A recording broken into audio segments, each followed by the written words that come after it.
Well, hello, ladies and gentlemen, boys and girls. We once again welcome you back into the Mythic Showdown Season 2, presented to you by War Drum Games, of course. And like you already know, we are just, surfing through this Swiss stage. It's going really fast, I would say. And before we could even blink, we are at the 2-1 bracket. I mean, from here, 3 teams will be qualifying to the round robin. 3 teams will go down to the 2-2 bracket. But I think for today, it's a less breather. I mean, a little bit of breather for the teams, right, Fredo? Because they will not directly get eliminated, but 3 of them will be almost close to getting eliminated. So, what do we expect for today's game? Are we expecting some, quick games or full 3 series?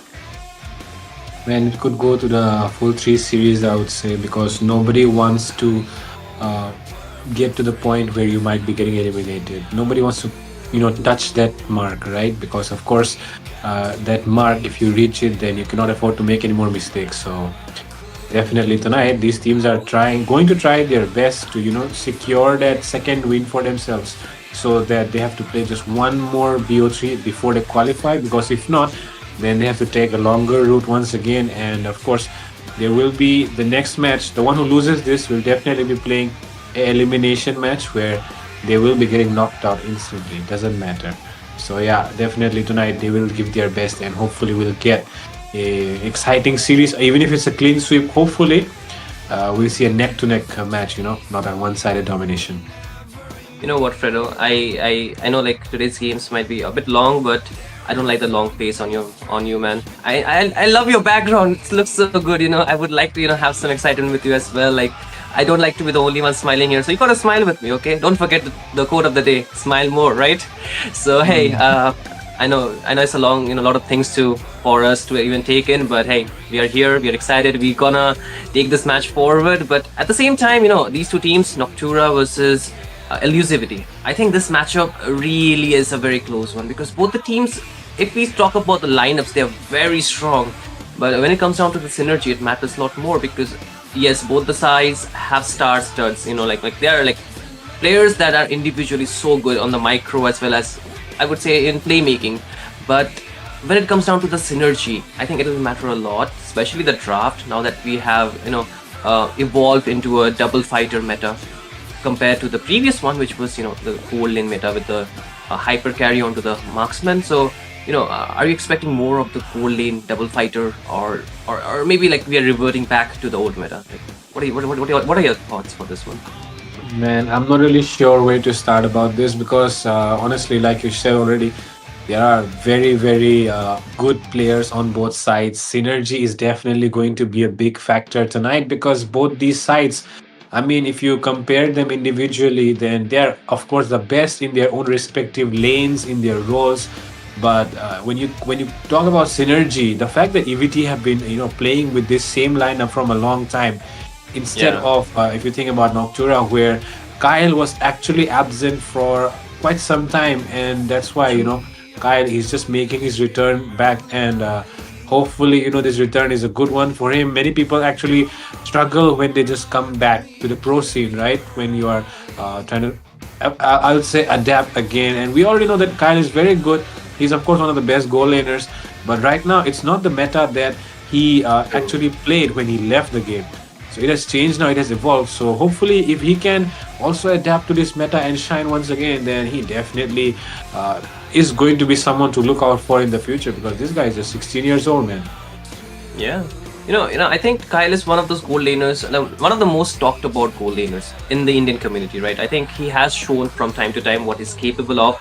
And like already you mentioned, with the meta shifting towards more likely to the fighter or the double fighter meta now, I think he needs to adapt. And with the break that he has taken due to some personal reasons, maybe exams, maybe whatever it be, I think it can really, take some time to adjust. But then again, we are just not talking about some regular players. We're talking about the pro players. They have to be in the top condition for the team to actually let them play as well. So I think, they have talked about it. They have figured that, okay, this works, because I think for some time, they had a different goal laner. I forgot whether it was Sabo or whether it was somebody else, Duba. I think it was Duba who was their goal. Duba, yeah. So Duba was playing, right? But again, I think even with changing the goal laner, I think the side of team Noctura is still very good. The mid control that they have with Faden as well as the Kimi combination, And even for the EXP laner, they have just worked it around a little bit with Haruka joining in place of, it was previously Vin, so now Haruka is playing. So they're just testing new things. I think it works for them as well. But again, we are really having a speed run in the drafting stage. Of course, we can see already 6 heroes being banned. Anything that really stands out for you for this bans? I would say the thing that stands out is the fact that there is not really a mid lane ban coming in, or even a roam. I would say only the mid lane, because I feel like the Eve is actually a very useful hero in this meta. Even the Zushin is also a hero that can dominate in a lot of ways, especially when you are trying to go with heavy frontlining like the Kator or the Bakshi or whatever. These mages are usually the ones that struggle. That make you struggle when you're picking up these heroes. So I would definitely have loved to see some mid lane bans coming in, but we're not seeing any mid lane bans. So yeah, look at that, Zushin already getting picked up. Even CC, which is of course the first pick always for the blue side. They always go for the CC first pick. It always gives you that flexibility. And right now they already have the Zushin as well. So yeah, if EVT do not pick up the Eve right away, then yeah, of course they do that. They knew it was going to get banned if they go to the second phase. So that's a wise decision right there. Yeah, a pretty good choice as well. I think going for in this game, I think the Eve might be one of those choices that is also safe. Like the range with the damage. She's really safe, but hey, Fredo just disappeared for a while just to get some time to think more of the ban, so he'll be back, don't worry, ladies and gentlemen. But again, we are looking at the 3 picks from both the sides. For the side of Team Noctura, they are going for the double fighter for sure, because either of the CC or the Lapu Lapu has to go to the goal lane. And it could be pretty much the same for the side of Team EVT as well, that is Elusivity. They're going for the Isan Shin, one of the most I think funnel bound hero that you can use in this meta, because he can really scale so good into the late game, and coupled with 2 fighters, he can get really good spacing as well as the position, the space to deal the damage. So in a way, I think it can work. But again, we are going into the second banning phase. The Galea already off the chart. Neither of the team has a roamer so far, so I think the options might just get lesser and lesser at this point. Definitely, the options are getting narrowed down here. There are a lot of roam bans and jungle bans in this match.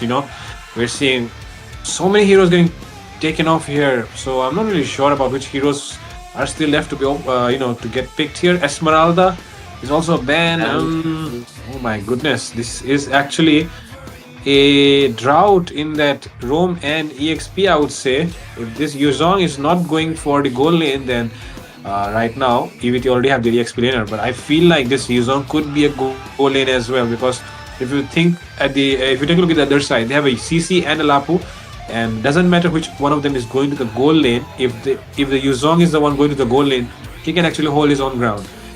But if he is sent to the EXP, then I feel like the CC could be able to dominate the gold department. Doesn't matter what the next pick might be. So yeah, for that reason, I just want to see this Yuzong into the gold lane. But yeah, I won't be surprised if they come up with a Paquito right now, because Paquito is of course one of those options, underrated ones, that can also fight against the CC very well. But okay, we're seeing a Grok here come. I expect even a Hilda could be used for the EXP lane. Maybe if the Yuzong that you mentioned could be forced to the goal lane. Apart from that, the Uranus could be one of the safer choices to actually go for, but still not the best laning matchup that you would like to take going into this game. The Grok is very good for the front line. I think Madara is very comfortable on this hero as well. After the Garud Kasha, these are his top 2 picks, at least going for the roaming position. But NOC, that is Noctura, they still need to lock.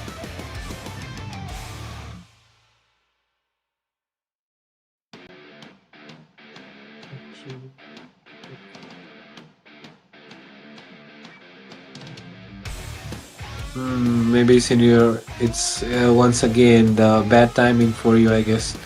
But yeah, Kimi here and Sarah Moon have picked up their heroes as well. We're seeing the Suyo make a comeback into the meta right now. The Hayabusa getting banned out here definitely means there are limited options remaining. Joy is the option that most of the people have went for, but it's not really been working out so far very well for the people who have picked up Joy in this match. So, in this tournament so far, so the Suyo seems to be a better option overall. Noctura have picked it up.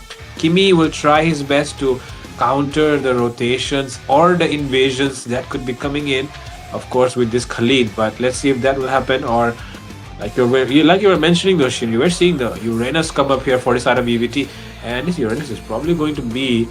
I think it should be against the CC, because the CC is the one that can actually, help him actually get that sustain, because the Yo-Yo Bliss, he just keeps hitting, and you get that stack on your passive.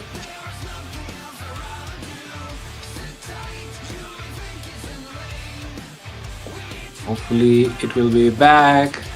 But with that, we are seeing into the draft section right now. The draft is already complete, and we are heading into the land of dawn. As you can see on the loading screen, the spells are already on display here. Yuzong going with the classic Petrify. Meanwhile, on the other side, the CC is actually on a Vengeance. So this could actually be a EXP lane CC, and it is actually an EXP lane CC, as you can see already. Because otherwise, I feel like the CC is actually someone who can also do better on a flicker, or maybe even I would say the sprint, because both these spells also work pretty good on a CC. But the fact that it has the Vengeance just proves why it is in the hands of the EXP laner. You want to take more damage, and you want to reflect back the damage as well. The damage reduction does help you get more tanky into the EXP lane. So Kyle here is going to play the Lapu Lapu, and I have never seen him play a fighter in the goal lane. This is the first time that Mr. Kyle, the young boy from Nagaland, he's here to prove himself if he can withstand this fighter gold meta, or is he going to get crumbled tonight, because the side of EVT are not going to let them have this game easily. Absolutely. And with this, we will be heading into the land of dawn, ladies and gentlemen. This is Mythic Showdown Season 2, the Swiss stage, 2-1 bracket, first game of the first match. This is between Team EVT versus Noctura, already happening in the land of dawn. And onto the caster deck, I'm going to be the voice of the game alongside Fredo. I'm Shinryu. So we'll see how this game will be going on. But again, Fredo, every game I say the same thing: the mid duo, the mid duo, the mid duo, right? Because it is the most important factor of the game. Because the more rotation that they get to the side lane, the more information that they can provide, the safer the side lane would be, the safer they can farm around the map. But looking at the emblem, do you see anything crazy that they're going for? Nothing so far, but one thing which is crazy right now is the fact that 4 members have just arrived from the side of Noctura to go for that Bulbasaur, I would say, in the mid lane. But that is actually kind of, I would say, aggression on the side of Noctura. They're going for these small objectives as well, like it's a very, very big.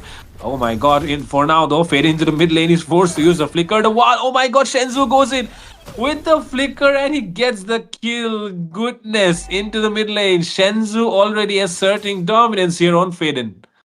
Absolutely. That's an early one for the side of Team Noctura to get taken down, but EVT, they might have a very good start going into this game, and if they can provide this kind of pressure into the jungle, I think they can do a lot in the jungle, into the lanes. I think they can do a lot more, especially for, Godspeed. He can farm very easily and scale a lot better, but with the turtle already going to be spawning onto the bot side, both the teams are looking for some setup, looking for some positioning, but you can see already the aggressive nature of the side of Team Noctura is being inevitable into the map, but the side of Team EVT, they're not also backing down. They are trying to just get the level 4, get the vision, and also get a good control around the area. The turtle dance will begin. They're already going in here, Fredo.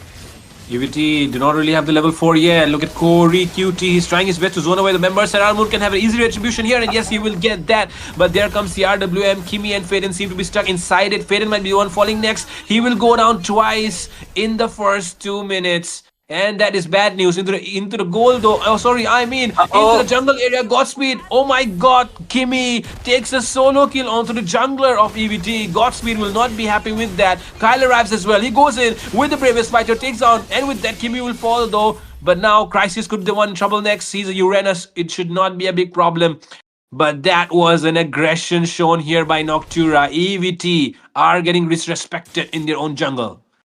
Yeah, and that is the pressure already being built up in this game. You can see Noctura, they're not shying away despite getting that first blood to the other side. But again, in terms of level ranking, the side of Team Noctura, they're doing really good. And again, we'll take a look at this. The RWM, the positioning was so good from Shenzhou. They could not really mark him down. And again, Faden got locked in because of his low range. But look at the backline. Kim is so aggressive. He knew that 29 Godspeed was so low HP. Went in and punished. And that's a very, very, good trade, I would say. Roamer for jungler, I would take that any time of the day. But still, by far, again, another fight might be breaking out. It seems though the map is not really very silent in this game. Both the teams are so skirmish bound and so brawly, going for every time this fights kind of can negate the gold to one or the other side. But again, look at the top lane on Chopper. Oh, Saramon, bad positioning. A lot of fights in this match has been happening into the jungle area where all these guys, all these heroes that you can see right now on the map are very, very dominant. Especially this Grok and as well as the Khalid, these guys just roam around the jungle area, and of course the mobility and the tankiness that they get does help them a lot. But right now, Crisis is going for a 2v1. He does not really seem to care, but if he keeps taking damage like this, the bravest fighter could definitely chunk him down low. But for now, EBT going for the turtle first. They arrive first to the turtle. Saramon, he was just taken down before, has to be more careful this time around. And look at Kimi, he's going in very, very aggressively. There seems to be no follow-up though. And will they finally take him down? Seems like Kimi is actually in the middle of everyone. He's trying to get back all that HP, but he will not be able to do that. Faden will be the one getting taken down instead by Corey QT. With that, Kyle going with the bravest fighter, and he wants to take down Madara, the Roamer, but Roamer escapes here. And the turtle being taken down here by Godspeed. Haruka and Kyle, the only one standing here between four members. Haruka could fall as well. Corey QT trying to chase down Kyle. Kyle very, very low. He does not really have the bravest fighter. He does not have the flicker as well. Godspeed goes in. He goes for the double. Godspeed takes down Kyle. So prolonged team fight just for a turtle, and still they're not stopping. You can see already Faden trying to pull up Crisis under the turret, but it's just Uranus. He can get back up, but again, level ranking this time kind of changing. But 29 Godspeed able to maintain his farm. That's a very good news for the setup team EVT. They might have lost the first turtle, but the second turtle, they completely asserted their dominance and also able to take down the tier 1 of the bot lane. This will really open up the map, can also make the laning a lot more easier for this, dragon, so he can rotate more around the map. So this is a very good news. But again, top lane. My goodness. The damage that was done on Madara is something to be questioned, but that is still not enough to take down a healthy Grok. Meanwhile, Kimi, though, could be getting stuck here once again. Crisis, of course, just trying to annoy every single member standing in front of him from the side of Noctura, because he's always a walking fountain. He does not really care about the amount of damage that's being done onto him. But honestly speaking, the fights have been taking place a lot in the jungle area, and that means that this team is definitely looking for more whenever they are in that jungle area, especially Kimi here, who has been more aggressive than the side of EVT actually, because none of them actually, it's just like EVT are the ones responding to those aggression, and every single time Noctura is getting answered back in a very good way. So the next time Noctura tries to look for an engage, I think they have to be more careful. True. Because, the side of Team Noctura, they're actually losing focus on the main objective, that is lowering the farm of Godspeed. He's freely farming, he's moving around, like nobody's marking him down. Kimi's main objective should be stopping him, should be locating where is he on the map. But the way EVT is pressurizing them, they are always focused onto the front line. They cannot even mark Shenzhou at certain cases. So I think the backline is pretty much safe so far if we talk about it. But again, the third objective is onto the map. Team Noctura, they're not even in the vicinity. And I think this might be a pretty free objective going into the side of Team EVT, and they're able to get a good goal lead, and now they're going to be looking for an invade. Oh, they're going for the blue buff or Saramon, and Saramon will be denied of that. Crisis is very, very low right now. He's forced to use a flicker. Meanwhile, into the backline, Corey QT creating havoc. Kyle goes in for Shenzhou, and he takes him down. It's a 3v1, but he will be getting taken down as well by Corey QT. And there it goes. Mr. Saramon will fall to Godspeed. God arrives with his throne, and he takes it away from Saramon. Yeah, this game is looking really good for the side of Team EVT. They're walking away with each and everything that they're looking for, that they're putting their sight on. And even the tier 1 of the top lane, I think it might be freely taken. If we talk about the items, you can already see 2 items locked in for 29 God. Not 29, but this is Godspeed this time around. So he's almost in the lead, able to maintain the farm. Not only him, the entire lineup have been able to just keep in lead of the farm. And because of this, that might be a problem. But Godspeed might have just gotten himself one more engage. But at this point, with the tier 1s already falling, you can see, right, Fredo, they are just making the jungle of the side of Team Noctura like their own. It's like their own neighborhood, and they're walking around freely, not even having a single second thought. Exactly. They are just disrespecting Noctura at this point. Noctura as well. Faden just gets his first item. The only one that could have caused problems here early on, but he gets it very, very late. Of course, the farm is definitely something that they're lacking at the moment. Meanwhile, Kimi is still being aggressive as usual, but this time around, the aggression being a little bit more controlled because he understands the point where this game stands right now is very, very delicate. A single mistake and everything could fall apart for the side of Noctura, and that's why he's being more careful. His steps being more calculated from now on, and the score as well, 3-10. Goal lead is definitely favoring the side of EVT as well. Crisis, he's definitely a very, very healthy boy, but even then, But look at the Godspeed. positioning. Oh, okay. Will there be a 2v1? Not yet, not yet. I think they're still looking for some fight. They're trying to pressure. Oh my Oh! god! The knockup and the RWM coming in from the side of EVT just catches the side of Noctura off guard. One will fall, but Madara sacrifices himself. Kyle gets a revenge kill onto Shenzu, but that is an even trade, I would say, because the side of Noctura have taken down 2-1. Yeah, like I think like they kind of overestimated their engage, kind of gave the lead back a little bit to the side of Noctura, and now they want to just bait the Lord out, but they do not have their mid laner, they do not have their roamer, so without them they cannot really do too much. They need to play a bit passive, but the Mountain Chopper already being used up, revealing the position. So again, you can see Kimi trying to just go for a bit zoning, but oh, mid lane. My goodness, that was good damage being done by Corey QT. Kyle is definitely not the tankiest boy out there in this match. He's definitely going to have to stay a little bit more, I would say, composed and arrive at the right time because the side of EVT have a lot of damage that can take him down instantly. Meanwhile, Madara not really having any trouble, even though it's Haruka who is the one harassing him. The true damage does not really catch to a grog because the thing is, his damage reduction just helps him even, not get bothered by anything that's thrown at him. Meanwhile, oh my god, the way they are diving in for this mid lane, like 5 people going all Ori? in. Payton is just forced to back off, and oh my god, into the back line. Kimi all alone, Kyle as well. Serarmoon was trying to arrive, but oh my god, he does not enter the fight yet. Kimi will get taken down. Godspeed on an unstoppable. He wants to go in for more. Serarmoon taking a lot of hits, and there it is. Crisis with the unstoppable as well. Serarmoon goes down, could be, but no. With that, EVT have taken down 3 members and the tower, and they're looking for more. There is no stop to this invade. Yeah, like they are so aggressive, and once they have established their lead, they are so into the faces of Team Noctura, and with this Lord that is marching towards the bot lane, the holy defense is still standing. But again, Kyle Trying to look for an impossible play here, and it is of course impossible because Godspeed will get godlike, and now Crisis going in. He will be the one getting caught this time around, it seems. Oh my goodness, the flicker just saves him out of that. And with that, Crisis surviving once again from the Crisis. But now the wall being placed here, and Faded almost forcing out the Crimson Beacon as well. She still holds on to the flicker though. And with that, the golden shields will be able to save a lot of turrets. But the bottom one will still fall. Godspeed, he has set his sights onto those turrets. Yeah, like they have set sight on a lot of things, and they're still not shying away. Black Dragon once again in, Cody Cutie.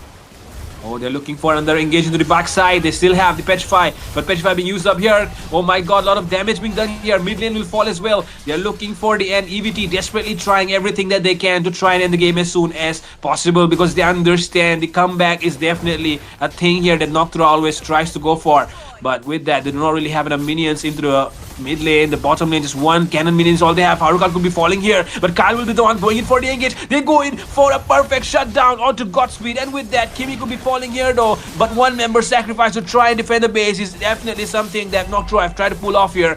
But another minion wave marching in from the bottom and the top side. Can they defend this as well? They do not really have someone that they can push. So EVT, it's better for them to just back off now, I guess. But oh, look at Kyle. He's still going in aggressively. What is Kyle thinking there? He's going in for a 4v1. That is a suicide mission that Kyle is on right now. But Kyle still survives. He's still trying his best to go away from the damage that's being done by Crisis, but Crisis will still get him. And with that, double kill comes up for Mr. Crisis. This Uranus is not looking to go down at all. But oh my god, the damage here being done by Haruka is just way too much and getting on to them. But Faden does run out of mana just way too much quickly. And that's why the side of EVT will still survive. Yeah, they still survive. They are here to still look for another day, but I don't know for how long is the question because the Lord will be spawning soon. But a lot of those engages from Kyle is kind of questionable because this team does not have the lead. They're trailing behind by 9,000 gold, and there's a lot of economy behind. They should not be taking this forced fight when the team cannot respond to the damage that the other team is dealing, and because of that, they will always have the lead.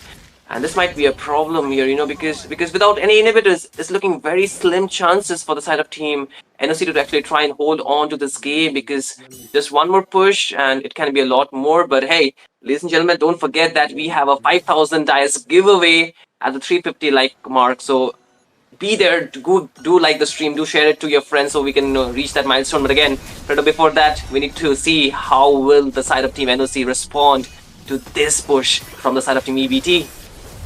Yep. This time around, the minion waves have not been synced perfectly, but the way Crisis just seems to be harassing the backline is getting way too annoying here for NOC to deal with. But with that, they go in with the Mountain Shocker. A lot of damage being done as well. Petrified combo being used here. Faden will get taken down by the killing spree of Corey QT. The passive of the Shard Residue just getting onto him. Corey QT very, very low here. Haruka could fall as well. Shut down, secured there by Sarah Moon. This could be an impossible defense that they are trying to pull here, but Godspeed does not allow them to do that. Godspeed goes in for the double. He has the immortality as well, and the base will lock down before they can do anything, and Noctura will lose the first game to EBT. Oh my god, that was so forced from the side of team EVT. I mean, Fredo, I think you spoke more than me for this game. You didn't have much rest, but it was worth it. Every fight that they take, they're winning it out. They had the damage, and even we talked about in the early game, they should not have let Godspeed free farming in the game. The main objective should have been stopping that farm, but they were nowhere close to doing so. I don't know, even sometimes some of the engages were kind of questionable, but what was NOC thinking? Definitely. I'm not really sure about why they were playing so aggressively, even if they knew that the enemy was able to respond much better to those engages. It's, of course, EVT on the other side. It's not someone that you do not know about, right? So, yeah, it's definitely going to be some trouble here for the side of Noctura that they have to face when they are facing, of course, their opponents right now who are EVT. And with that, you can see the KDA and the scoreboard on the screen. The items were definitely not something to be worth talking about because the items are very, very usual. But I'm not really sure about why, the side of Noctura were so aggressive repeatedly again and again. Even we saw Kyle, maybe he's just getting frustrated that he's not getting the damage that he could if he was playing a Harriet or a Granger or something like that. Yeah, maybe he was being a bit too impatient, but I think the side of Team EVT, they played a phenomenal game for Crisis. He was the MVP, 8-0-8 on that Uranus onto the goal lane. Man played a W game, like you already mentioned. He was soaking so much of the damage. He was, frontlining so much for his team that the rest of them could actually just, put an end to the heroes that were either overextended or were very badly positioned. And it happened quite a while because Madara with the engages the RWM from Shenzhou was so on point. This duo, the mid duo, was so perfectly synced that they got so much advantage of that game. And when we even talk about the items, it's kind of very far apart because of the goal lead the side of Team EVT had. We are looking at a 14 minutes and 21 minute game. That is 21 second game. That is 8 to 23. So you can see the disparities between both these teams. The kill pressure is way too much. And even if we talk about a head to head, the goal lane this time, the fighter versus fighter, but the Uranus coming or emerging as the better one. Despite, I would say, the damage was more from Kyle, but the sustain was much better from Crisis. Even for the jungle, I think Sarar Moon, he could have just gone for something better.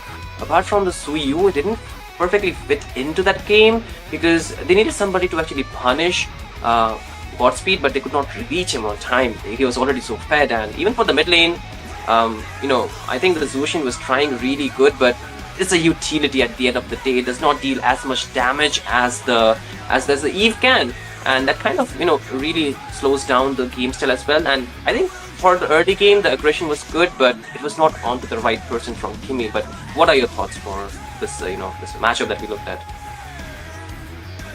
Well, I would say Noctura were the ones who were playing the aggressive game They were going for the aggro from early on. We already saw what Kimi was doing. He was definitely trying his best to harass Godspeed, but things did not seem to be working out their way at all. Like you mentioned in the beginning, synergy is definitely something that could be an issue here. And that seemed to be the case because a lot of time in those engages, Noctura did not really seem to be on the same page. The members were all scattered around. They True, definitely true. had a lot of plans that they were thinking about executing, I guess, but when it was time to execute them, they did not really, come to fruition. The idea was there, but the ideas, did not really make it to fruition, I guess. But yeah, that is of course something that they have to do better when they come for the next game. But for now, EVT are of course sailing through in the first one, and this second one could be another one that they could sail through if the side of Noctura do not really, I would say, rectify their mistakes that they made in the first one. I know, I man. do. Kimi and Kyle have been a very deadly duo from a long time, but man, the deadly duo has, I feel like it is in a very tough spot right now. They are definitely finding it hard to prove Mm. themselves.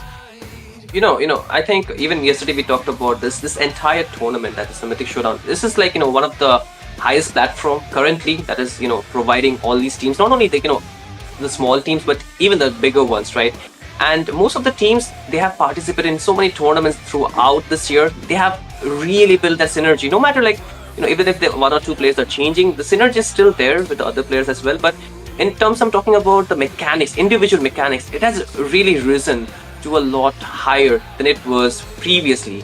At least, if you talk about 6 months back, I think the players have evolved. They have understood a lot of, understanding of the game has been evolved as well. So these things kind of matter because yes, they were dominating, but if you cannot, get past that limit that you have built for yourself in the previous time, and again, when you're, playing with, the players who are actually still active, I think you need to even level up yourself. So I'm not talking, they are getting gapped here, but the thing is, you can see the pressure is there on them as well, right? They need to perform. If they're not performing, if they're if they're having a bit laid back attitude, it's gonna be factoring them to the point they will not be able to maintain the lead. Because yes, you have the aggression, but if your aggression is not giving you the lead, then what's that aggression good for? That's gonna matter. So again, going for the second game, this time NOC will have the second pick. So I think EVT, they can pick up a good hero, but they still have to trade for two heroes. So the draft is gonna really, really matter for the side of Team NOC this time around, because I think they can really draft better compared to the last game, honestly. And honestly, these both teams have done a very good job in the first draft as well, I would say, because manning out those heroes that are usually in the meta right now is all those fighters, right? The Esmeraldas, the healers, basically, the one who can dish out damage and take a lot of damage at the same time. Doesn't matter if the crowd control is present or not. The crowd control is like a bonus, I would say. So yeah, the healers are definitely the one who can heal a lot. The ones who can sustain a lot actually are the ones making it to the meta. And in the last game, we already saw the Esmeralda getting banned. Of course, the few ones that were left open were the ones who got picked, like the Yuzong, and of course the Uranus on the other side. And on the other side, so the CC and the Lapu. So it was a sustain versus a damage combo, and we already saw what happened in the laning phase. It was definitely the side of EVT was having a better time just because they could sustain out much more longer. And True. in this meta where team fights have been getting so much longer, I feel like it's better to just go for those heroes that just do not die, man. True, true. I think that is part of the reason, because Wait, compared to now, Alice, did was Alice banned last game? yeah, it was banned. It was the last ban from the side of Team Oh NOC yeah. actually. They banned it. Yeah. So I think you have correctly pointed out that it's more of the battle of the sustain, who can sustain these team fights a lot longer. And we'll take the previous look. I mean, look at the previous draft as well, so to see what heroes they are still prioritizing this time around again. But despite the YSS being open last game, I think the Hayabusa was banned by either of the teams. So this time it's left open, and 29 Godspeed will instantly lock it down. But also the Garud Kacha, which was left open, will be picked by the 30 NOC. So they are trading off heroes for sure. But at the same time, I don't think so. The YSS might be a very good option for NOC to go for, unless the Ramon is really feeling very confident on that hero. Yeah, I'm not really sure either. But okay, let's see what they do now. The fact that EVT have gone for this first pick Hayabusa is actually very, very interesting. It changes up a lot of things here because Yeah. you do not really go for a Hayabusa these days. You do not really go for a Hayabusa. It works out in, I would say, very specific compositions where the enemy are not really having. When the enemy are having actually some squishy backliners. That's when the Hayabusa really works out. But the fact that they have revealed that they're going to pick up this Hayabusa early on means that NOC can just draft around that and just go for heroes that will not get taken down by this Hayabusa now. So Yeah. let's see how Godspeed can actually make a use of this Hayabusa that they have picked up. Shenzo this time around though, once again, he's going to pick up that Yves, which worked out pretty well for them. And okay, Corey QT this time around is picking up this Lapu Lapu. I'm not really sure how to, how to talk about that, but we already saw the Lapu Lapu. It was definitely struggling, and NOC right now could pick up the hero that they did last game, and of course show them who's just better in the laning phase. I think, the Lapu Lapu is still a good flex to have. If not for the damage, I think it can. I mean, if not for the sustain, you can go at least for the damage a little bit. So it can, at least give the team some kind of feel for sure. But the Hayabusa, yes, it is a bit too early to pick. I think the side of Team NOC, they can just go for a very high sustain lineup. They can just go for something that won't die, like you mentioned. Really could be a troublesome, game for him to be general, because he needs some squishy targets to mark easily down.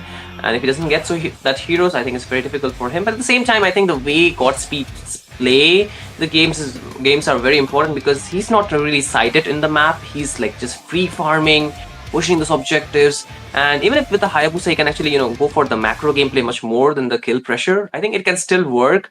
But given only that he's actually leading in terms of the farm, isn't it? If it does not have the farm enough, I think it's going to be very difficult for this Hayabusa to actually, even strike snowball in the late game if they are winning as well. Yep, it's definitely not the kind of gameplay that the Hayabusa will be expected to do in this match. It's not going to be a snowball. It's definitely going to be the split pushes and the objective gameplay. But the side of Noctura, they still need to pick a mage. So I'm really interested to see what mage are they going to pick up here. If it is going to be the Zushiro, maybe the Lunox would be a good one. Immunity, right? Yeah, I also feel that the Lunox could be a good one here. I mean, the immunity will help her dodge everything that's being, going to land on her, I guess. Of course, the ultimate of the Hayabusa along with the Lapu Lapu as well. At the same time, the burst of the Lunox, once she can dodge all those, she can always go for the Chaos Assault and melt anyone down, because EVT are only left to pick up the frontliners right now, and that's why they have to just go for the roamer and the EXP, I guess. And right now, if you take a look at the Lapu Lapu, I feel like this could be going into the goal lane. But if this is going to be the export into the goal lane, I feel like this Lapu Lapu could actually suffer just a bit. It could suffer for sure. I think, like you mentioned, the true damage. I mean, even if the Lapu Lapu goes in, if he cannot kill the people, if he cannot give the the crowd control to the members, I think it's pretty much wasted for him. But okay, the Selena for the early game though. Eden is back to his roots. I think a bit risky, but still can work really well if they can pull it off, for sure. I mean, it's Feden, bro. It's Feden. So I'm not really surprised to see a Selena. Selena was already in the back of my mind. I just did not say it because I feel like, nah, this is not going to happen. But I just remembered it's Feden, of course, the guy who plays Selena, like, I don't know, man, like the way, of course, for the people who know it, Void back in the day, during those days of Snapdragon. So yeah, it kind of reminds me the way he plays as Selena is so aggressive. The abyssal arrows are so on point. 1%, you forgot 1%. Direct mid cap. How can you forget that, man? Yeah, oh my god. I'm so sorry I did not mention Zozo there. But yeah, I always feel like Void is and has been the best Selena user that I've ever seen in India so far. But okay, Kyle as well. These guys are here to go for the comfort picks. They do not care about what's going to happen, but they are here to go for the comfort pick. We're seeing Kyle on the Herod and Faden on the Selena. And if NOC, Noctura right now, if they cannot pull it off with this picks, then I don't think they can pull it off with any other picks, bro. They're going for their ultimate best heroes, I would say, for this game. Like, it's like you're looking at their most signature heroes that they can play. I think not for Mundo, but the rest of the team, it's definitely there.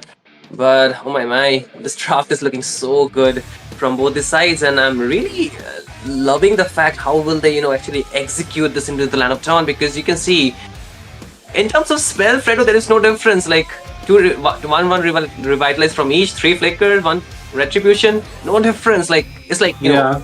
50-50.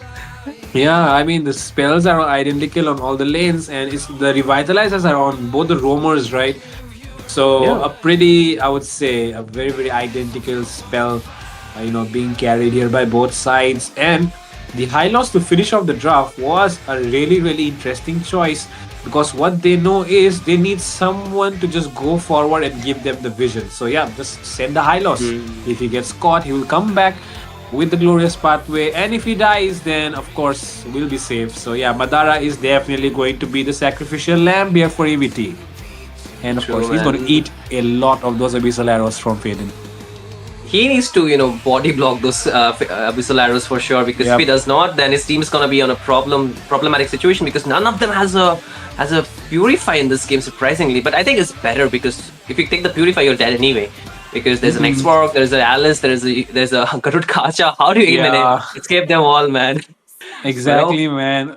What are you going to do, right? I mean, if you carry the purify, then you cannot really escape using the flicker. And if you're carrying the flicker, then of course the Selena is going to be coming on to you.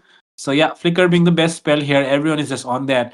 And with that, okay, take a look at NOC. They're trying to go for an early invade onto Godspeed, because this is a lane cut happening. Haruka already has a level 2. Godspeed. Okay, seems like NOC just trying to secure the jungle area once again, it seems, which has always been their priority if you observe Shinryu from the last game. I think they're just trying for a quick level 2 for the Garud Kacha Kimi, because he did not buy the roam, so they just cut the Oh. wave together. Oh wait, mid lane. Oh my god, Abyssal Arrow, first blood here coming in for Kimi, and that is what the naughty Faden does. I mean, you could have thought that, okay, Madara, he had everything under control, but no, the cheeky boy here, Faden, he just lands that Abyssal Arrow onto the Wait, right person. Archie. Haruka here could be in trouble as well. They understand the assignment, but Haruka escapes using the flicker. Noctura here is on the, I would say, the one who are trying to control the pace of the game, and they're definitely succeeding right now at doing that. Yeah, and even if we talk about the emblem, you can see Selena actually picking up the jungle one, so to actually help the jungler to farm much quicker, and even to actually just steal away some of the jungle camps away from the hands of the Hayabusa is going to be Godspeed. But still, the early game pressure is going to be in the hands of team NOC for the first half. But as we move slower into the mid to late game, I think it's going to just go up and down for sure. But at the same time, we are looking at 2 of the highest damage dealer for the late game. That's going to be the Harith as well as the Grandeur, given who actually scales faster. And if the Grandeur can get good snowball with the Sky Piercer stack on towards him, it's going to be very important. But the Turtle already started, and team EVT, they're not even ready for it. Yeah. Look at Godspeed. He's still level 3. And oh my god, Mr. Faden being annoying once again. Shenzu is definitely not going to be happy, but Faden here Wait. could be in trouble instead. Oh my goodness, Godspeed with the shadows takes down Mr. Faden, and that is enough to make that Selena think twice before going in the next time. But with that, the turtle was already secured here by the side of Noctura, and they are still not really ahead in terms of farm. But yeah, they will definitely get that shield, I guess. Okay. Yeah, true. But again, Kimi? Kimi, Revitalize forced out. Madara already forcing out the glorious pathway as well. Oh my god, top side off cam, Haruka. This time around, he did not have that flicker on him. It's too sad for him, but again, Haruka will be in trouble if he. My what? God. What is happening here? What? The moment we focus onto the lane, the other lane is the one getting pressured upon. Noctura are just gapping our cameraman at this point. Yeah, I mean, even EVT, they are taking back the trades. I would say still 50-50. 3 for 2 is the score. Still, the gold 400 into the side of Team EVT is very low, I would say. Can we come backable with the next objective onto the hands that, whoever it takes. But so far, you can see the pressure being built up. And even though Noctura had a very good start, right now, the Selena's not really finding too much of a success. Last time he tried to go in, he got locked in from Godspeed and he got a kill. And this Hayabusa, the more kills he get, the better for him, isn't it? But again, Kyle Wow. takes some crisis. Bot lane. Oh my god, Crisis here is in crisis this time around. Kyle though could be in trouble as well. But Godspeed, oh my goodness, he gets taunted and he might be getting taken down here. One more burst is all it takes and Faden will be the one landing the finishing blow to take off Godspeed. And with that, he of course does not forget to connect another arrow onto Madara. Haruka from the backlines, he wants to go in for a dive it seems. And yes, he will go in for the Throne of the Ruins. Shenzu gets caught, but the RWM catches as well. Kyle going in with the dive of the Zaman Force. They want to take in Madara first because Madara is outside the turret. Corey Cutie arrives to the scene. They want to go for Kyle. Kyle does not really have the mana. Corey Cutie goes in with the Bravest Fighter. He does have the shadows, but with that, oh my goodness, Corey Cutie, you beauty, taking down Kyle there, securing the revenge onto this goal laner who was just getting fed. Oh my god. Even though this is a 2-1 bracket, but the teams are playing as if they will get eliminated. But again, the price is too hefty, right? The team winning from here will directly qualify into the round robin, so they need to give all in. And even though the side of Team EBT has scored the first point, the side of Noctura, they're not really here to, bow down. They're still trying to show their fight. And in the previous fight, you saw how well they played. Even Corey Cutie got a kill, but still he got taken down. So Rarmoon has been farming steadily, and it's gonna hurt. Glorious pathway out. Madara, for some reason, has used the glorious pathway in the direction of the engaged. And Madara will be the one falling first. Serarmoon would fall as well. Crisis goes in. And with that, Crisis strikes once again. But Godspeed will be getting caught here by Haruka. And they go in for the double revenge kill secured here by Haruka onto the member. That was taking him down a couple of times. But yeah, with that, the game still stands in the favor of NOC right now. Because they are on a goal lead. And they are also trying to take this turret down bottom side. Yeah, I mean, even though, Godspeed as well as Crisis are farming really well, but so are Haruka as well as the Rarmoon. They're not really too behind when it comes down to the EXP department, but still, again, the pressure is on towards the kill. And if they keep on dying like this, I think the tier 1s might just fall very shortly. And we are already going to the 6-minute mark, kind of heading into the mid to late game, where the scaling will actually show the teams or the members will be locking in some of their first few items that will lead to the damage much more being active around the map. But again, I think NOC, they're doing a very good job in keeping the distance while there is no objective, not really pushing the fight. But again, if they can find a pick off, they're not really afraid to take it off, and that's really paving for them. And so far, I think with the high loss, Madara cannot keep everyone safe. Another Vizta Games connects, but no follow up from that. Shenzu could have been in trouble. Did have the flicker though. Now the turtle. Being cheeky once again, Shenzu is in trouble it seems. They are going all in for Shenzu. They know that this guy is the one who gets to take it down first. But with that, Turtle is secured here as well by Serarmoon. Zaman Force getting placed. And Godspeed done here as well. But Godspeed will not be able to use the shadow because Kyle is there to lock him down. And with that, Noctura is still in the lead and they've taken down the turtle as well. Things are looking good here and things are not looking good here for EVD. Bottom side as well. Crisis in big trouble once again. He forced to use the flicker. He goes for a first. Sky Piercer actually. But I do not really feel like that's the best thing to do. But anyways, he probably has 10 stacks because I saw him taking that kill before he got down, right? Yeah, I think he has some stacks, so it should be okay. But so far, the itemization that you're looking at, I think the Harriet is scaling pretty good. Even for I think Crisis is the same thing. But the main problem is Godspeed. He's falling behind. He's not getting the kills anymore. He's not really being prevalent or active around the map to actually get those pick off. He needs to shut down Faden as well as Kyle as much as he could. But they are so well protected by the members of Team NOC. It's so difficult to reach them. But look at the position from Kimmy. They're trying to do something here. They're trying to pull off something here. Can they though? Let's see if they will be able to do that or not. Madara left alone in the back line. Oh my god, Shenzu.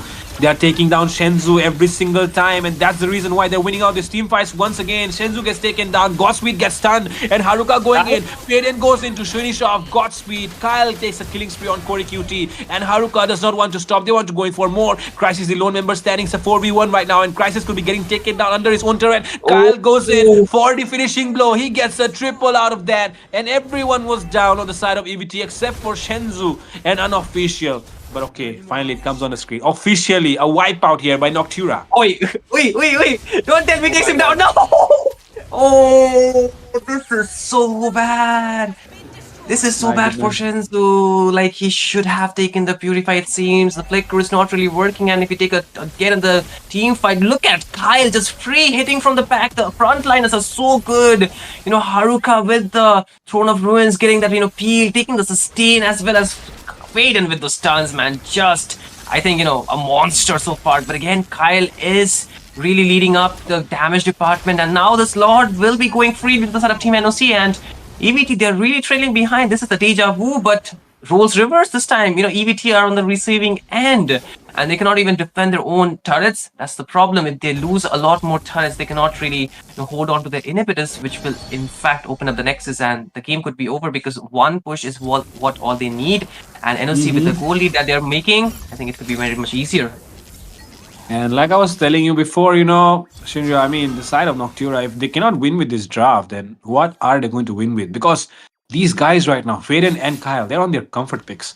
And on top of that, Kimi as well is on that hero that he always recommends everyone to play. He always says, just play the Katot, man. That's so easy. It's so easy to carry your teammates when you play the Katot. And oh my goodness. Oh my goodness. Katot and Selena with the combo. Crash is still surviving though. But look at that cheeky little Faden with that abyssal arrow. Even Serarmoon has taken down Godspeed. How do you expect a Hayabusa to be taken down in a solo kill by an X-Borg? How does that happen? It happens when you give Serarmoon the X-Borg when he is on the verge of getting eliminated from the tournament. And right now, Noctura looking for a desperate move. They want to go in. Oh, and look at the Throne of Ruins connecting onto one member only. But with that, they take down Madara, and the base is almost cracked open here. They're working on the turrets right now. Bottom side as well. A minion lady is arriving. And with that, they're going in to try and take down the bottom as well. They will confidently and successfully do that. But a reverse engage coming in from Korikuti could turn things around here. The Abyssal Arrow misses this time around. But Kyle gets his Zaman Force and they take down Korikuti as well. Like, this is so difficult for Team EV to actually back off from. Because you can see the pressure they have been in constantly from the side of Team NOC, and there's nothing much they can do. They're trying to respond inside their own base, but still not really enough, right? And talk about the items, man. You can see Kyle already scaling so good. He already has the Holy Crystal. This is what they needed for this lineup to actually come online, and they have already reached that. For the side of Team, I would say EVT, they're still far away. But again, oh my god, Godspeed is in trouble here. And that first pick Hayabusa is definitely something that is going to come to his nightmares tonight if they lose this match, of course. But man, going for a Hayabusa first pick is not a good idea. As you can already see right now, people watching will definitely learn from the mistakes of EVT, of course, not themselves. yeah. And that is what you, of course, get as the, I would say, I mean, of course, people don't really call this thing education, but this is education to eliminate dark system, I guess. I mean, I won't say the Hayabusa could not have worked, but it was very early pick, like you mentioned as well, and because of that, they cannot really get the snowball off the tanky line of the side of Team NOC have gone for, and again, another Lord spawning into the Land of Dawn. And I don't know if EVT can even go near the Lord Pit. If they do, it's going to be a Hail Mary play from them because they have nothing to lose at this point if they have to put everything in. But one wrong move and the game will get over anyway. But again, look at the position from Kyle. Look at him. He's going from behind. They're trying to just go for a flank. And look at that. Look at Kimi. He's troubling Shenzu. Shenzu. What are you doing in this match? You are not even there because you're getting deleted. And with that godlike coming up for Kyle and Kyle going in for more, he is going on a maniac spree right now on this Zaman Force. They go in for 3. They're going for 4. Crisis is getting stunned inside his own base area. What is happening right now? EVT are probably wondering, what have we done wrong in our last life? Because right now they're getting shredded down by the side of NOC, and NOC does not seem to stop. They do not care. They're not showing any mercy, and they go for the base right now. Godspeed is left all alone. He's recoiling because he knows there's nothing left to do. And with that, EVT are defeated by Noctura in the second game of this best of 3 series. What a game, man. What a turnaround. Like, you talk about a game, like, you see, this is the draft that they were actually, we all talked about. They're going for all in with the draft, and it really paved the way. I mean, we talked about the gap of synergy in the previous game. This time, they played like, hey, we own this game. Like, they were every time in charge of every department. Talk about goal, talk about damage, talk about kills, talk about the objective takes, everything under their control. And I think they were mogging with us. that game. But again, the player of the Oh match my is god. definitely gonna be Kimmy, man. The journey from Choco to MVP has been a very beautiful one here for Mr. Kimi. As you can see that he is displaying, of course, his items and his, of course, a very signature pose for every esports player ever. But yeah, and I'm talking about the game stats. There was nothing that EVT could have done because if you are serious, then you do not go for a Hayabusa first pick in a tournament. But in this game, True. EVT was not serious, so they went for a Hayabusa first pick. And they have definitely got They got a thunderstruck, I would lesson. say. They learned a lesson for sure. But Yeah, they definitely learned the lesson. I think it was a bit too confident for them as well. I don't know, confidence or overconfidence, what we say, but they thought it could work. They were confident about it, but NOC said like, no, not today. And you can see so much crowd control from the sort of team NOC as well. Yes, the Purify could have been a better option to go for, but still you cannot survive with the Purify, right? There's so many heroes that can chase you down. I think even with the Purify, the difference would not happen much apart from what we're looking at. Shenzhou was the one who was getting constantly marked every time, and what do you do about getting marked that heavily? And even everybody got taken down 5 times. So I think all of them are marked equally for this game, right? I don't know what to say, man. I mean, when you are playing against a good Selena player, you usually want to pick a hero that has dashes. And like you always talk about Shinryu, you always talk about the mid lane synergy, the mid lane duo, right? Yeah. And I mean, if you're having a Selena on the other side, why would you pick two heroes which do not have dashes? Come on. You're gonna get True. stunned, bro. You're gonna get stunned. I mean, of course, the Hylos was kind of okay, but man, I mean, I can't really blame them as well because the Serena was picked after they picked these heroes, right? I mean, at least the Eve. So yeah, not really sure how to react to that, but yeah, I feel like EVT just got outdrafted, and they got outdrafted, and they got outplayed. And honestly, their draft was not even a draft to begin with, but because, of course, as you can see on the screen here, Mr. Godspeed was, I would say, radiating with confidence. But yeah, confidence is not what makes you win games. Of course, it does help, but man, you gotta stay calm-headed in the draft, and that is not what EVT did in the last match. Yeah, I mean, you cannot take down 3 tanky heroes, can you? Even with a, I think Eve at that point when you're getting constantly marked in. The AOG is one. The Abyssal Arrow is another. Then there is Haruka coming in with this flankable position. I don't know what to say, man. Man, too difficult to do things. I think even Lunox could have worked, man. Honestly speaking, Lunox could have worked. That was much better. That was much better, honestly. But I mean, of course, I do understand that the Yves is actually a prio pick. I was actually recommending it, but the thing is, they actually went for a Hayabusa first pick. If there was someone that could have taken down the Selena, it was the Hayabusa. But Hayabusa was not really getting any control over the map because their mid lane duo was getting harassed. So you cannot really blame Godspeed as well there for not taking down Faden. But man, if he was the Godspeed that we all know, then I think he should have found a way to harass Faden a couple of times. But man, that did not happen as well. So I'm not really happy with the way things have turned out here. But I'm really happy for Noctura, and I'm really happy for Kyle, because Kyle will definitely be realizing that the goal laners that work in this meta are his favorite goal laners. The Granger and the Harry, those are the only two that probably work pretty well, right, in this meta. So he can still go for his comfort picks and maybe come out on top as well. But other than that, the match still stands on a 1-1 score. We will be diving into the third game pretty shortly. But before that, just reminding you guys once again, tonight we have a giveaway going on our stream. 5,000 diamonds up for grabs. And for how many people, well, we'll reveal that pretty soon as well. So if you are one of those lucky people sticking around till the end, you might be the lucky one.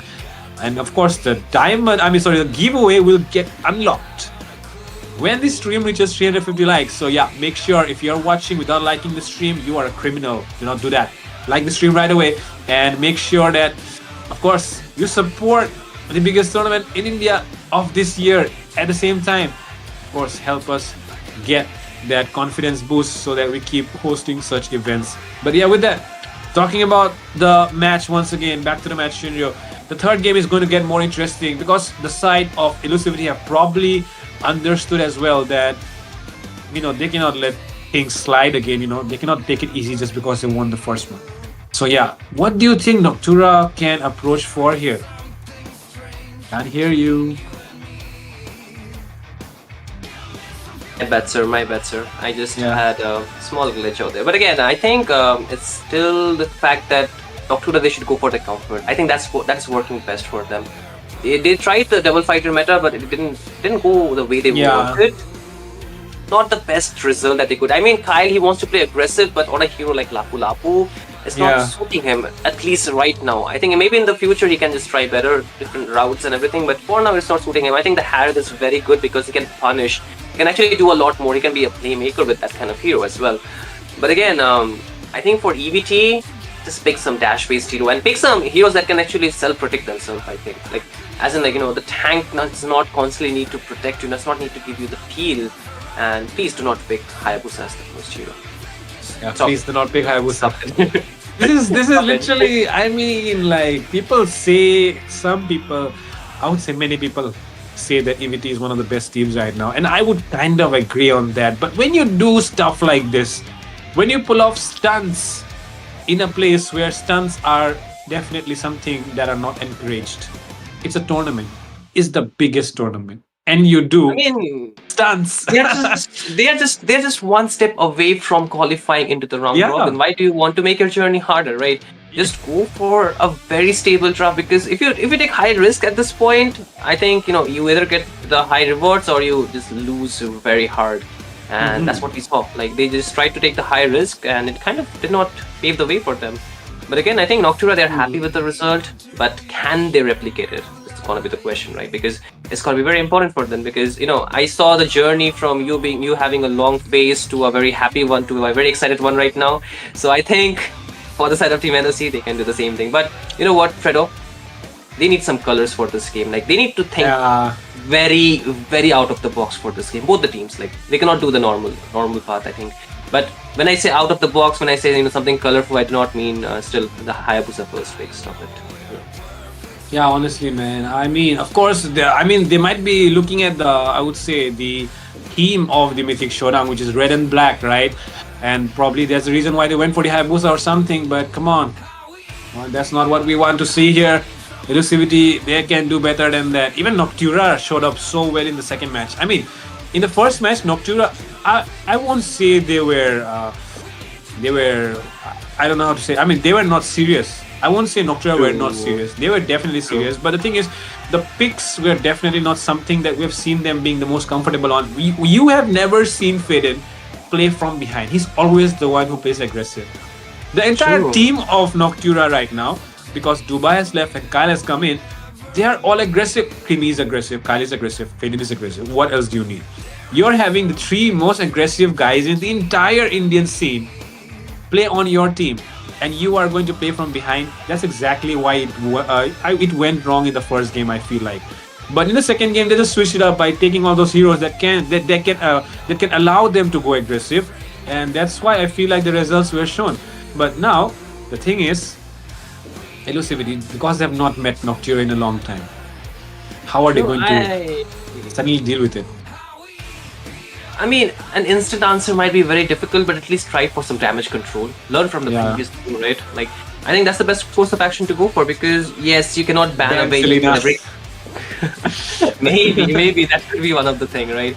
I think for Faden, I mean, one thing that I saw they could have done would have been picking up the Garud Kacha as the first pick. Maybe give Madara his comfort, because he is very good, equally good as Kimi onto those Garud Kacha, at least I would say. Like, I think for Garud Kacha, the top 3 players or top 5 players would be, Kimi, Zauzen, Madara, and even there are some others. I'm not, ranking them in terms of anything, but these are the players that you would actually think of in terms of roamers to play the Garud Kacha. And I think they could have gone for that as well. But even if not the, I think, if they wanted to pick the Lapu Lapu anyway, just go for the Lapu Lapu instead of the Hayabusa. Yeah. So they were trying not to. I think one thing that they did was try to deny it to Sarar Moon, not give him the Hayabusa. Maybe that could have been the thought. That could have been the thought.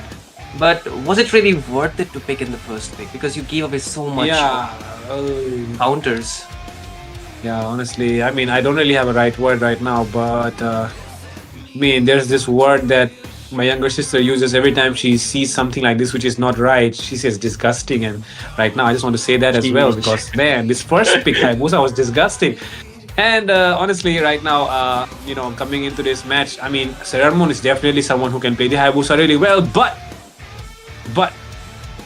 I don't really know how did Godspeed get taken down by Serarmon. 1v1. Yeah, 1v1. How can an export take down Hayabusa in a 1v1? I mean, he has shadows, he has Ugi Shadow Kill, and even if what does the X-Borg have, right? I'm not really He has sure. I mean, he can always he has a evade flamethrower. those. He has a flamethrower, sir. He can Yeah, burn the shadows. just a flamethrower. And even if you try to go for the last insanity, he's probably going to dash away with those shadows. But Yeah. man, I don't I really think, know.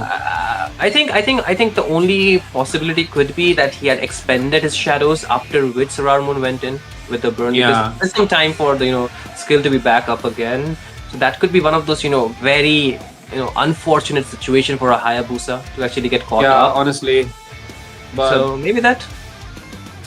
But we Yeah, gotta give props to probably that. Kimi. But we gotta give props to Kimi. His flank positions were so on point, right? Every Yes. time he was one step ahead of his opponent. yeah, man, honestly, that was really cool of Kimi, especially the way he went in for Shenzu directly. Like, I mean, there are like 4 or 5 people surrounding him, but he still reaches Shenzu. How did he do that? I don't know, but man, that was something. And yeah, man, we have talked about all the heroes, but man, let's talk about the guy who went down, the villain, right? I mean, all the heroes usually take down the villains, and tonight, of course, the one who was suffering was Shenzu, man. I mean, I feel so bad for that guy, bro. I mean, 4 or 5 people onto him, like, damn, I feel really bad for Shenzu right now. Honestly, I don't really know what's going through his mind. I have met him. He's probably laughing it off. It's like, oh, Okay. I could not, I could not do anything. Like, he's probably laughing it off, but I think they can actually get through this one, because I think for Shenzu is very good into this playmaking heroes as well, similar to what Faden can do. But his is for Faden is more aggressive. He's like the one who wants to go in, but for Shenzu is more about positioning. He's about like range plus damage kind of heroes, right? I think. One of the reasons that they're not picking up the Farsa is because of the Garud Kacha that was in the previous game. The Farsa is one of a strong suit, right? But I think sometimes you can risk it, maybe a little bit, because the Eve is like, if you get caught, you get caught. You cannot do anything about it. But the Farsa, but you can punish. You can re-engage with the wings by wings. You have a lot of mobility. Your roamer does not need to just come back to save you every time, because Madara, I feel like he was contemplating, like, whether I go in, whether I protect, whether I stand here, like, what do I do? Yes, they had that very strong combo on the mid lane with the very high slowdown, but what's good slowdown when your heroes can get marked? What do you do about that? Definitely, I don't really know what to say, man. But with that, I mean, Shenzu definitely needs to. Not Shenzu, man. I would like to blame the entire EVT. Because the thing is, when you go ahead for a pick like Hayabusa in the first pick, I mean, I definitely think not everyone was agreeing to it, but Godspeed just pressed the button anyways. I feel like that's what happened, bro. Otherwise, there was no way that they would have allowed going for a Hayabusa first pick, and then, oh my god, I don't really know what to say. And I think they did not even expect Faden and Kyle to show up with the Selena and Harriet. But yeah, I mean, just to remind everyone, just to nerf Faden a little bit, just reminding everyone, whenever you see Faden, there's a high chance you'll pick the Selena, because that is the best hero that he can play. I mean, you can talk about Asuna as well, right? Asuna is the best mage player, right? He's the best mid laner. That's what people say. People say Bid is also one of the best. But the thing about Mr. Faden is that he will play Selena in ways you cannot comprehend. Even Asuna or Bit might be stunned when they see that the Selena can be used in this way. So I'm just gonna give it to you that, man. Like, Bit and Asuna might be the best mid laners, but for me personally, yeah, Faden is the Selena goat. I mean, no disrespect to Void out there, but yeah, for me right now, it's Faden. It's okay. We all are, this is a free country. We all are supposed to have our own opinions about things. So no hate for that, of course. We Yeah. all can have our personal favorites, right? So, oh, this is again a dangerous grass map. So, even the Ooh. game number 2 was the same. NOC this time again first pick. We might see, more of those invasive heroes. I feel like it's coming through. But like you mentioned, don't pick the Hayabusa first. Ban the Selena. Yeah, come on, don't pick the Hayabusa and ban the Selena. That's what EVT should do here. But from the side of Noctura, what are they supposed to do? I feel like the bans don't really matter for them. What matters is going to be the picks. So True. definitely right now, EVT has to be the one banning out the right heroes so that the side of Noctura might get outdrafted. But the side of EVT, I feel like they have a very good hero pool as well. There is not really anything that these guys don't play. So for in the side of pick, I do not think it should be a problem. So like I was saying, Noctura bans are not really a problem for them. They can ban whatever they want. EVT are still going to have a good draft because they can pick many heroes. But the side of Noctura have a limited hero pool, in my opinion, that they can go with for this match. So they definitely have to depend or hope that EVT does some bad bans, I would say.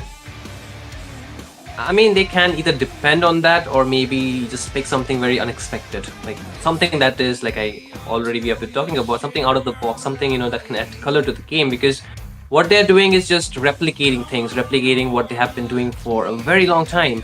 And even if you take a look at the draft from the previous game, you can see nothing very out of the picture is coming. I think the Alice might be a new addition, but apart from that, this is a very, I think, a draft that we look at from the previous meta, like the gold laners being the Harith and the Grandeur, and apart from that, the heroes like the mid laner there, the roamer there, the damage dealer, not the damage dealer, but the EX laner being whatever it is. But still, like what do you reckon? Can they actually just go for this time around? This time the Yu Xiong as well as the Isan Shin will be banned off, so out of the picture. The Selena is still open, but should NOC go for a first pick Selena? Like, might be a bit of overkill, right? Yeah, actually, I'm not really sure about that as well. That is just like what they did last game. But honestly, like I said, Faden is the goat. He can if there's anyone that can do something with the Selena, it's Faden. It's Faden and Faden alone. So yeah, I won't be surprised if they go for a first pick Selena here because it can actually work if it can actually Maybe be complemented with some more good picks. maybe the Garud Kachao can also be a first pick. I think like they can deny it, right? To Yeah. CVT because NOC Kimi, he got the MVP in the previous game. I think that hero works for him really well, and with the Alice being the last ban, it's still left open actually. CC is open as well, but oh, there it goes, NOC, I can see. The thing is, if they went for a CC, then I mean we can already read what's coming next because it's already evident that NOC are going to play I would say the meta-oriented lineup. Basically, they are not going to try and do something that does not work out for them. But this time around, they are not really holding back their guns. They have gone for the Hayabusa as well. And Faden is on the Farsa. My goodness, I'm not really sure how to react to that. I think I would have preferred seeing him on a Selena here. I think in terms of range, the Farsa is still better, and this time Sarar Moon will actually get the Hayabusa. So still a good option, and going for the Kimi, going for the Esmeralda is still a very viable choice. But what are you doing differently this time? I like the Grok. I like the Grok in this case because Same here. in dangerous grass, the Grok can really do a lot. I think just by just by giving the peel, like blocking the way with the second skill that is going to be the earthen ramp at the walls as well as the tech charge. I think there's so much pressure already, and even for an assassin, he might not be free actually just to do whatever he wants. But the jungler is still due. When Godspeed, what does he pick though? Yeah, what's going to happen now? What is he going to pick? I mean, right now is actually the time for the Suyo to show up. Suyo can actually do good here. But is this the same thought that's going in the minds of EVT? I don't really know. So let's see. Okay, CC getting banned out here. So finally, they show some respect, I would say, to the meta which is going on right now. But I don't really think that's the way you ban against NOC because the Harith is still open, the Granger is still open, And you know, Mr. Kyle, he might be a young little boy, but he turns into a monster when you give him those heroes. Yeah, I mean, even if there's an Esmeralda, I don't think so. Kyle will be shy away from picking up the Harriet. Like, not the best matchup, of course, if we talk about the counter index and everything. But for him, I think he can make it work somehow or the Yeah. other. But apart from that, I think the Grandeur could be a very well option. The Lapu Lapu gets banned. It could have been a good flex to the goal lane.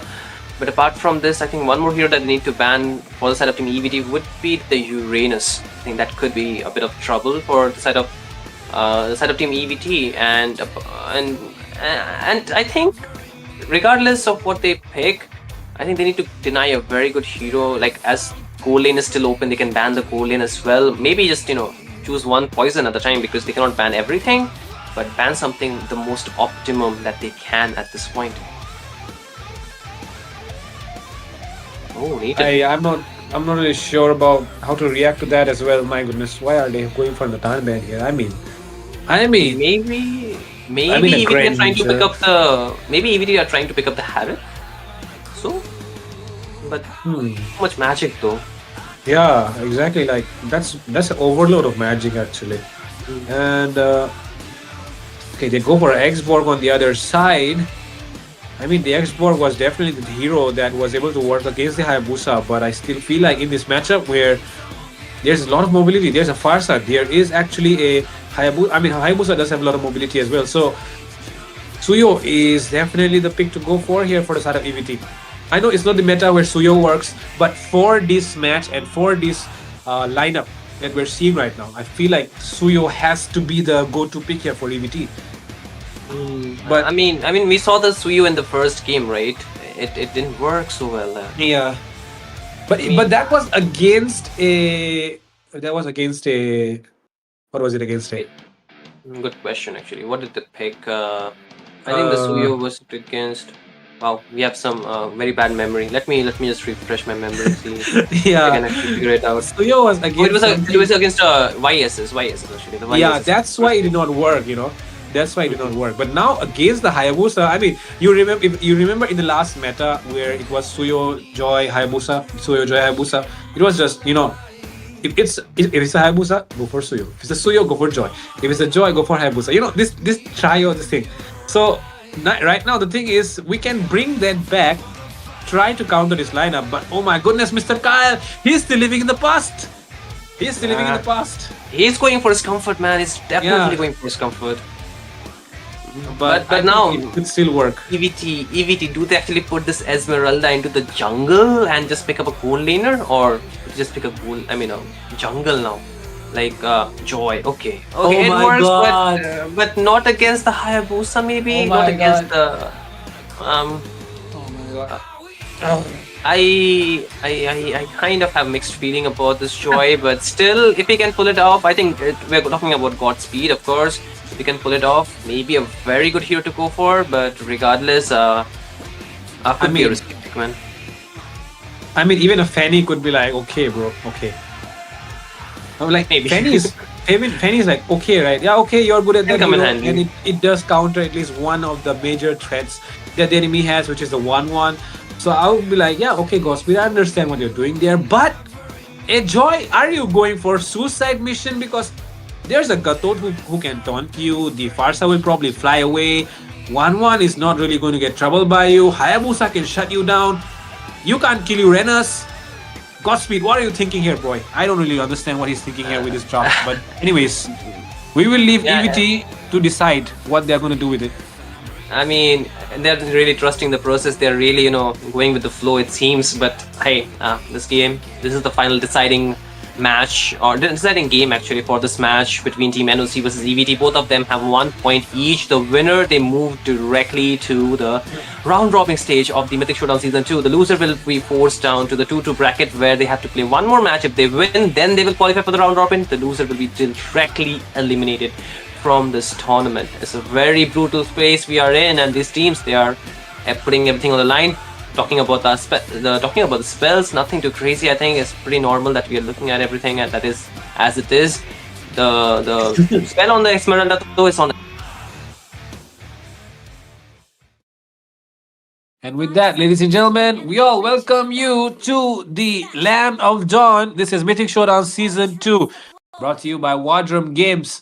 And this is, of course, NOC playing against EVT. Noctura Esports versus Elusivity Esports. Both of these sides have proven their might in the last two matches, defeating each other once. But now the third game will decide who will move ahead, the one who will move closer to, of course, playing in the LAN event, or will it be someone else who will be going for a longer path? One of these teams will be the one doing each of that. But for now, into the Land of Dawn we are, and it's EVT versus Noctura. Like I was saying, EVT right now, they have to give their best, and so does Noctura, because there's one more chance. And into the mid lane, already a lot of action taking place. First blood secured here by Mr. Faden.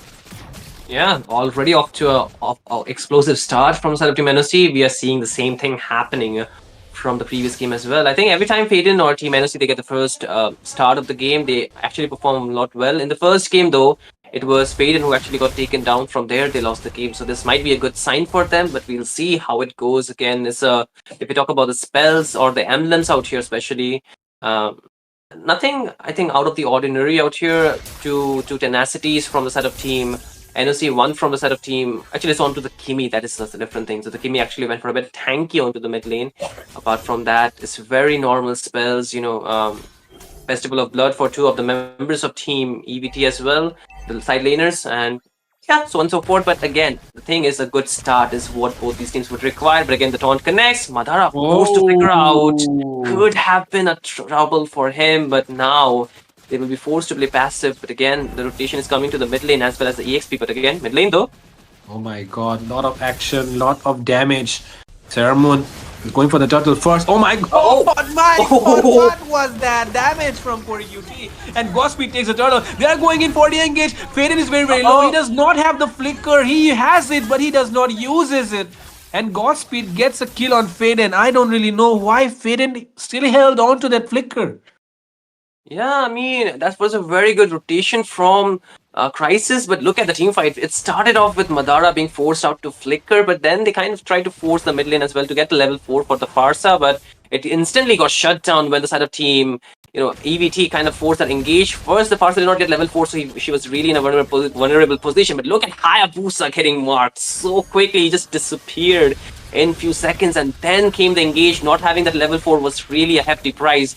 The side of Team NOC had to play, but again, another fight starting off. Kimi, will he be in problem? Yeah, look at Kimi, 4v1. He escapes using the AOG. And that is exactly what the Gatot Kacha is known for, those last HP escapes. But man, the thing is, I'm not really understanding how it's working right now. And look at that, Kyle as well getting chunked down. Oh my god, EVT. Just shutting the mouth up here for Fredo, of course, disrespecting me, but I like that. Crazy, man, crazy. But again, that was a lot of skills, a lot of people jumping onto Kyle onto the 1-1, so it's not really easy. But again, I'm kind of surprised Cody Cute is actually, doing so well onto this, I would say the hero. Arlott. Wow, I just forgot. Damn, I forgot the name Arlott, man. Crazy. I was so hyped in, I just forgot the name, but I think the Arlott, yeah.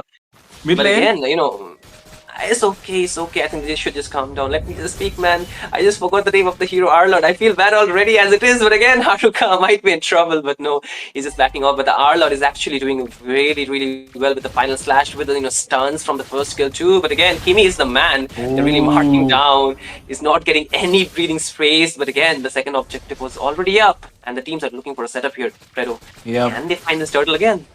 Look at Kimi and Haruka. They're trying their best to provide space here for Kyle and Ceramon to work with, but right now they're not really getting that. Even Faden as well getting marked down so easily by Madara, and Godspeed wants to go in for one of those members once again. Kyle could be in trouble here though. He uses everything that he has and he connects that crossbow of tank. Corey QT in the backline takes down Kimi, and with that Crisis takes down Kyle as well, and they're looking for more here. Ceramon is not able to use Yugi Shadow Kill yet, and he still holds on to it, but Shenzu into the mid lane, still chunking down Haruka, and with that they do not get anyone down. Instead, it's just Kyle who falls for the second time in this game. And EVT are looking to strike once again. Yeah, they're looking to strike and they have gotten themselves a good start. It started from the side of Team NOC getting the first blood, but then from there on, they were very aggressive and it's really paving the way for them. They got both the neutral objectives secured and now they are even having the goal lead with the kill pressure already being built up. But top though, Oh my god, Crisis is in a lot of crisis. Oi. And he will be able to escape as well. My Don't tell me! goodness. Don't tell me! Crisis is not in crisis. Wait. He even uses everything that he has. Oh my god, even Serarmoon uses his shadow kill. But the shadow kill onto the pump. Crisis with the clutch escape. Cody Cutie coming in to try and rescue him. Serarmoon very, very low right now. And he will get taken down for the second time by Corey Cutie. And EVT are not looking for anything less than a win here. Damn, this is looking terrible for the side of Team NOC. They were looking good, but again, Crisis Part 2? Oh no, this is the instant replay, man. I was like, Oh my I was just god, struggling. happening with you, I'm bro? wheezing, man. I'm wheezing, man. It's so explosive. But again, like you mentioned, the clutch escape. Look at the shadow kill averted out there. But still, I was like, hey, are they going for a part 2 here? But really, with 1v1 being won from Corey Cutie against Hayabusa off, not having any kind of skills. Even the tier 1 push down on the bot lane. This is too much of an advantage for the side of Team EVT just for the first 5 to 6 minutes of the game. But again, neutral objective will be up soon. So I think Whoa. Team NOC, they need to play it down slow. But talking about the items, you can see so much lead coming in from the side of Team EVT already, right? Their first item locked in and just waiting for the second one. Yep. And honestly speaking, it's looking really good here for the side of EVT. They do not really have a lot of things to worry about, except for the fact that Kyle was able to just shut down Godspeed. And like I was saying, at least in theory, because I already pointed it out, this Joy should not be working. The only way it's working right now is because of the synergy that EVT are showing, especially Corey QT, because he has been able to mark down the backliners very, very well. And at the same time, the frontliners, of course, Madara and Mr. Corey themselves are able to zone them out as well. And Shenzu from the backlines is always providing enough damage to zone them away. Fade in here, trying to steal the turtle, but Godspeed not really that okay. Into the mid lane, something could break out here. Kyle is looking, he has activated that crossbow of tank. He still holds on to it. Madara is the one taking the damage, so nothing much coming out of it. Faden, look at that Faden. He will be getting taken down here, it seems, but he uses the flicker to escape. Crisis here was just trying to pull his best move, but Haruka here as well. My goodness, bottom lane.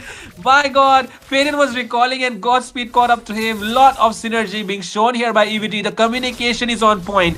They are communicating about the spells, emblems, items, every single thing that's moving on the map right now. As you can see, they're going with Yugi Shadow Kill, but there is not enough damage on Serarmoon right now. And Haruka could be the one falling. This Uranus is very, very low. And Shenzu gets a killing spree. This guy is on 30 stacks of Sky Piercer right now, and he could go in for more. But man, Corey QT is stuck this time around. And it's a shutdown secured by Faden.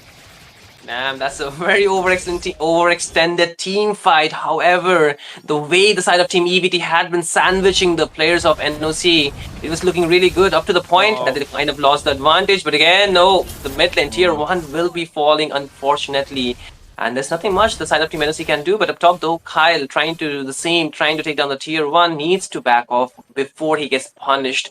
But oh my god, if you talk about the goal difference already, but okay, Madara got spotted, but does he want an engage here? Like, Kimi can escape, okay, it should be okay, but look at the goal difference, right? None of them are able to match it up to the point that the lead is just getting broader and broader.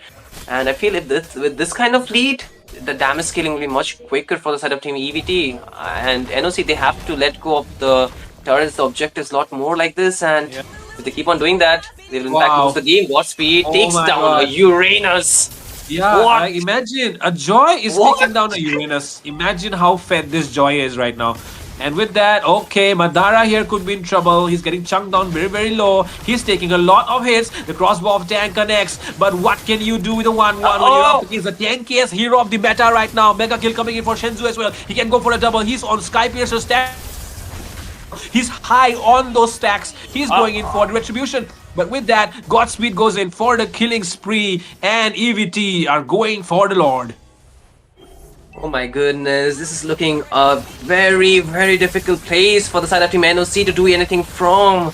Not that they can really answer back is not even the answer. That the frontliners are getting punished. Haruka is getting taken down. Kimi has to use his skills to escape. With this Lord going to the side of Team EBT, they're looking much more closer to actually winning this game out. The only thing the side of Team NOC can do is just slow this game down, but is it really possible because of the type of dive that is available from EBT?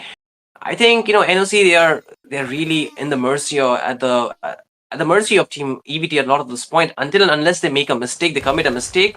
There's no way Wow. for Team NOC to actually punish. But again, the buff this time, Sarar Moon, there's nothing much he can do. He can secure it maybe, but that's about it. He cannot really punish. The Grok was just standing there. But the Lord here, Fredo, already marching towards the base of Team NOC. What do? Yes, the best that the side of EVT will try to do is take down those inhibitor. I mean, take down those tier 2s and maybe an inhibitor. But the side of NOC, they have to try their best to defend. And the thing is, Haruka has to be standing there out front and, of course, try to survive everything that is being thrown at him, especially Senzu, who's going to try and melt him down very, very quickly. And with that, the turrets. Take a look at the way they have managed these minions this time around. The next wave comes Until? right after the gold shield is gone. So that is a good timing here. But now they have to use this timing to the max potential by trying to take down this turret, but they won't be able to do so. Haruka still standing tall. Shenzu's damage is of course coming very, very much as well. But with that Ugi Shadow kill, there comes Sherard Moon and he will strike on Shenzu. And with that, Final they're going slash! in for more. Revitalizing Force out along with the Feather Airstrike as well. Double kill coming up for Oh. Sherard Moon. This is EVT. the downfall that NOC were looking all along. EVT just made the blunder and NOC will strike. They are trying to go in for more members. Godspeed this time around. He knows that Ugi Shadow Kill is not available, or neither does he Oi. have the shadows. And Godspeed goes for the hunt. Crisis though. in a 4v1. Can he actually pull it off right now? He seems Ooh. like he's getting low, so he will be backing off as well. But okay, Uh-oh. Crisis. What is Godspeed thinking here? Godspeed, okay, Crisis actually buys the Winter Crown. Is he trying to do something which is impossible right now, which is going for a 4v1? He does not want to let them go. He's still chasing them down. What is Crisis doing here? He does not want them to recall or something. Oh, Shenzu is back though. But look at Crisis still going. The traction pulse will connect onto his Haruka. But Godspeed though, he wants to go in. He wants to go in for Kyle. Kyle is very, very low. Oi, Kyle oi, does oi, not oi. land those hits. And with that, Crisis going in for the backline. Kimishi causes a shutdown as well. But that's a heavy, heavy Esmeralda that you're dealing with. They do not have enough damage. Oh. Madara knocks up 3 members. Shenzu goes in and he's dealing a lot of damage. Shenzu takes down Kimi. He can go in for Haruka as well. But Haruka escapes using the dash. But now, the side of NOC is of course very, very short-sighted, I would say. Because this is the Crisis boy right here, man. Crisis boy just short-sighting them. They did not really see what was coming. The fact that their timers are not that long yet just caught NOC off guard, I guess. Like that sustain was just unreal from Crisis. He was, like you mentioned, 4v1 until his team kind of helped him out. That could have been a very big blunder the side of Team EVT could have made. It's just because of Crisis as well as Godspeed taking down, I would say, Sarar Moon, that they could really hold on for their fortress for much longer. And the best fact is that Lord was not there. It's getting taken down. I think it should be pretty much secured by Shenzu though. Haruka really, really ahead, can get punished down. He's that's impossible. That's impossible at this point when you do not have the Oh my damage god, look item. at Crisis. Look at Crisis. Look at that amount He's a of bully. HP. I mean, that's Shield. like He's bully. yeah, that's like 2 high-lows put together, bro. Crazy, man. Crazy at this point because you can see his build, right? He's just waiting for his last item and he's so far ahead. And he even has the Winter Crown. Kyle. Oh, Kyle. Knock up from Madara. Ah. Madara securing the kill there, and Saramon going in for the Yugi Shadow kill. They want to target Kori QT, but Madara Oh, will be able Shadow. to survive that. Yes, he does. Saramon as well, surviving through every single thing. But now they are left to defend their base without their goal laner. Can they make this happen? Do they have enough damage? They're going with the Feather Strike. The Lord getting chunked down very, very low. Crisis into the backline as well. Kori QT trying to make something work. But Haruka is trying his best to survive as well. A lot of damage being done here by Shenzu from the backlines. And Kimi might be the first one to fall down. And yes, it is Shenzu who takes down Kimi. Haruka still trying to survive everything that is being thrown at him. But look at the immobilization coming from Crisis as well. Shenzu goes in for the double. He goes in for a triple. He can take a Maniac right now. And yes, he will get the Maniac. Can he turn into a Savage right now? Because it's only Kyle that's remaining. And Shenzu will get the Savage of the Mythic Showdown Season 2. And with that, EVT have destroyed the base of NOC and taken that victory. Man, oh man, what a game! What a, like, I think from that fight where Team EVT kind of made the blunder, from there on they were like, hey, we need to pull up the gear for winning this games, and they did it, man. Like, it was so aggressive, so aggressive from them, and every time they go in, and even a Savage from Shenzhou, man, he was like, I think, first Savage, and he was like, I wish, like, we could have the face cam onto his face. I was like, I know that he had the biggest smile, and I just remember something. A friend of mine, told Shenzhou that he smiles with his whole body. Like, when he smiles, like, he smiles with his whole body. Like, his whole body moves. But ooh, Crisis, man, he was. I was kind of speechless to begin with, but Wow.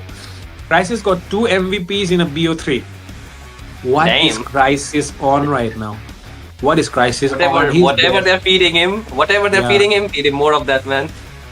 Yeah, definitely. He's They good. need more of that right now. But man, gotta give credit to Shenzhou as well. Look at the amount of gold that he had as well. He was definitely having a lot of gold.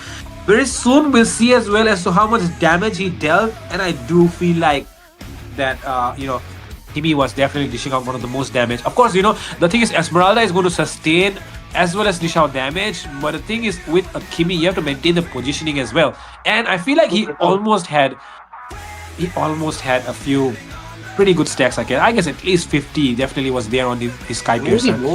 maybe more. I think 60 plus for sure. Like, Yes. at the end, maybe. Maybe I feel like as that as well. He definitely. But okay, taking a look at the emblem setups, just recap of that. And of course, Mr. Nadara here taking the Wilderness Blessing along with the, I would say, agility as well, Yeah. allowing him to just move much more faster across the map. And that is exactly why even Kimi you know was what? the one. You know what? He was taking the crossbow of Tang head on and walking away. Yeah. Like, Yep. like what do you do? Yeah, What do you what do do you about do? that? Yeah, I mean, 1-1 was not really able to unlock his ultimate except while he was targeting Madara, right? And Madara was like, okay then, come on, if you want to use your ultimate, I'm the only one that my team will give you. And yep, of course, he was letting him unlock his ultimate, but there was not enough damage. And take a look at that. A goal laner dishing out lesser damage. I mean, a marksman dishing out lesser damage than a fighter. That is not something that happens very often. But tonight it has happened because EVT have definitely shown their class. And Mr. Godspeed, I am really sorry for whatever I said before the draft, before heading into the Sheesh. match, because you have just shut my mouth up with that gameplay of yours. But yeah, gotta give credit to the rest of his team members as well, who were able to shut down every single member as well. Just having this Joy play the way it is supposed to be played by enabling him to do what he wants. Absolutely. I think it was definitely the team's effort, but hey, look at Shenzhou, man. I think he smiles a bit better than that in real life. So W for him. But again, I also give props to Madara for giving so much peel for his team, because he was the front line. He was blocking the way with those walls so perfectly. The team could actually chase them down, and in some places you could see Godspeed was not the one who was just going after the team was making the low. He was the one who was flanking from behind when the enemies were running away towards their base. They thought they are safe, but you're never safe when Godspeed is lurking around, maybe onto the Joy at least.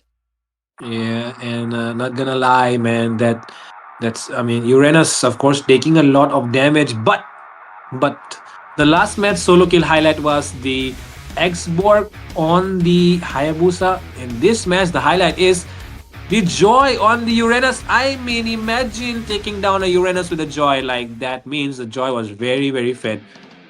And with that, we've come to the end of the first match of the night. But the night has just begun. There are 2 more matches coming up. And just to remind you, the next match is of Team SADUL. And when SADUL is there, you're going to get some boom bam action, because you know what Mortal says, boom bam nights, right? So yeah, we're going to get some boom bam nights the next match. But for now, we already have the winner of the first match. Elusivity are moving ahead and directly qualifying for the LAN. Meanwhile, Noctura have to take a longer path, but it's still not over for them as well. So yeah, gotta give credit here to Noctura for trying their best. But man, Elusivity just, I don't know, man, some different level of synergy. I did not really expect this Joy to work out, but the way it worked out, man. True. I mean, like we already talked about it, like the synergy are just developing more and more for these newer teams, and they're reaching, I think, to the point that even the people who are already at the top, they need to even they need to push more towards, the consistency. I would say, like, if you're not consistent enough to actually, just perform in your games, I think the teams, these teams like them, they can easily take away games from you. Like they would not even think twice before, making those plays happen, because one, they're not afraid because they have been winning around a lot more, like if not winning, at least reaching the top 3, top 2, the grand finales, right? So that kind of confidence boost is really important. So you need to have that kind of thing for yourself. But again, EVT, GG, GG, well done, I would say. Congratulations on moving into the round robin, but the Mythic Showdown just begins from there, right? It's not over yet. There's a lot more work to do, but for NOC, they're not eliminated yet, so I think we will see them again for sure, but that would be the last time. If they lose out there, they're out. So it's gonna be tough, but like Fredo mentioned, there will be one more match. So do we look forward to it, Fredo, or do we just say, nah, that's a boring game? Is it so? If you're not looking forward to SADUL playing, then why are you even watching the Mythic Showdown, bro? So yeah, Isn't it? Yeah, of course, you're going to, witness the next match, but do not forget, once again, reminding everyone, 350 likes. When we reach 350 likes, 5,000 diamonds giveaway will unlock, and it is going to be given to how many number of people? How many number of people? You'll find that out when we come on the other side of the break. So stay tuned on War Drum Games. Mythic Showdown 2 will resume after a short break.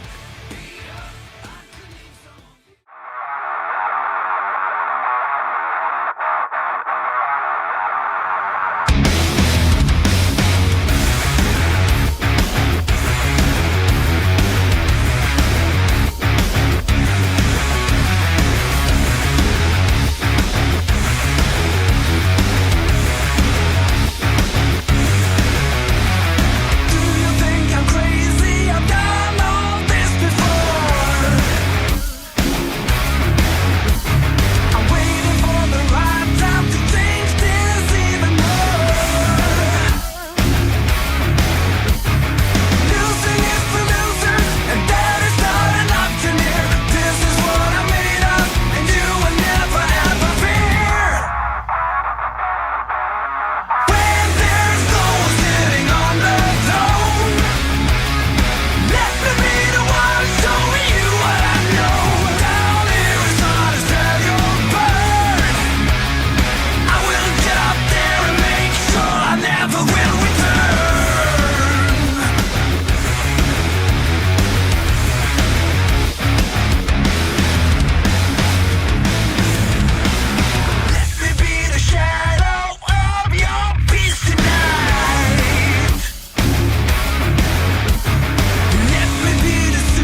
Good evening, ladies and gentlemen. Welcome to another day of the Swiss Bracket at Mythic Showdown Season 2, presented to you by War Drum Games, collaboration with MOBA Esports India. And this is game number 2 into the day of the 2-1 bracket between none other than Team Seoul Esports versus Yellowstone. This will be me, your caster Sarah, alongside the very talented and now back into the casting desk, Itami. Hello, Sarah, and it feels good to be back after such a long time. We are back onto the casting decks, and of course, this is going to be the 2-1 bracket for Team Seoul as well as Team Yellowstone. So, whichever team is going to be winning out onto this best of 3 series, they will be qualifying for the round robin. Meanwhile, the losing team will be going out onto the 2-2 bracket. So, a lot of things are going to be onto the stake for this match. And as Sarah has already mentioned it out, that Seoul Esports already have 2 wins onto the name. They did, concede one of the losses against Team Shaked Shine, if I'm not wrong, and Team Yellowstone were the ones who lost against Team RNTX. So this actually made 2 of these teams to be meeting up onto this 2-1 bracket. So by far, I think the draft as well as the priority picks are going to be relying more onto the fighters, because it has been the fighter meta, not just onto the EXP, but also onto the gold lane. Because of the gold lane adjustments, we rarely do see the marksmen, because if you have the utility as well as the farming and the damage potential from the other lanes, the fighters are just going to be doing their zoning job. They will be the sustain as well as they will be dishing out some decent amount of damage, but most of the work will be done by the mid laners as well as the junglers. So the priorities will definitely be there from there. Said, and I honestly couldn't agree with you more, that the meta has completely shifted towards the fighters. Like, it's okay, some marksmen do work onto the gold lane. Harriet, he is like immortal, he never dies. You can flex him into any kind of draft, provided the situation favors it. And then there's Nathan, there's Granger and Erikel as well, who are still used into the gold lane. However, the pick percentage and the ban percentage of the fighters like Lapu Lapu, CC and Esmeralda are the highest on the gold lane. We will definitely be seeing picks move towards the first phase as the draft is going to start up in a few seconds. But not to mention, Yellowstone did lose out to Team Seoul a few tournaments ago in a clean sweep, where Team SAT Well did make it up to the upper bracket from the lower bracket, defeating Yellowstone. So of course, they will be looking for their revenge in this one, and so will be looking for a clean sweep once more to secure their spot into the round robin. And that is something which makes the entire storyline of this match really very interesting. So we'll have to see how this one goes for both of them, because whoever drops better, whoever gets the better of the fighters of the gold lane will take the win. Exactly, and I actually would like to remind the viewers that the giveaway is still going on. So to be part of the giveaway, 200 likes has already been done. So once it reaches the 300 mark, the 5,000 giveaway, diamonds giveaway, will be unlocked. So in order to participate as well as in order to be eligible, you need to be more active onto the live chat. So from there, 50 viewers will be picked out and a total of 5,000 dice will be given away, and the winners will be announced onto the Discord servers as well. So make sure you are updated as well as you have joined the Discords as well. So I think slowly but surely we will be heading on to the draft as well, Sarah. So quick predictions. What could it be the priority picks for the side of Team Seoul, also known as Team ABM before? So it is going to be most probably they like prioritizing the fighters onto the jungle as well. So I do expect Jeho going on with the fighter junglers, prioritizing it more compared to the assassins. And in terms of getting the objectives, the fighter jungler actually works out really well. And Jay is one of those people who has recently picked up on the assassins. Like, he was generally good on all of the major junglers, whoever has been in the meta at whatever time he plays it. And right now it's the Yusenshin and the Lancelot, and Team Seoul does love to pick up on the Lancelot towards the first phase. And following that, they give Anti his pick and then Asuna, so that the main heroes do not get banned out. It's usually Radium or J or Apex waiting it out to pour their picks on towards the fourth and fifth picks. onto the hands of Yellowstone, though, they definitely love giving Ricky and Lemonade their players too, and it's followed by Ice or Warrior, and Skyzen is the one with that good pick. So we'll have to see how they decide to draft this one out, because whoever they give the first pick to is going to be making a lot of difference, not only in his lane but also during the team fights.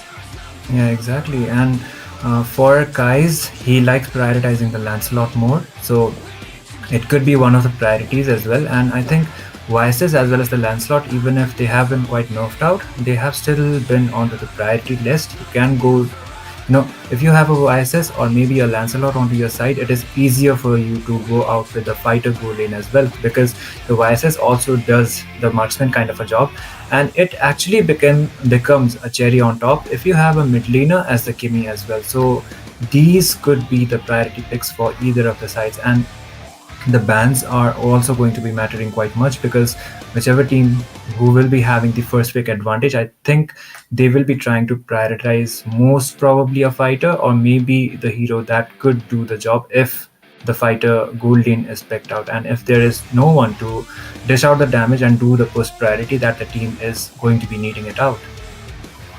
I think that is why the majority of the team fights after the 15-minute mark are just full on brawl. There's an Esmeralda jumping onto you, there's a dragon pushing onto your mage. So who are you going to protect? Are you going to look for a double backline comp where you need to protect both the marksman and the mage? But that's not really very likely to be coming in from both these teams, because Asuna, he is a little bit reliant on Apex for the setups. They usually go for the Kalia and a mage who can burst them down. But however, if Asuna is on an independent mage like the Kagura or the Yeep or even the Kadita, he could be making plays of his own.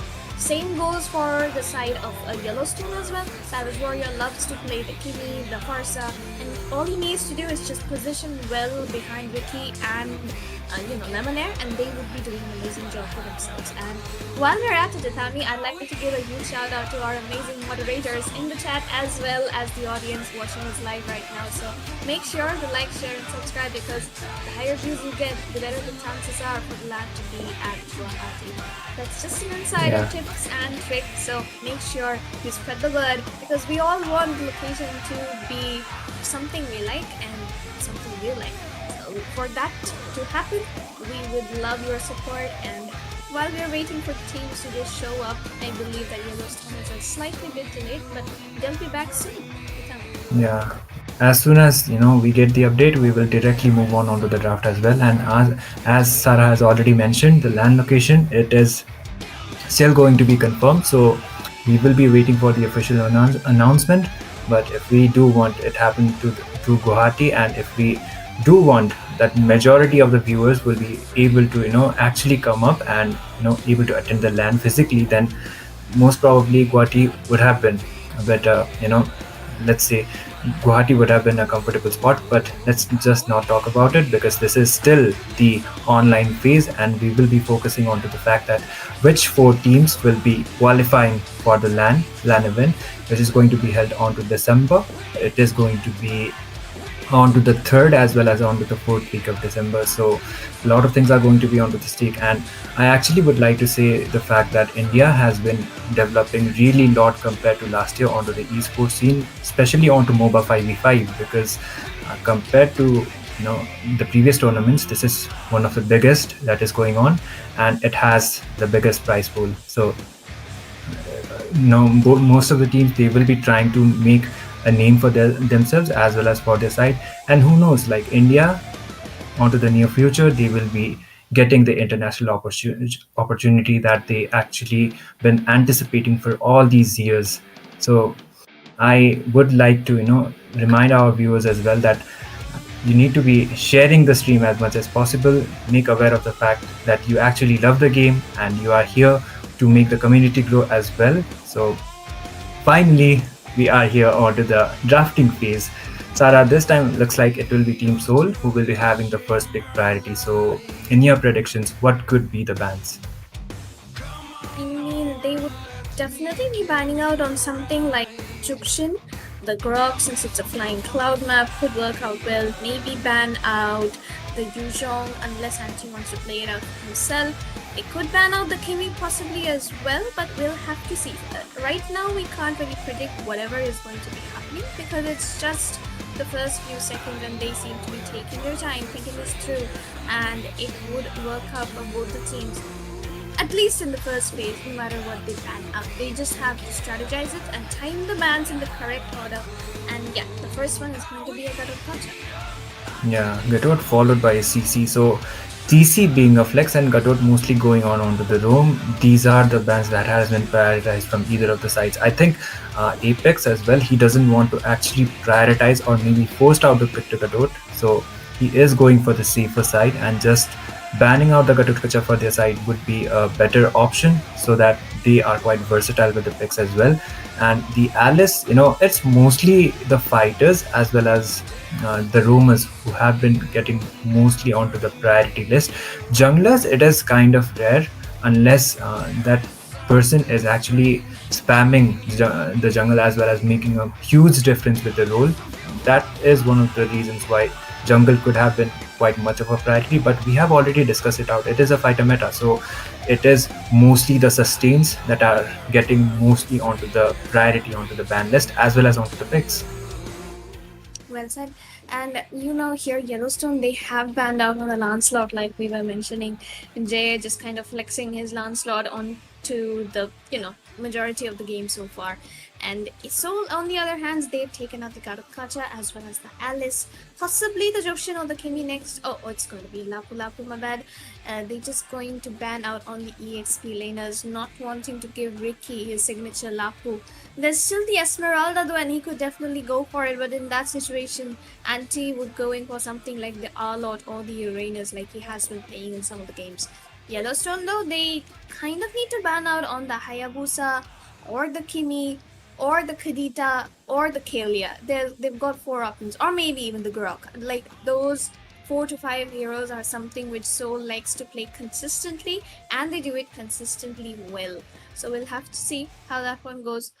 Yellowstone though, they've got a 2-match disadvantage since the server will be Mumbai continuously for the 2 games, since Yellowstone did show up late and it was a penalty for them. So they will have to draft accordingly. Most probably send Kais on some kind of a fighter jungle and helps Kaizen farm up. But that's the only hope they've got for the late game. But here though, like we mentioned, you either ban the Grok or you pick it, and of course it's going to be the Grok getting picked up by the side of Seoul. Yeah, and it is one of the signature picks for Apex as well. Not just the hero, but the Grok has been quite of a priority onto the pick side once after he got the revamp. So he has been much more priority onto the roam. EXP Grok was also possible, but it is super rare to see an EXP Grok, especially onto the tournament. So I think to counter out the Grok, I feel like a Valentina could also be a good option, but Valentina, it is kind of rare. It's just like, if you just pick it out for the Grok, then it's not going to be working. And considering the fact being a mid laner, you will be requiring something that is going to be dishing out continuous kind of a damage, or maybe just dragging out the utilities with the pokes, which could be the role that Jushin is able to fulfill out quite well. So the Jushin as well as the Yuzhong has been prioritized from the side of Team Yellowstone. But meanwhile, Seoul will instantly respond with the Eve. It's kind of fixed, but the vices as well, even after the nerfs, the guy is still really strong, and Jay will be the one who will be prioritizing that hero. If onto the good hands, if gets the good farm, the guy is going to be an absolute nuisance, especially onto the late game.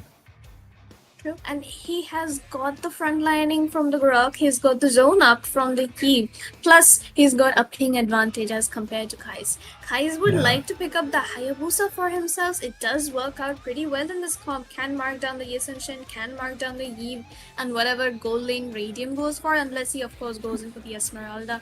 But I mean, you've got a server disadvantage, and we saw in the previous round that Kais on Hayabusa didn't exactly work out for Yellowstone, so they'll have to reconsider their picks, but nope, it is the Hayabusa after all. I feel like Haya once again getting prioritized, so this time Haya, like onto a higher MS, it is going to be quite hard compared to having the server advantage for your side is not going to be working out as much as Team Soul has the advantage, because they have the advantage onto the server. So they will be able to move more flexibly onto the map, as well as getting the objectives would be a major plus point. So hopefully they will be able to live up onto that expectation. We are here already onto the second banning phase, and I think the gold lane as well as the EXP lane are still open for the side of Team Soul. Meanwhile, for the side of Team Yellowstone, it's still the gold and the gold lane as well as the roam actually for the side of Team Yellowstone. So bans would be done accordingly to that.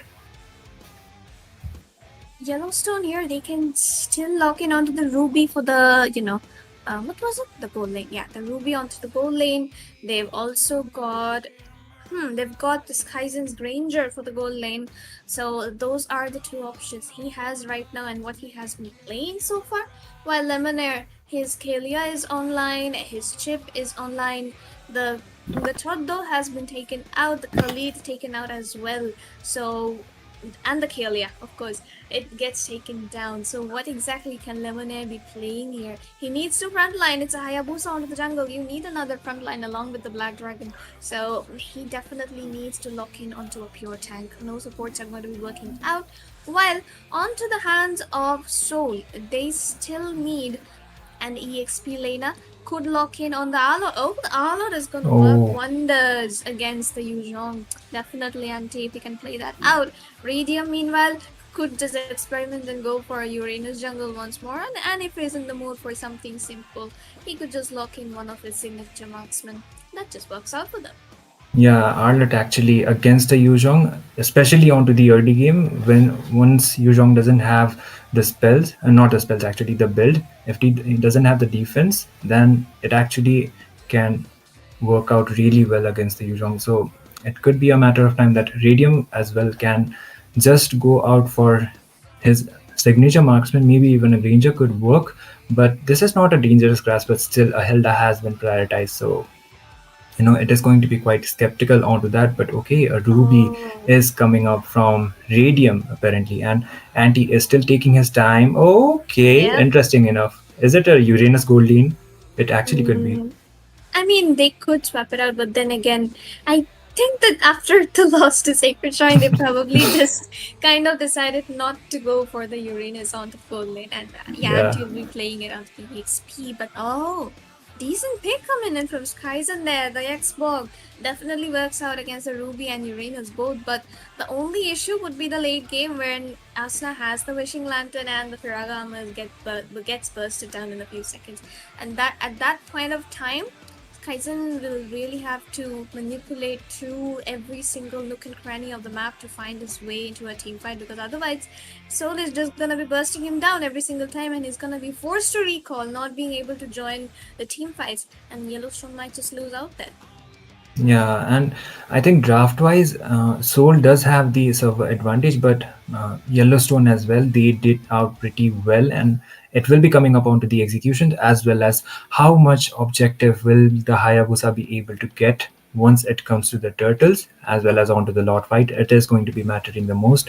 Lemonar can do that poking job. He can get out the visions for their side. So sustain wise as well, both of the teams, they have gone for the sustainable kind of a draft, and Skyzen's farm is going to be mattering the most. And I most probably think Savage Warrior will be trying to get the Sky Piercer as soon as possible onto the Jushin, so that the passive could be popped up and he will be able to acquire some kills, as well as the executions could be done.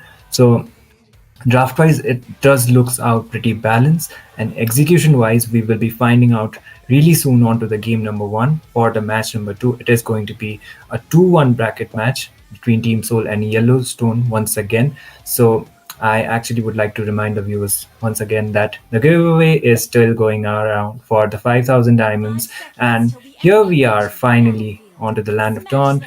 Team Soul taking the left and Team Yellowstone onto the right. So a best of 3 series to prove who is going on onto the round robin.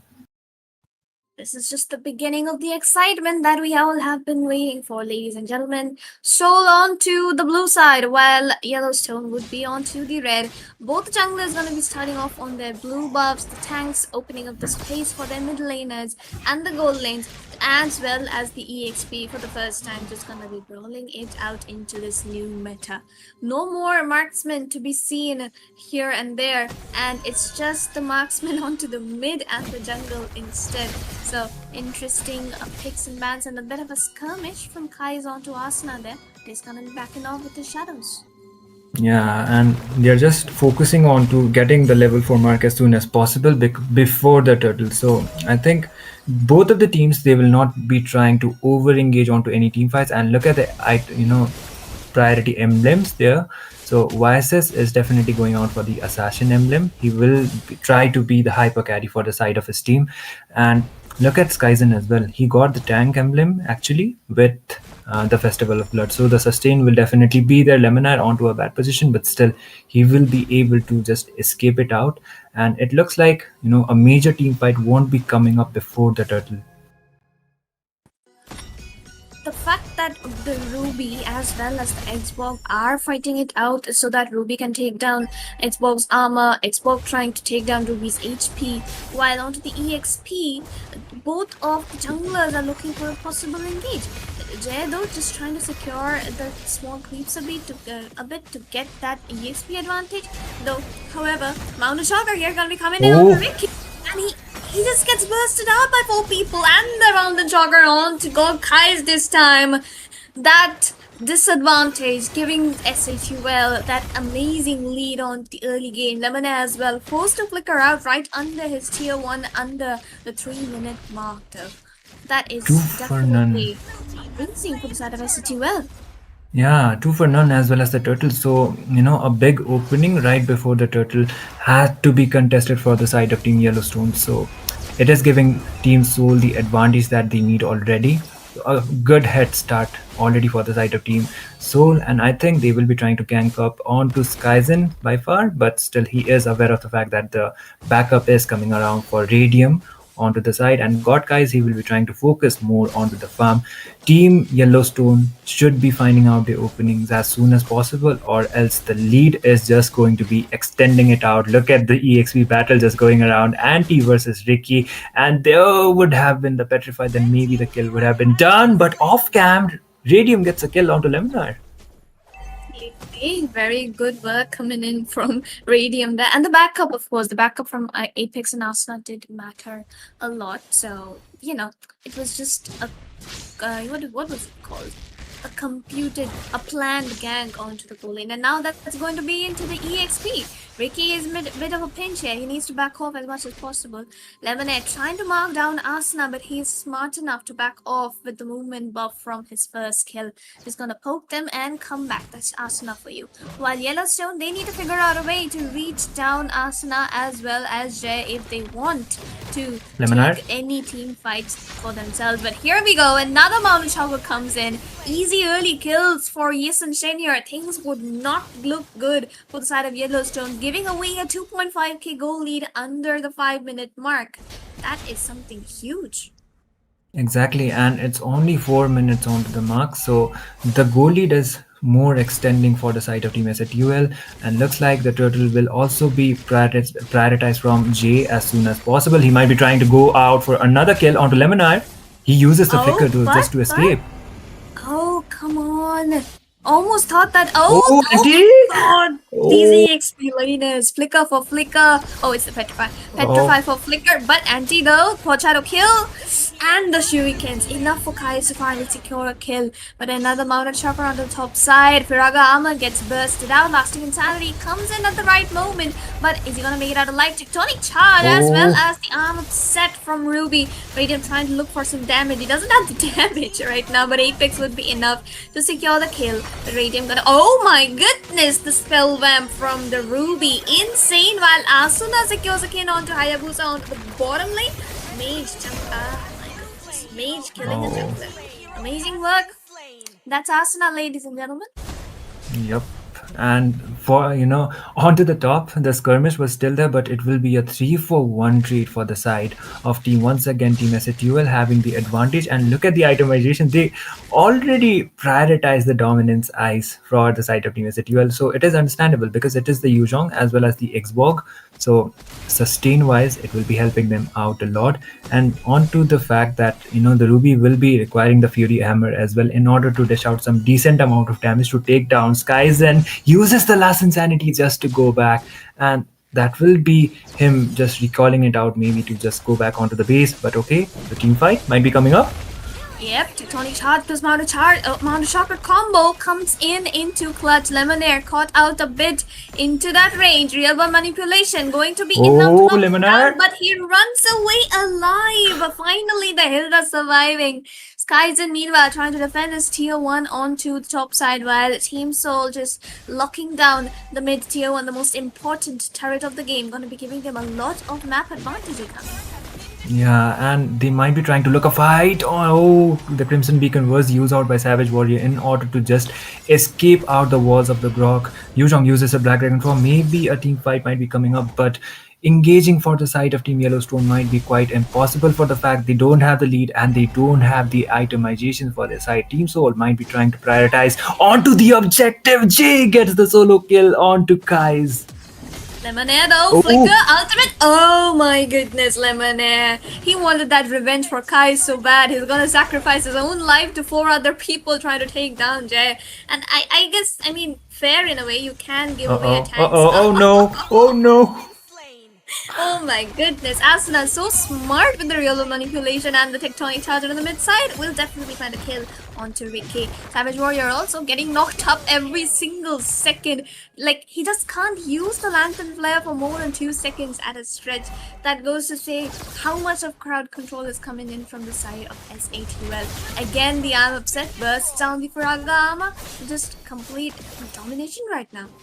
Yeah, looking at the goal difference as well, it is completely scaling out for the side of Team SATUL, and Team Yellowstone yet to find a proper opening. Lemonade trying to get some visions, but he might just get poked down onto the fact they will just be going back. Oh, I'm offended comes up as well as the team fight. Oh my goodness. Of course, Hayabusa tries to go in for the quad shadow kill. He doesn't have the shadows anymore. He's trying to mark down Asuna. Has to back off. Black Dragon comes in. Asuna doesn't have the flicker here. He's gonna get taken down by Savage Warrior. And now Anti trying to go in for something more. He is looking. He has to sustain. Ricky though is trying to gain as much passive as possible. But with the stuns coming in from the Grok as well, and Anti is not gonna be able to survive that. Giving away a killing spree to a Grok. And now there comes the invade. The walls here as Kais gets locked down inside the wall. Is gonna be taken down very low. Misses out on the blue buff. Anti will be the one securing it. Lemonade trying to go in for something more. Lantern Flare onto Apex. Unable to knock him back. And both the teams trying to look for a disengage though. However, Skyzen still chasing down Apex. Will finally just try to run away. But damn it said! Radium onto the bot side. Finds the kill onto Hayabusa with a flicker. Oh my god. Flicker play completely worth it. Getting out the junglers for their side. Skyzen uses, oh no, not uses, but the Firaja armor will be popped down. Loses the immortality. He might just lose out once again the Firaja armor and he will be able to go back. But for the cost of the immortality, looks like the Lord will be spawning onto the next few minutes. But look at the replay onto that fight. They did took out most of the members for the side of Team Yellowstone onto that team fight. Skyzen did lose out onto the immortality. Once again, the trades going out better for the side of Team Soul, and the goal lead, it's just extending. And it's so after all. They're not giving any space for even Lemonade to scout things. And that was the instant reply. I thought, why is the same thing happening again for a moment? However, on to the live view now. Apex is in a bit of a pinch here. He has to back off. But Ricky though, not gonna be able to sustain all that damage. Lemonade as well, very low. Jay gets a double. Asuna trying to find down Savage Warrior, lock him down inside his RWM. Still has it online. Anti completely zoning away. 3 people dead. Only the Jukshin out here alive. Real manipulation. Flicker is out, makes it out alive, but Inhibitor is already down without even taking Lord. Yeah, and Inhibitor being down as well as the Lord is already up, so this is not looking good for the side of Team Yellowstone at all. Looks like Team SATWell, they will not be wasting any more further time. Anti is trying to buy out some time for their team. And look at the level ranking. YSS compared to Hayabusa, he already got 2 level power, and I most probably think he has the advantage onto the gold rankings as well. It will be the uncontested Lord going out for the side of Team Soul, and only the inhibitor remaining for the side of Team Yellowstone. So the defense is definitely going to be tough, considering the fact how well Team Soul are able to sync up onto the lanes. They will be trying to look out for the fights, but looks like they will just be going back, and it would be better for the side Savage Warrior. Oh, My he just escaped. goodness, so close, but the RWM is so perfect, and the fact. And Oh. why is Yellowstone just gathering up so close inside the RWM just to die like that? I said you well with the tectonic charge. 3 people caught out in the middle of it. Ricky tried to catch Jay, but he is himself in danger here. Jay finds the kill with the basic attack. Oh, it's gonna be Asuna while Apex onto the back line finds Savage Warrior. Lord charging down the mid lane. The 3 waves of minions crashing down into their baits.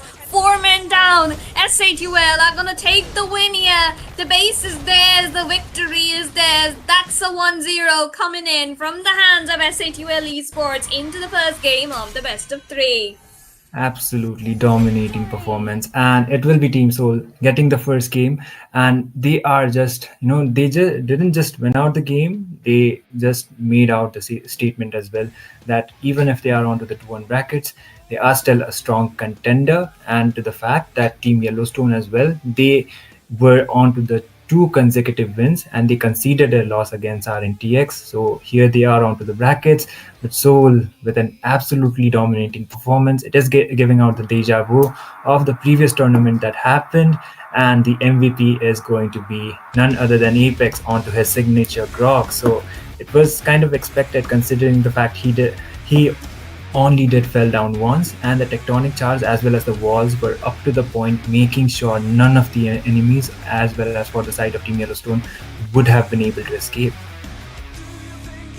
Exactly. So, you know what? The situation is the fact that Team SATUL has such a huge advantage just because of the Grok and the Eve pick that they definitely managed to get that zone so well for the Ascension that he was able to do all the work, just rotating around the map, getting the mountain shot or wherever necessary, and finding those kills, which gave SATUL such a huge lead. Yellowstone, meanwhile, they faced the issue because 90% of their heroes were melee, and the Juxin can't even reach so far with her Lantern player. The moment she tried to, Grok was there to knock her up and dismantle the Lantern player's passive. So nobody from the side of SATUL really faced that kind of issues just because of the Juxin. And of course, there's the nerfs. No hate to raise vibe, guys, but it's just nerfed and it doesn't work out that well against an Eve with such a huge range. Exactly, and I think it was onto the execution part as well that the first turtle fight it did came up for both of the sides, and Team Soul Esports were immediately able to find a 2 for none, and they went out directly for the objectives, making sure that Team Yellowstone won't be finding any opening, and they just ended up extending the lead, and it just followed around to the fact that it only took 1 lot for the side of Team Soul Esports to just end out the game. So looking at the game stats, yep, it is going to be Apex taking on the MVP, and Team Yellowstone, not able to find the opening. They will be losing out the game number 1, but they will be trying their best, trying to make up a reverse sweep. But looking at the scenario, it is Team Soul who are having the upper hand. Exactly, and honestly, like we said, Jay here though dealing way more damage as compared to Godkais, while Asuna and Savage Warrior somewhat equal. Like Asuna just has like 2k more in terms of gold, but in terms of damage, Juxin is at a 25k while Asuna is at 70k, so that is making an impact. Even on the roam, Hilda is supposed to be a damage dealing tank, but it is actually the Grok who dealt more of the damage, and Hilda is the one who sustained, sure, but what is a sustain going to do if you cannot protect your teammates? And Anti, of course, the GOAT, he is just there onto the EXP. He can just stand in front of the enemy and they'll just kind of back off. That's just the impact of a Uranus into your draft? Yeah, Uranus is known as the flying fountain as well.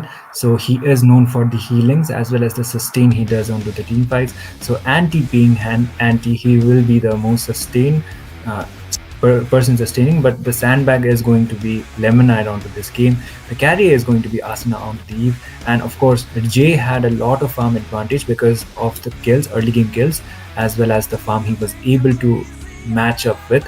So it will be him, and the wingman, of course, Apex will be the one with also 5 kills onto his name, and he will be the MVP. He will be the MVP for this game. So the game too, it is going to be a lot risky for the side of Team Yellowstone because of they already have 1 point disadvantage. So once again, it is going to be the Mumbai server, and it is going to be quite advantageous for the side of Team Soul. So let's see what's going to be actually happening onto the second game. In my predictions, priority kind of target bans are not going to be happening, but I do expect the grog going on onto the ban section this time. Like, we hope the grog goes into the ban section this time, because like, giving away a grog into this draft, what are you exactly even thinking? I don't know. Like, either you pick it or you ban it. Like, what the hell? Just don't leave it open, man. Because you saw what kind of impact a pure tank with a walls in front of you can do. Man got the MVP. That says a lot about the side of Soul. Of course, Asuna was there, constant poke damage, and Eve is just so amazing with the grok itself. Slow down, knock up, and then there's the Eve forcing you to recall every 2 minutes. Yusunshin landed the mountain chakras perfectly. Radiant with the flicker and upset plays. That's whole kill onto the Hayabusa on the bot side. Definitely highlight worthy. And Anti, being Anti, just standing in front of them and soaking up, being everything of a sandbag that he can be. Yellowstone as well, they had a good draw, but somehow they just lacked range as compared to the Yusunshin and the Eve combo. So they just kind of lost out the team fights where they could have won. So if they do keep that in mind, it should be working out for them. But before we jump into the draft stage, Itami, which we already have, I'd just like to give a shout out to our moderator C and my beloved friend Daki. So since they've been asking for it, this one's for you guys. But however, back into the draft. What kind of bans do you think we'll be seeing, Itami? Yeah, like I've already said it out, the draft, the grok could be a priority ban for the side of Team Yellowstone, or maybe Team Soul will just directly ban out the grok. They don't want Yellowstone to prioritize that hero because he was, the main impact maker for the side of Team Soul. So it could be quite happening. And for the side of Team SATUL, once again, they are just going out for the regular draft. It is looking pretty similar compared to the previous one because the Alice as well as the CC, they were both onto the banning phase. Like, they were already onto the ban sections. So I think it is looking out pretty similar, but there could be kind of differences. The Lancelot could once again be onto the ban list, and if he's not, definitely that guy is going to be onto the pick priority. Well, and the Alice getting taken out by Yellowstone, I believe, is just a respect ban for the side of SATUL, because Anti, he plays the Alice so well. Like, every single Throne of Ruin at least lands onto 2 of the enemies. So they just want to completely take that off the board and not provide any extra issues to Ricky than he's already facing right now. SATUL though, banning out on the CC, will ban out on the Gadot Kaja most possibly next, since they had done it in the previous game as well. The Kimmy might get taken out, and might even the Kalia could be prioritized. And they could be banning out on the Lancelot just to, like, not let Kais pick up that hero. Yeah, that could be the priority as well. But Ricky, it looks like Ricky won't be prioritizing the Yuzhong 2 onto his hand. So the hero that has been picked out previously will be backed, even if it was not favorable for the side of Team Yellowstone. They did went out for the Yuzhong, but unfortunately the game didn't go out for their favor.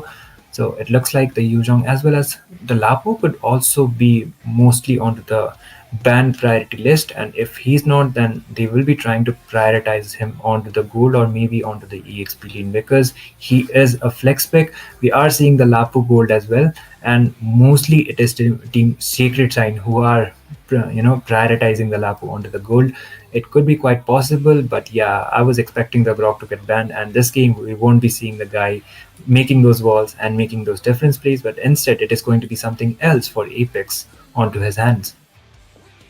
The Grok was something that Seoul did not want for either themselves or Yellowstone. Like, no risk, we don't want to give you the Grok since you have the first pick. We will give you the Lancelot because we saw that Jay can, just pick Kai's off pretty easily with Apex's help right there. However, they don't want to give the Grok. It's just that kind of a threat. Even the Hilda is a little bit open in this game. It could be played because of the expanding river buff during the Lord and the neutral objective fights where the Hilda could just mark down your damage dealer. But Yellowstone here, taking out the Lapu Lapu could definitely work out for them because Lapu is one of those heroes onto the goal lane who just doesn't die. Early War Axe, early Hunter Strike with the wings, very irritating to take him down unless you have a very good Shredder DPS onto your team. SA2L last ban coming in from them. The Kimi, the Kalia, the Juxin, and the Lancelot or the Hayabusa are their choices right now. What exactly do you think they might prioritize? Oh, Kimi. There you go. Sarah is going to be predicting most of the draft as well as onto the bans. So it looks like the Jushin is open. So Yellowstone, maybe Savage Warrior will be trying to prioritize the Jushin once again. Maybe they are going to be thinking that Jay could prioritize the fighter junglers, but like Sarah has already mentioned that he has been adapting with the assassin junglers as well. He does like picking out the fighters, but when it comes to the team fight composition, he can be risking it out all out with those assassin plays. So Yellowstone having the first pick, a lot of options are still open. Esme is open and the other options are also open. So I think Lancelot could actually be the priority, but one disadvantage for the side of team Yellowstone is if they pick out the Lancelot, the server is not onto their side, but still they will be risking it out and they will not be giving Jay the Lancelot. Apparently Kai's will be the one who will be prioritizing his signature pick. True, and the Lancelot does work out pretty well for him. Even with the server disadvantage, I think that he should be able to play it well. However, the only issue would lie if Anti here picks up on the Phoveus and Apex decides to go in for the Hilda or the Khalid or the Kalia. Like, that's going to be too many CCs for a Lancelot to handle. Of course, Yellowstone could go in for the Esmeralda then for themselves, but then Soul would go in for the Lunox, and it's just going to be a 50-50, one hero countering another. So, or C2L could just say, let us go, leave everything, we're just gonna lock in on the Eve. Good mid lane advantage right there. Anti could go in for the... Oh, okay. Okay. I'll just Okay. be surprised. No worries. Got it. Yeah, of course. Amartys coming up. So early game, if he gets the snowball, the guy is going to be an absolute nuisance, and they do have the early game control. Let's say against a Lancelot, it might not just work out, but against utility kind of a draft, it definitely does work out because Martis, he has a lot of damage right from the start of the game without relying onto his items. Directly can go for the Sky Piercer as well, being the first item priority, but it is on to the hands of Jay. So he will be trying to acquire as much kills as possible. That is the only way the Martis is going to be working out. And I think it was Team RNTX as well who picked the Martis out against Team Yellowstone, and I think Joseph was able to get a Maniac as well with the hero. I mean, RTX was seen playing the Martyrs pretty well. Who knows, maybe Anti and Jay are going to swap heroes at one point, but if it is Anti onto the EXP with the Martyrs, it does work out for them. And for the fact that they're going to have 3-2 knockups every single team fights just because of the second skill, and then there's the first skill to just lock them in place. And the decimation, of course, but the Sky Piercer is going to run around the entire map like a maniac guy for a reason. But it's fine. Soul here, last pick onto the first phase. What is it going to be? Oh my god. god. It's a rank game for them, guys. It's a rank game. Good night. Oh wow. Yeah, I was not actually anticipating a Martis EXP, but there you go, Sarah. You got your wish, and that is going to be a Martis onto the EXP. But It is kind of a gamble, if you ask me, because Eamon is also quite early game dependent kind of a hero. He can do a lot of contribution for your team right from the start of the game. So does the Martis, but you don't have the sustainability. And if you are going up against a utility kind of a draft, then maybe Yellowstone would be having that kind of an advantage. But it's all onto the execution. And the second banning phase has already started. They decided to ban out the Jushin, and they are not taking any risk. They don't want they don't want the woman to just drag you out when you're involving yourself onto the team fights. The Hylos is also getting banned from the side of Team Yellowstone. I rarely see actually Apex using out the Hylos, but it could have been quite of a priority. It could have given out Team SATUL the movement speed advantage once he uses out the Glorious Pathway, but for this game, it is not going to be possible. And they went out for the Kadita ban as well. So Soul are aware of the fact that they don't have the sustainability, at least onto the early phases of the game, and they are risking it out with the Martis EXP already revealing it out. But it's all depends upon how well they execute it onto the early game. Truly, and the fact that Yellowstone still has the last ban for themselves, maybe they might want to ban out on the Khalid. Very good pick along with the Yeep once again. They could take out the Kalia as well, does work out with Amon as well as the Martis, or they could. What exactly can they ban? Oh my it's just God. gonna be. It's just gonna be the Khalid. And as for picks, though, Soul here, Radium. Is he gonna lock in onto his classic Granger? He might. Or if he's in the mood for some fun, he could just go in for the Amon switch up along with Jay and go for the Amon gold lane. That we'll have to see what he does. Apex though, he is a bit of a more of a chill guy. He'll go for a standard pick. Hopefully the Kalia comes in or the chip comes in. Instant burst along with Amon's ultimate, and Yellowstone, they need their gold lane as well as a mage. Lunox could work out, the Farsa would not. Amon is just gonna hunt you down, and for the gold lane, what Oh, did I tell oh, ya? What did I tell ya? It's the chip, and okay. Yellowstone, last two picks, Atami. I'll leave the predictions to you this time. Sarah is just exposing SATUL at this point. When just hire her, she's gonna be, analyzing most of the drafts, and she will be using it against you. So okay. Anyways, Yellowstone finally they do have two picks onto their priorities. The Golden Esmeralda is still possible, but they went out with a Xavier and against an Amon. You could be quite marked out. And if it was against a utility, if you didn't have the movement, then Xavier could have been a great pick.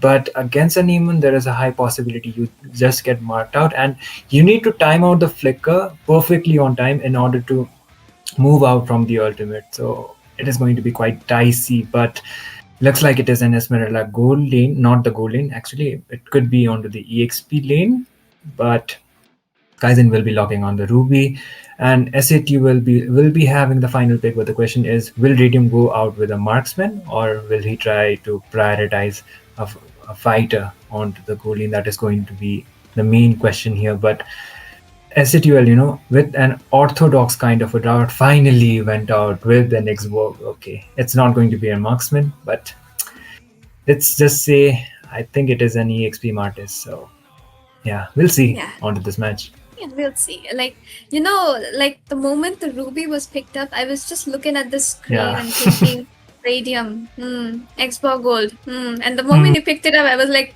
all smiles into the Okay. screen because, yeah, I could just read them like that, but it's fine. It's a standard pick. Anyone could do that. No worries, guys. I'm not a hacker. It's all good. And that completes the draft for both of these teams. Yellowstone with a very standard and strong draft. Only the Xavier pick would have to play it out very safe against the Eve and the Namon. SATUL, meanwhile, a very unorthodox draft, but somehow it's Jay and Auntie. Let's see what they do with those two. Well, let's just not be scared, guys. It's a Martis and an Namon.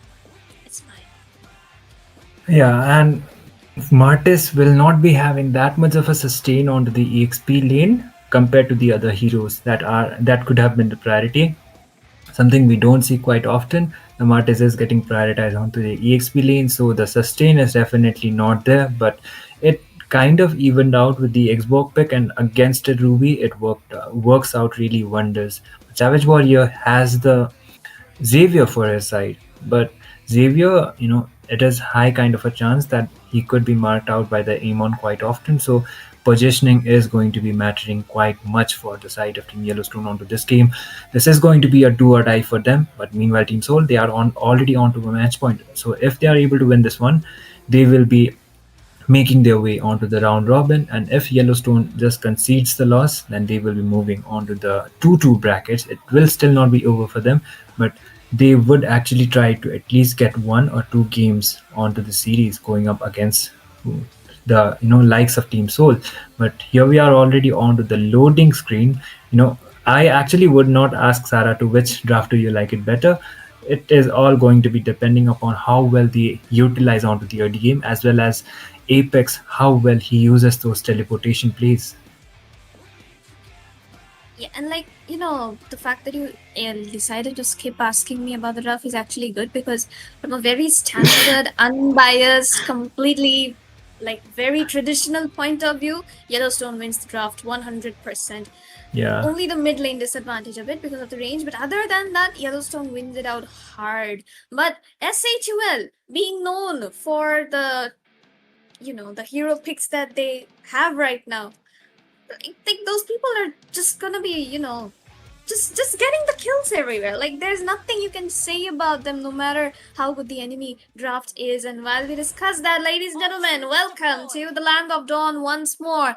Game number 2, SHUL at a 1-point advantage in a best of 3 at match point. That means they just need to win this one out for a clean sweep. Or is Yellowstone gonna be able to take away a victory for themselves with the strong draft that they have right now and settle for the tiebreaker on towards the third game? This will be me, Sarah, onto the casting desk alongside Itami. Itami, take the stage.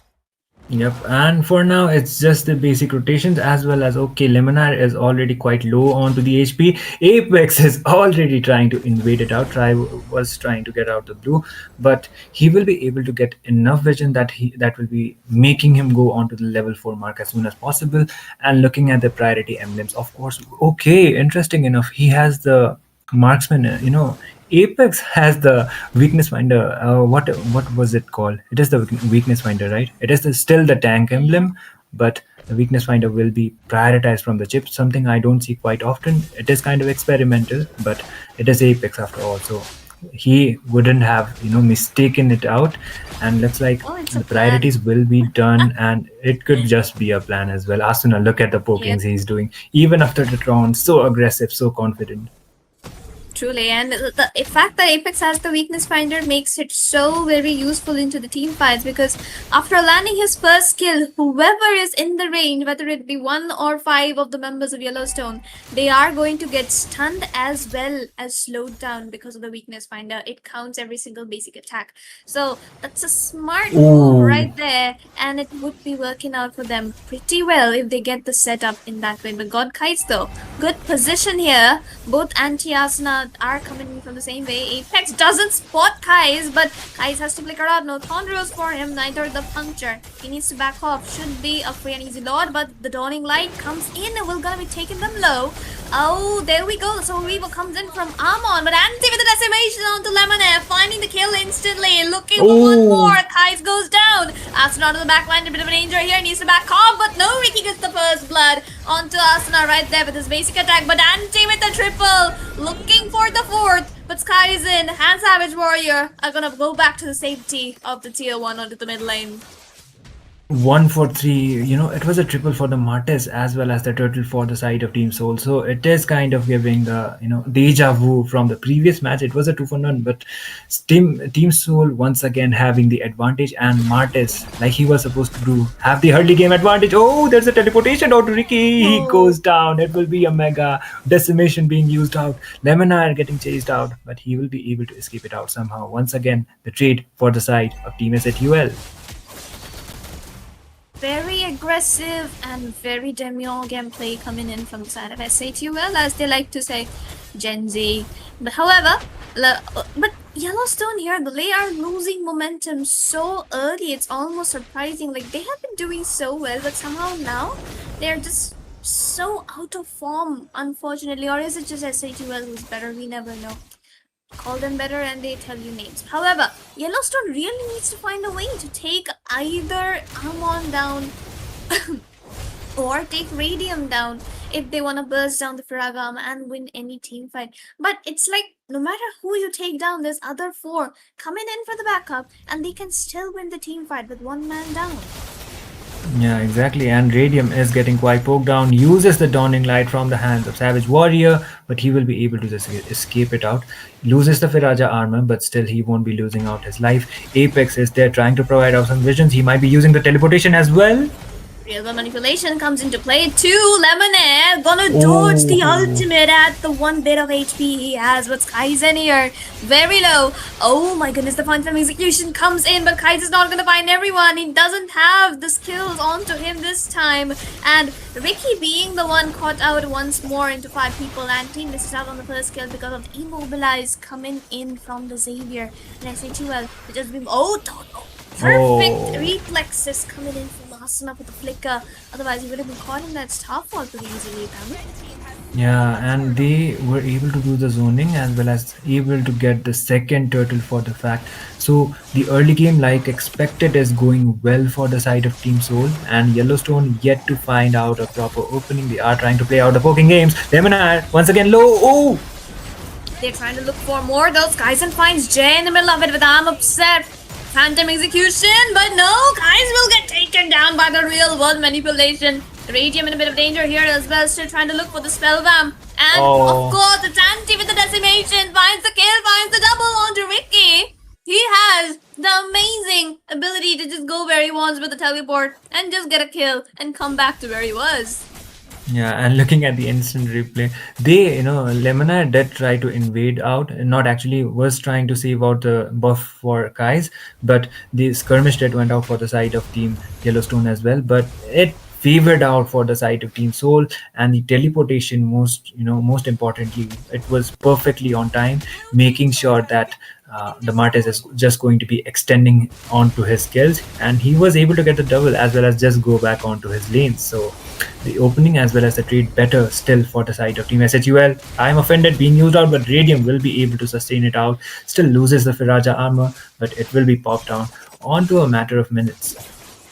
And ironically enough, the Lancelot is considered the most meta jungle right now. However, if you looked at the bot lane, Amon was the one who's actually winning out on 1v1. But the flicker, teleport coming in from Apex along with the real one manipulation. The online not gonna be enough to deal any damage. Anti with the double decimation finds the double kill for himself. Looking for the third. Ricky is in danger here. Anti gets it. Amon steals away the maniac onto the backline by taking down Savage Warrior. But Anti here looking for the maniac. But Asuna is gonna steal it away from his teammate. He's not gonna let him have his spotlight.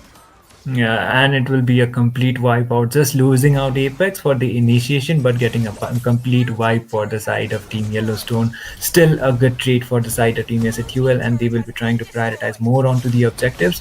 They will be able to get this turtle quite uncontested. There is no sign of contention from the side of Team Yellowstone. They just go back, and it's just a matter of 2 minutes that Lord will be spawning. And looking at the momentum and looking at the itemizations, it is Team SHUL who are having the advantage. Martes has already got the Sky Piercer, so that was the first item priority, and he already got the halberd as well thanks to the farm he got from the kills. So it probably should be Anti who has the highest farm compared to everyone onto this team, despite being an EXP laner thanks to the kills he was able to acquire. But once again, looking for more, and Anti is the one who's gonna get the legendary. Kaius dodges it with Phantom Execution, but he needs to go back. But Anti here, a menace for the side of Yellowstone, sustaining everything, dealing the damage he wants, but he is gonna make it out alive with that. The flicker perfectly timed away from the hands of Yellowstone's clutches. He gets the kills, he gets out. That's Anti for you, ladies and gentlemen, one of the best EXP laners of India. But the AOG comes in, Lemonade commits too much to that fight. Apex though, definitely looking for the stuns. Again, the Thorns comes in as well. Radium very low here, needs to back off. Savage Warrior manages to escape with 1 HP from Soul Reaver. And however, Kai is here, committed. Is he gonna make it out alive? Gets stunned. Kais has to use up the Phantom Execution just to run back for his life. Yeah, and once again, Soul are winning out onto the team fights, and look at the goal lead. It's almost over 12k, so a big of a advantage they are already having, and they will try to end out the game as soon as possible. But maybe they will make sure that it's only will be the inhibitor towers remaining before they try to prioritize onto the Lord. It is, the mid tier 2 is still standing on onto half HP, but the engage might be coming up onto Ricky once again. Another RWM, lasting insanity. The combo is perfect for them to secure the kills, but Kaizen is gonna find the EDM. He doesn't have the immortality, and he goes down, finally taken down by Savage Warrior. An important shutdown for the side of Yellowstone. Asuna also gonna be caught out in the taunt and the taunt rows. He gets taken down. Apex and Jade looking to back off with the retribution, securing the red buff for Amon right there. Oh, that was kind of overextension that did happen for the side of Team SATUL, and looks like Team, Yellowstone, without wasting any time, they will be trying to prioritize the Lord as soon as possible. But Jay is still alive. He can be using out the retribution, trying to get out some visions. He will be waiting it out for his team, but maybe there might be the engage. Apex just goes in. Again, there's the Oh. from both of these teams. Anti will find Lemonair, and Kai steals away the Lord from the hands of Jay. Asanado finds a kill on the Savage Warrior. Two people chasing onto Ricky right now. He's not going to be able to make it out alive. The stuns are way too many, and she secures the triple. Full side of SA2L, a complete wipeout coming from them. Can they go in for the finish right from here, or are they going to wait it out and defend the Lord for themselves? But instant replay, ladies and gentlemen, Yellowstone had everything they needed, but the chip, the amazing positioning, the flicker, the stuns, he just engaged right away. Unfortunately, Jai was just too far away from the Lord, and Kais stole it away from their hands, and that is where Yellowstone still have some space to breathe. Yeah, and the Mart is completely chasing down Skyzen as well as making sure they get the triple. So even after getting the Lord, they completely got wiped out. If they were able to retreat it out, then maybe the scenario would have been quite different. But it is Team Yellowstone once again onto the disadvantage, and I think that is going to be a pause coming up from either of the side of the teams, and it should be back as soon as possible. But the lead as well as the Lord actually went out for the side of Team Yellowstone. So it will be, buying them out some time. But the question is going to be remaining that how long it will be by them. It will buy them the time. And I think that the pause here might just be a strategic timeout kind of thing, like we have everywhere else.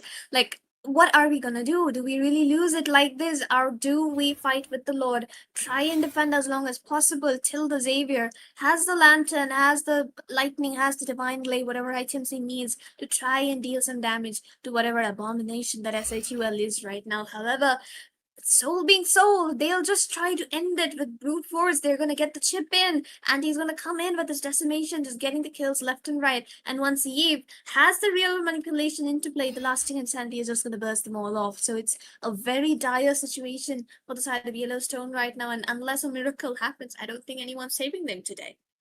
Yeah, unless the Martis once again gets shut down, and if they are able to make a potential wipeout, then that might be the only possibility that Team Yellowstone would have been fighting back from this. But just not, it's not just onto the draft, but the early game execution as well as the perfect teleportations from Apex that made the difference for the side of Team SHUL. Anti has 15 kills onto his name. I already, I just noticed it. So it is almost over 85% of the kills going out for a single player. So the Sky Piercer should most probably almost be onto the 80 stacks mark. So he just needs the perfect initiation to just get out the kills. And SATUL, they don't have the 12k goal lead at least, but it is still 9k, and it might be just extending it out once the team fights will be popping up. So the Lord should most probably be the priority, or maybe if they make another potential wipeout, then they most probably will just go for the end of the game.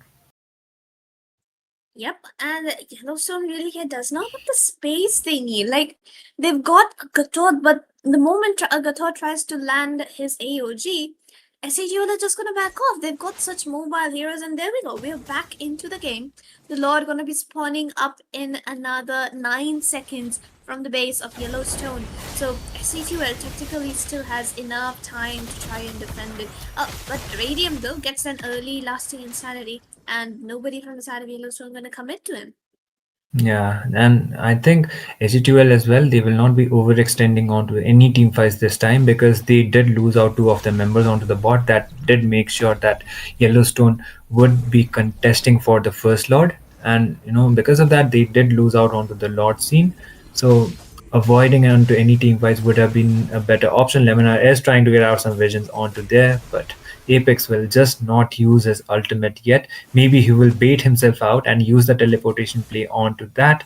But for now, they're just backing it off. And one thing with the Xavier is he is definitely going to be shining when it comes to the Lord defenses. But the team fight. AOG lands onto the RWM. Asna does reposition himself. Survives. Anti with the mega kill. Dawning Light misses. Asna once more. Anti this time with the triple. Is trying to look for the Maniac. He still doesn't get it. It's gonna be Radium once more, stealing away any chance he had at that last kill he needed. Unfortunately, no highlight for you right now, Anti. Your teammates are not gonna let you have it. However, his KDA, he's at 15, 1, and 2. Oh, sorry, no, that was 18, 1, and 3. And the baits is gonna fall once more for the side of Seoul Esports as they secure a 2-0 in the 2-1 bracket and move to 3-1, which means they have finally qualified into the round robin. Welcome to Mythic Showdown's round robin at SATUL Esports. Yep, and they will be joining team. Who was it? It was Sacred Shrine and RNTX. RNTX and the other team. EVT. It was Team Elusivity Esports who did beat out Team Noctura previously, like before this match. So it will be Team SATUL as well, joining them onto the 3-1 bracket, and they will be making their way onto the round robin. So congratulations for their side.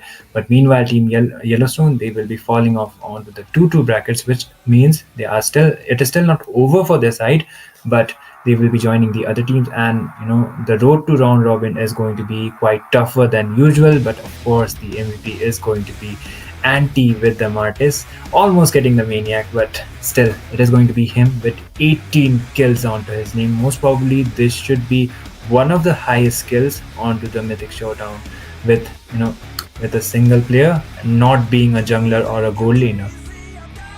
And it's not just the fact that he got that many kills, he's actually on the damage build. And look at Jay's build, bro. Look at Jay's build. Like, what is Indo draft? What is PH draft? What is MPL ID draft? Whatever. We don't care. We've got Jay in India. If you want to learn itemization, go to him, man. He's gonna out-itemize every single person, every single caster analyst coach in this world. Jay ho. Let's go.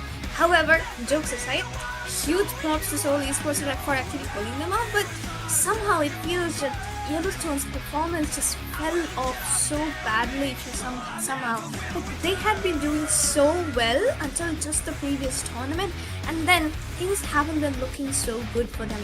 So we hope that they can find their momentum back, because I do believe that they will be moving down to the 2-2 bracket, which is going to be their very last chance of staying alive into this tournament. So we do hope for the best of them. Tonight's games are not favorable for them. The first game, bit of a draft issue, no ranges, and second game was just execution being ABM and ABM being SATUL. Yeah, execution did matter right there. So it's all right. We do have another chance for Yellowstones. Hoping for the best there. Yeah, and the 2-2, they still could make the comebacks from the 2-2 bracket. So it could be just a matter of time. But looking at the head-to-head, Radium with a 10.8 compared to Skyzen with a 4.7. So of course, I think itemization wise as well as the execution wise and the goal lead was more favorable for the side of Team SATUL. And as Sarah was mentioning, it is kind of okayish. I do see Windtalker onto the Aemon. It could help him farm faster, but a Great Dragon Spear, okay, That is something I That's didn't. just yeah, Yeah. that's just for the escape. Like once you cast the ultimate, you're gonna get a major movement speed buff. So you go in, you cast the ultimate, and you just run back. Smart Yeah. move, I would say, in a match like this. Smart move in a real match situation. I hope he doesn't go for these, fun things that he likes to do. It's all right. But Apex's build though, the fleeting time as well as the Oracle, so those were constant ultimates every single time. Esmeralda did do well, but against Anti-Smartus didn't really stand chance, unfortunately. Too much damage, too much sustain. Both of these things coming in from the side of Anti. And of course, there we go. Rich guy, the carry and the sandbag. Oh, of course, it's Lemonade with the sandbag. He did do a lot with the AOGs and the setups. He did well, honestly speaking. But a chip being a chip, did his job even better. Yeah, once again, actually, onto the wingman, it is Apex, and the carry, once again, it's Asuna. It is kind of same compared to the first game, but the rich guy this time is, instead of J, it is going to be anti onto the Martis because of the early game kills as well as the faster itemizations he was able to do with the additional gold boost. But Lemona, like you mentioned, he did well when it came to the initiation. Actually, onto the bot side, it was him who initiated with the AOG, which did make sure that Yellowstone got the first Lord and they were able to extend the game somehow, but it didn't went out for this favor. I did thought that SCTUL will be waiting out for the second Lord, but Lemonair once again tried to engage it, and they just ended up losing out their members. It was a complete wipe, and Team SCTUL, being a classic, just went out for the end, and they will be securing the round robin slot for this side, and it will be Team Yellowstone who will be going down onto the 2-2 brackets. So for this game, that is going to be it. We still have one more game that will be coming up. A new set of casters will be coming up onto that scene. Till then, Sarah as well as Itami will be signing off. Stay hydrated and take care.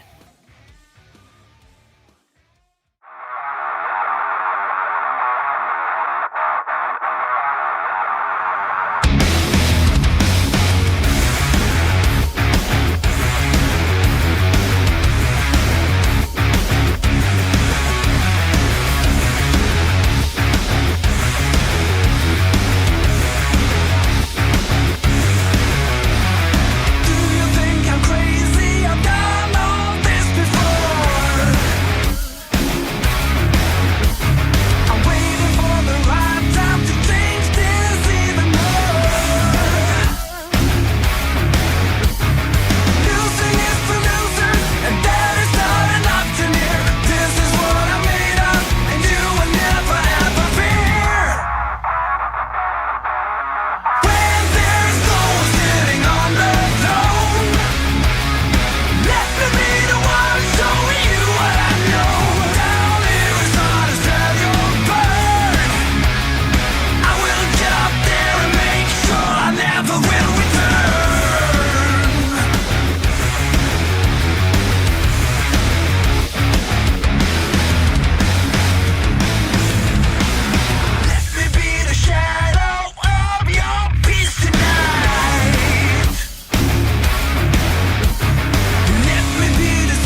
Hello, guys, ladies and gentlemen. I think you are happy to know that we are back again for the last best of three of today.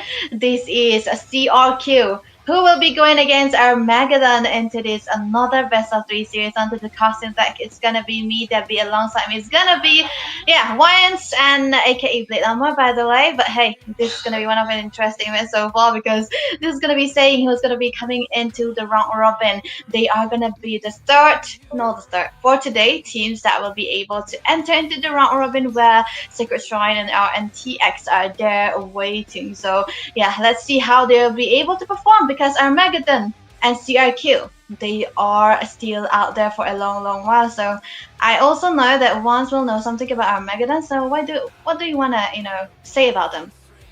I mean, Armageddon, actually, I just casted a game for them earlier in International, which is the Southeast Asia, the Saga national tournament. They just played a while ago in that tournament, and they actually managed to get a clean sweep against Pakistan. Oh.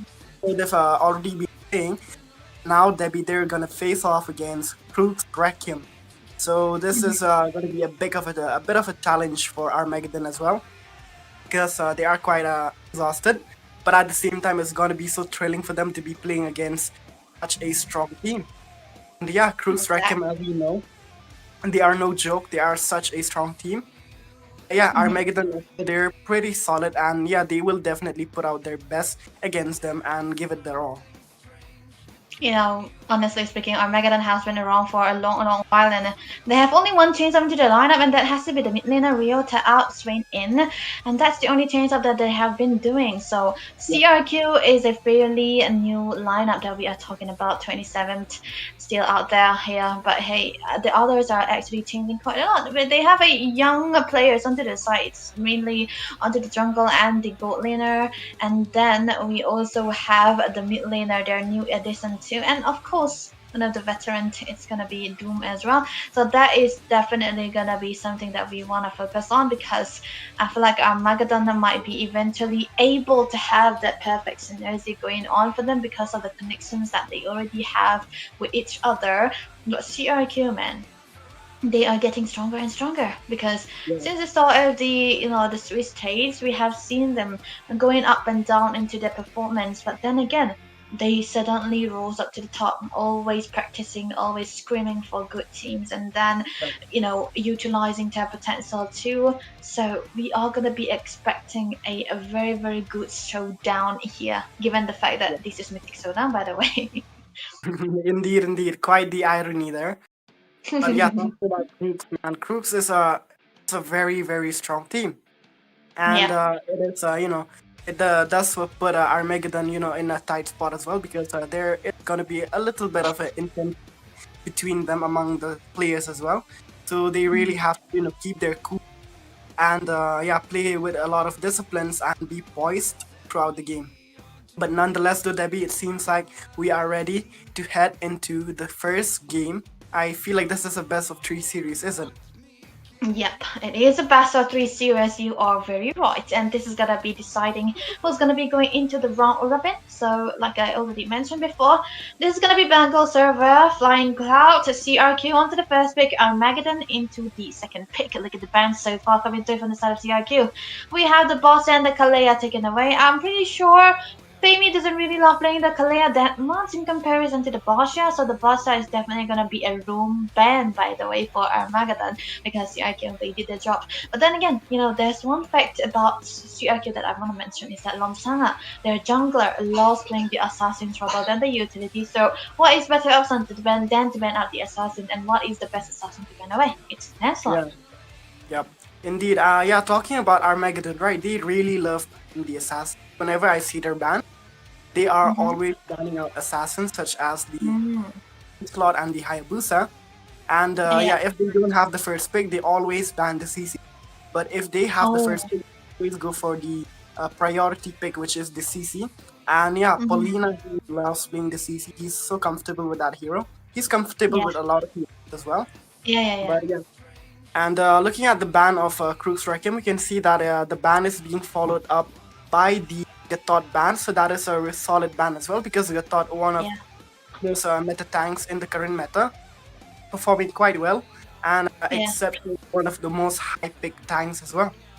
And I guess that we Yeah. are already about to complete the first drafting phase here because Mhm. both of them have already banned out. They've almost banned out 3 heroes. Yeah, they actually did ban out. We can see the rock ban as well from the side of Armageddon. Yeah, Grog is a very solid ban. You do not want to give who is a very good playmaker. A KDA player, by the way, will be, I don't think he will be getting the Grok anytime soon. But first pick the Hilda. The last time I saw Hilda was into the hands of Johan, and it didn't really turn good, man, because it was the first race pick too. And you don't usually pick out the first race Hilda unless you're really, really comfortable on that hero. And I think it can definitely go into the hands of Array, but then also Train to 7 can also play the Hilda too, so dare I say it's a kind of a flex pick, but then on the other hand, look at this. Comforts and Comforts coming through from the side of Armageddon Esports. They're so comfortable on the Kimi and the Lapu Lapu, but there's also effects that Ito can play the Lapu Lapu or even Polina. So the Pole here, we love playing the Lapu Lapu as well, but hey, look at that. The Jushin completely left open, picked away by CRQ for Peekaboo Predator. Yeah. I mean, talking about Armageddon, I'm not even surprised to see a Kimi and a Lapu Lapu because I've been watching Armageddon play a lot. These are their priority picks. So far, I feel like in the current meta, they are really abusing these heroes a lot. And as you've already mentioned, the Lapu Lapu is quite a flex pick. Either Ito, their goal laner, or Polina. Yeah. Both of them can play them quite well. So, the Lapu is quite a flex pick. Can be played as goal lane as well as an EXP. So, there's that as well. As for Swain, oh my goodness. In the international earlier, when he was playing the Kimi, me and Ray, we were just glazing Swain because on the Kimi, he is so amazing. His, contraction pulse ultimate. He is just using that quite disgustingly good. He's he's setting up with the ultimate quite well. So Crux, they can't really underestimate Armageddon. They really have to watch out for Swain as well. And talking about Swain, in this kind of a draft, Armageddon they usually go for fighter side lanes. And for the late game, it's actually Swain who carries them in the late game. So they have to really watch out for Swain in the late game. For the early game, they have to, be careful of Armageddon not to let them snowball onto the side lanes with the fighters. One thing that's for sure funny from the side of CR their job. There's something I would like to mention about CRQ is that they are really comfortable on playing with the Fanny. Lomsanga, I usually call him one trick Fanny, by the way, but he can definitely play the Fanny in a godlike level, and I'm pretty sure he'll be able to pull that off too because Bengal server for both of these teams, and they will be very, very easy going onto those assassins as well. And you know what? When there's only one hero that you will be banning when there is a Armageddon, and it's going to be the Brody. I think Bolty will be happy to see this too. But then again, Brody is one of the most comfort heroes for the side of Ito as well. Whenever they pull out the fighter into the gold lane side also, they usually flex it so that they'll be able to get the Brody into the last phase. And this is also the reason why I like how CRQ plays, because they know, they read the opponents so well. They understand who is their comfort. They understand how they are gonna be playing, and the way that they're rotating also. They kind of read this out like a paper. So I think this is also one of the strongest suit for CRQ, and that has to be something that is very, very commendable too. But I feel like Armageddon onto the Khalid, it's more of a roam hero that they want to pick out so that they'll be able to catch out the way of the Hilda too. But then again, it will be stopping out the ways for the Fanny to be not the roam to have a pick off, because the Fanny he still does not have anyone that can lock him down. Yeah. That is very true. There's not enough crowd control that can, disrupt the Fanny or steel cable. But I do see the motto here of Armageddon. They're going for the Khalid. And usually when they go for Twin Flame on the Khalid, he is very aggressive right off the early game. He loves to go for early game invasion. And talking about the roamers from both sides of this team, they're quite aggressive in the early game. Both of them are really good at invading. Are very good at assassins. So oh wow, we might see a lot of early game aggression though. But yeah, looking at the pick of Armageddon, look at this, Debbie. We are seeing a Hayabusa pick. Josie finally pulling out his Hayabusa. Let's see what he can do with his Hayabusa. Whereas Crux, man, this is the day I've been waiting for. Like the last time I saw 1-1 in a tournament was ages ago. I'm doubling for the 1-1 because I myself I am a 1-1 main, and it just Oh, brings, I know that. it just warms my heart, to see a 1-1 here.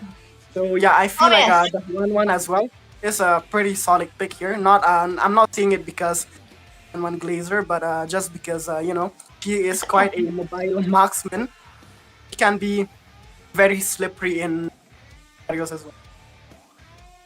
There's also one thing that I would like to tell you once is the previous match, Kyle from Noctura, he picked up the 1-1, and that's a 0 win rate, by the way. So CRQ, if they are able to pull this off, that can be something. Wait, there's also one fact that I forgot to mention. Executor, the goal laner for the side of CRQ is a 1-1 fanatic, so he will be able to pull it off, I guess, because Executor is known for the 1-1 and the Granger, and the Granger was actually banned away, so the 1-1 was the valid option too.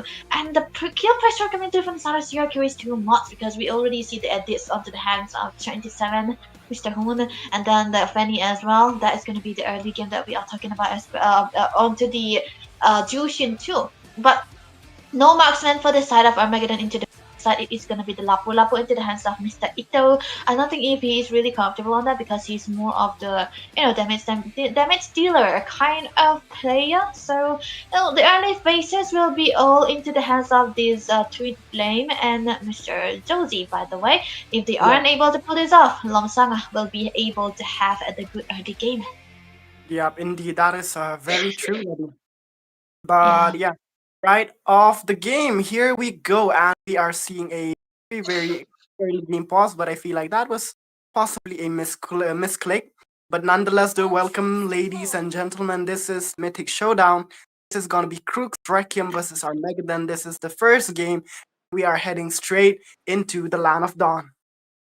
Let's go. Let's see how they'll be able to form here. Are they on?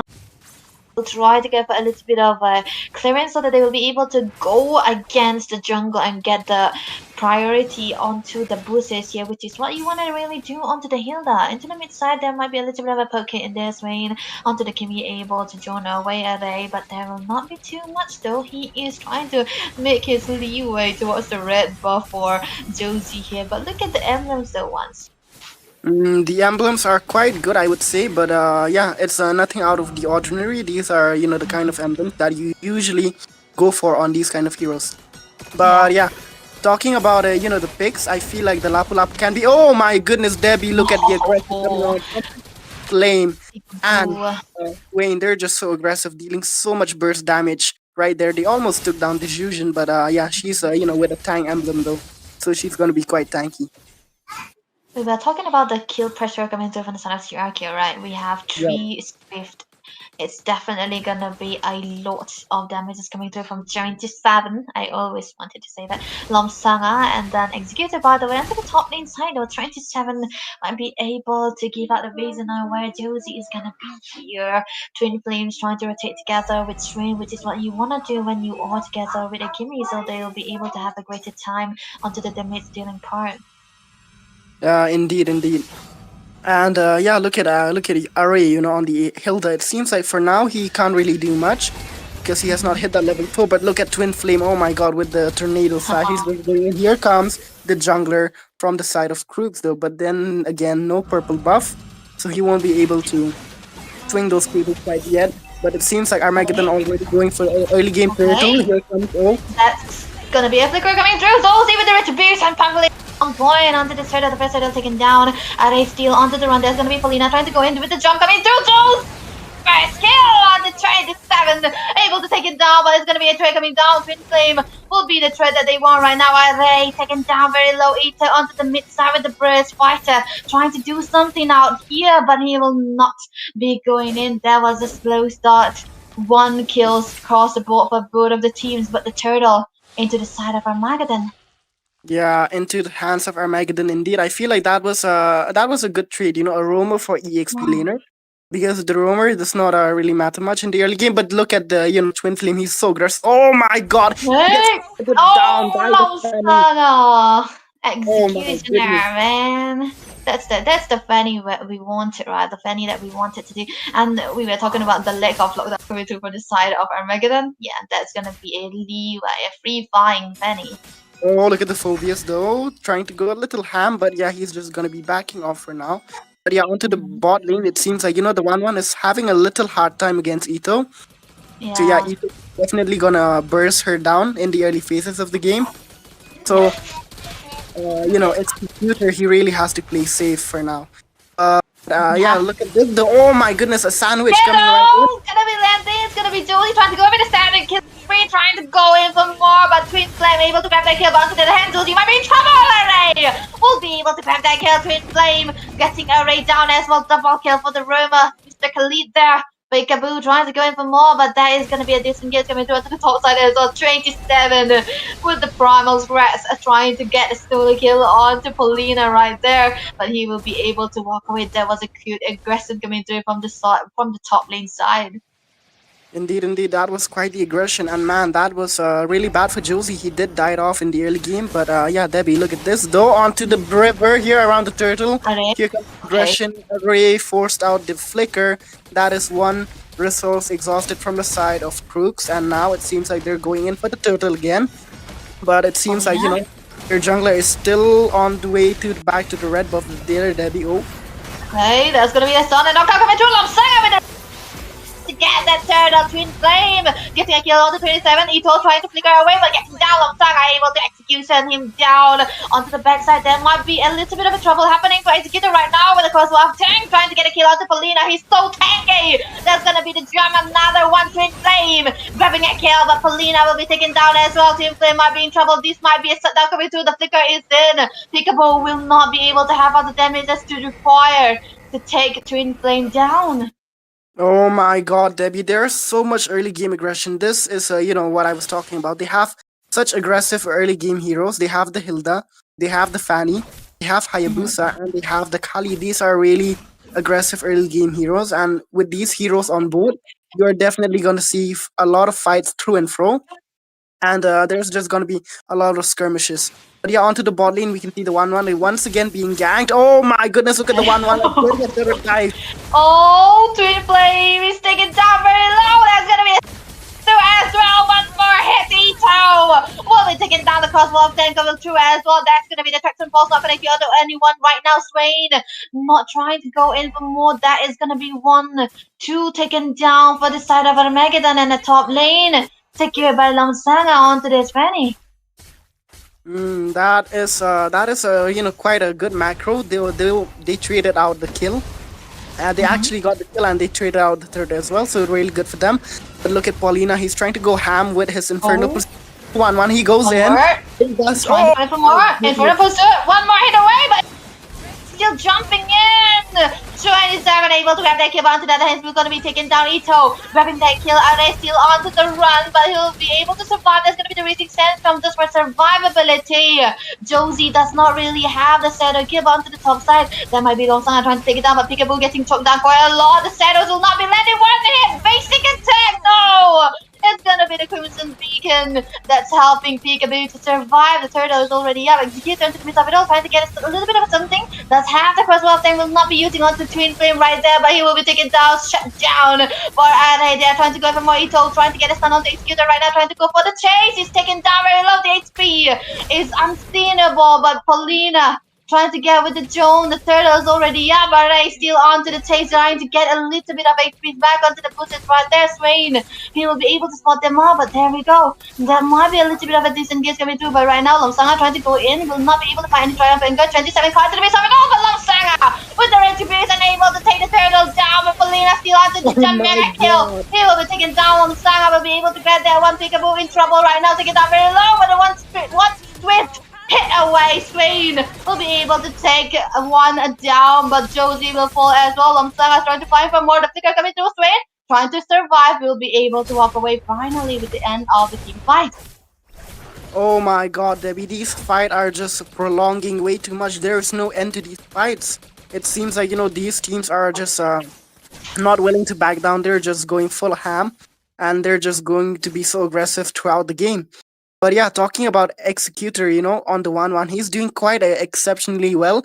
Despite being so squishy, he's still managing to hold on his own against Ito. And man, look at Executor forcing out Ito to back off, to prevent the crossbow of Tang from being popped onto the 1-1. But yeah, once again, though, coming in with the pause meta.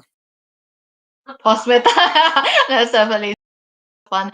I think I feel like the more they stay into the team fight, the more it is in favor for CRQ, dare I say, because there's also a fact that there are a lot of fighters into Armageddon. They should be the one having the advantage on the team fight, but there is an executioner, which is the Fanny here, Lomsanga. He is trying to go in most of the time, and that kind of breaks apart the momentum coming through from the side of Armageddon. And they should try to stop for it and let the breather in before they try to go for the team fight. But goal ranking though, it's the Fanny actually into the top. Wow, that is actually, Lal Songa on the Fanny 6.7k goal lead. Pretty good for the jungler. And yeah, it's followed up by Executor. That is pretty good for Wow. Crux, actually. They have a really high goal lead right now. If we take a look at the goal lead, we can see they have around 3.2 overall goal lead against Armageddon. I feel like this game, it's really gonna drag onto the late game, but oh my goodness, look at Lal Songa getting a beautiful solo kill. That's the cutthroat ones. That was amazingly well done. Oh, getting the immunity. Not enough. It's gonna be double kill to crossbow tank coming to SIQ to able to take the leader down. Twin flames down the drain as well. The turrets will be falling down into the midst of it all. 2, 3, and 4 members down for the side of Armageddon. 2 turrets taken down as well, and the Lord is already up. This will eventually be a free Lord for the side of CRQ. Oh my goodness, this is looking really, really, really dire for Armageddon. Oh my goodness, look at Paulina with a 0-4-4 KD. She's, just being the punching bag for the team. But at the same time, they can't really get any kills out of it. They're lacking a lot of damage right now. And yeah, as for Josie as well, he is a little behind onto the jungle compared to Lao Songa. And he can't really catch up this time around. And yeah, he can't really find any kills, even onto the 1-1, nor the Jujin. I feel like, Executor, even though even though Josie might connect his quad shadow easily with the purify, he can easily remove that. But though, look at this onto the resistance storm onto LA. He have the flicker, right? Trying to survive, but hey, he's also onto the back line. So the peekaboo trying to go for more the side kill will not be enough. The Crimson Beacon helping him survive. That's 2 resources, 3, 4 resources being burned away by Armageddon. And the Lord is still healthily coming into the mid lane side. Yeah, indeed, the Lord is marching onto the mid side, but I feel like they can definitely defend this for now because it is a pretty weak Lord. It's not really strong. But yeah, look at the pressure coming in from Crux as well. They're going in really ham. They're going so aggressive. Look at the Jujin with the Lantern Flare providing a lot of zoning as well. Oh my god! Alongside trying to go yet again. The Kanto will not be enough, but Peekaboo without the Crimson Beam will be able to take him down. Paulina still under the jump. The crossbow of Tang will be the death of him. That's gonna be Longside trying to go in yet again, but Strain will be taken down to the mid top. Ito still able to survive, but it's gonna be the shadow landing, but there will not be enough of damage coming through as well. Longside still taken in trouble. Taking down Halo, but Twin Flame with the final blow will be able to shut down the flying Fanny, and this was a successful defense, but the mid lane inhibitor taken down. Oh my goodness, that was a successful defense indeed. But Armageddon, they did lose the inhibitor, so now there will be a lot of lane pressure onto the mid lane. The super minion marching down onto the mid lane automatically. But yeah, they did get a breather out of that fight because they did manage to take down 3 members from the hands of Crux Requiem. And yeah, look at this, the level ranking. We can already see Lalfanga and the Fanny already hitting that level 15, followed by Josie with level 14. So they're pretty close. But yeah, looking at the goal lead, Debbie, we can see a 4.5k goal difference from the hands of Armageddon. They really need to catch up on the bills as well. And yeah, it's gonna be very, very dire for them if they can't get their hands on Executor because the 1-1 is such a problem. She's dishing out so much damage, even though she's not the one who's securing the kill. She's the one who's dealing the most DPS. and the crossbow of time is just connecting from one member to the other, and it's just Lal Songa who comes in with the steel cable and secures the kill perfectly. But look at the bot lane here. Oh, that's My gonna be an engage. 27 in trouble. Taking down Swain with the final blow, able to take him down as well. Swing player to the backside, trying to go in for more peekaboo. Might be getting in trouble. That's gonna be a Crimson Beacon coming through as well. Saga with cable, but yeah, will be taken down by Array onto the backside. Executor still onto the chase. Will be taken down, but he's got this crossbow tank, but it will be enough to make him survive. Killing spree for the 1-1 right now. He's still trying to get it for more Twin Flame. Next onto the chopping block will be taken down as well. Swain wasn't able to survive the onslaught coming through from the Fenny Lomsanga. Very, very comfortable on this hero Ito. With the finals, he wants to get the stains on. He might try to go in for more. There might be a little guess coming through, but right now that's gonna be the base focus on. It's gonna be starting down, but it's not gonna be enough. Armageddon, they will be losing it out. CRQ with the first point. This was a really, really fast game. Oh my god, Debbie. Executor onto the 1-1. He going right off the mid game, and oh my goodness. Oh my goodness. The jungler from Crux, Lao Songa, oh my goodness, that guy. He is, he's like one of the players that I've seen in the current meta who's actually executing the Fanny quite well. Because the Fanny in the current meta, she's not really that, she's not really that, she's not performing like how she used to compared to few patches ago. But this guy, really? he is absolutely insane. Oh my goodness, take a look at MVP of the game. It is gonna be none other than Executor with a beautiful, 77% kill participation and 711 gold per minute. He has a KDA of 4,313. So this guy was not the one with the highest kill. He was definitely the one who was dishing out most of the damage with his basic attack. Because yeah, one turn MM with a DHS, you're gonna be dealing a lot of damage. And the fact that this guy does not even have DHS is just the crit attack speed from the 1-1 itself. And I was actually 100% sure that the MVP could have been Lomsanga onto the Fanny, but I think Executor did a really amazing job, even though he wasn't getting all the kills. The way he was positioning himself, he wasn't getting caught all the time. And I think the 3 kills that the 3 deaths that he suffered was mostly from Joji, because Joji was, he knows who he will be trying to focus on. But there's also one thing I would like to mention is that the engage coming through from Array, most of the time he's onto the backside trying to focus on the Joji, who was focusing on the Executor, and in turn he is giving he's given the block, the body out from those shadows most of the time. That comes in handy too. So I think Armageddon this time around, I think they kind of need to ban out the Benny too if they want their mid lane to have a greater time, because they have been shifting into this kind of meta, right? They used to be a team whose Ito was the carry for into the goal inside onto the marksman, right? But this time around, they play Ito onto the fighter, so mid lane should have greater time here. Indeed, I do agree with you, because Armageddon, though their draft, I feel like the moment they saw the 1-1, they should have responded with a marksman as well, because once in the game, but there's a lot of DPS, and the fact that they chose a 1-1 makes so much, because in a fighter meta, if you have a hero like a 1-1 who is very mobile, he can dodge your skills, it's gonna be so hard to catch up with a fighter. And 1-1 Airtel, they are one of the best heroes who can kite fighters and tanks. So if you're facing against heroes like 1-1 and Airtel, you definitely need to respond with marksmen that can counter them out. So I feel like they could have thrown in maybe Airtel against that 1-1, and that would have been a lot easier for them to deal with the 1-1 instead of the Lapu Lapu. I feel like most of the times Ito, he couldn't get any kills onto Executor, because Executor was just so mobile. He even has crossbow, an immunity skill. You can just use it and get into safety as well. Just use it, get the immunity, and fly back to your teammates. But on the other hand though, Josie as well onto the Hayabusa, he was really struggling onto the early game because of the Hilda, and as you mentioned, the Hilda Ray was the one who was going into the back and disrupting her Hayabusa, as well as the mid laner with Swain, and body blocking those squad shadows. Yep, exactly. The highest goal permanent rich guy, Sanga, onto the Benny. And I think I haven't.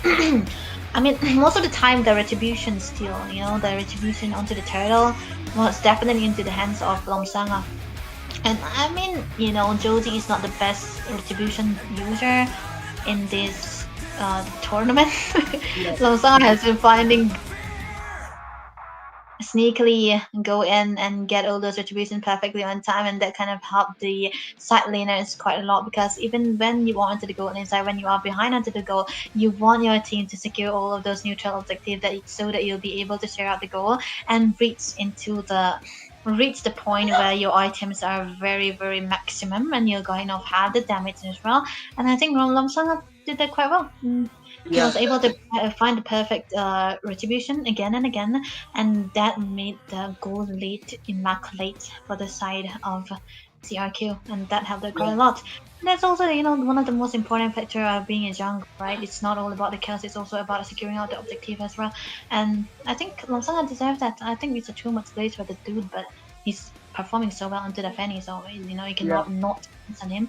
So Armageddon this time around, I think they need to have an answer for Fanny. Either they have to ban it, or to have an answer for that. Yeah, definitely. He was quite immaculate on his Fanny, because not only was he securing a lot of kills, at the same time he was securing a lot of micro as well. He was going in for those objectives, securing the turtle. And as you've mentioned, in the draft that Armageddon, they didn't really have any that can counter out the fact. They did not have any instant suppression or an instant stun that can disrupt her midway in the air when she's swinging those cables. So that was a big factor as well for the Fanny to work out in this game, because there were no proper counter for Lao Songa. So they definitely need to have the Fanny if they wanna win against Crux. But if they don't ban her, they really have to come out with counter picks as well, because even though they saw the Fanny, they did not decide the counter picks. Instead, the moment they saw the 1-1, the first thing that popped in Armageddon's mind was the Phoveus. So they went ahead and picked the Phoveus. But even though the Phoveus was there, he was tanking a lot and a lot of damage. But just one can't really do all the things itself, right? It is a 5v5, so there needs to be enough contribution from each and every member to secure the game. And this is why I kind of understand why they ban out the Kalea, even though Femi is not really usually don't pick out the Kalea, because Armageddon is more of a team fighty composition kind of squad. Yeah, they don't want to go for the pick off most of the time, because their decision making and the macro are still lacking down a little bit. And like I always say, pick off heroes are harder to play together in a perfect sync rather than those all in every team fight kind of composition. So banning out the Kalea would have, it's more of CRQ looking for their own draft. And this can be a trick for drafting as well. You might want to set up for your own composition into the first phases, and ban out the possible counter that you will be facing into the second phases. And I think CRQ did that. But on the other hand, I feel like Armageddon, they are also a squad who draft really, really well. They do not really let counter draft most of the time. They kind of get the upper hand. But then again, the Khalid, I feel like they were trying to focus too much on 2RA. They completely forgotten about the Fanny that could come through from Lomsanga, of course.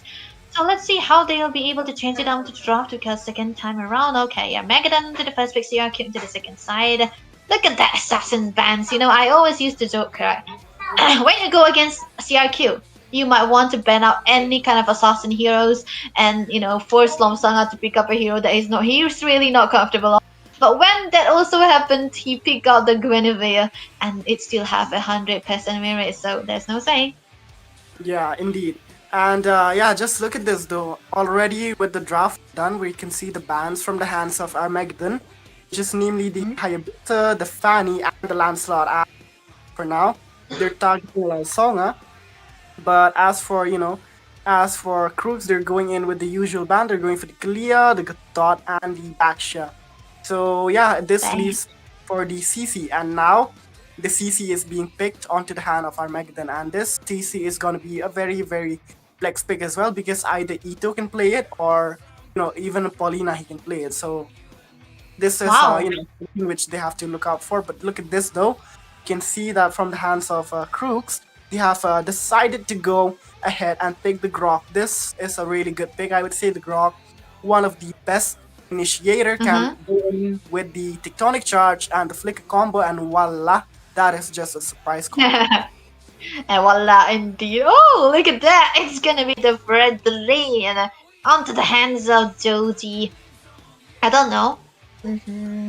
Because Yushin is already there, so the Fredrin will be time I was actually expecting the Eve to come through from the side of CRQ. Oh man, Eve have a very good win rate in this season of Mythic Showdown. Oh my god, against their Fredrin is definitely going to be one of the most important hero that they can see so far in Grok. Array.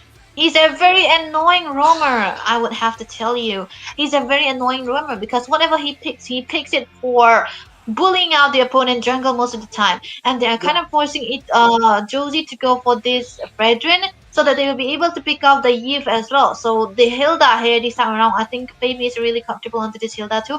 They might try to go look for a pick off onto Peekaboo first rather than Lomsanga so that they'll be able to stay into the team fight rather more here. So Brody, ban away against CRQ.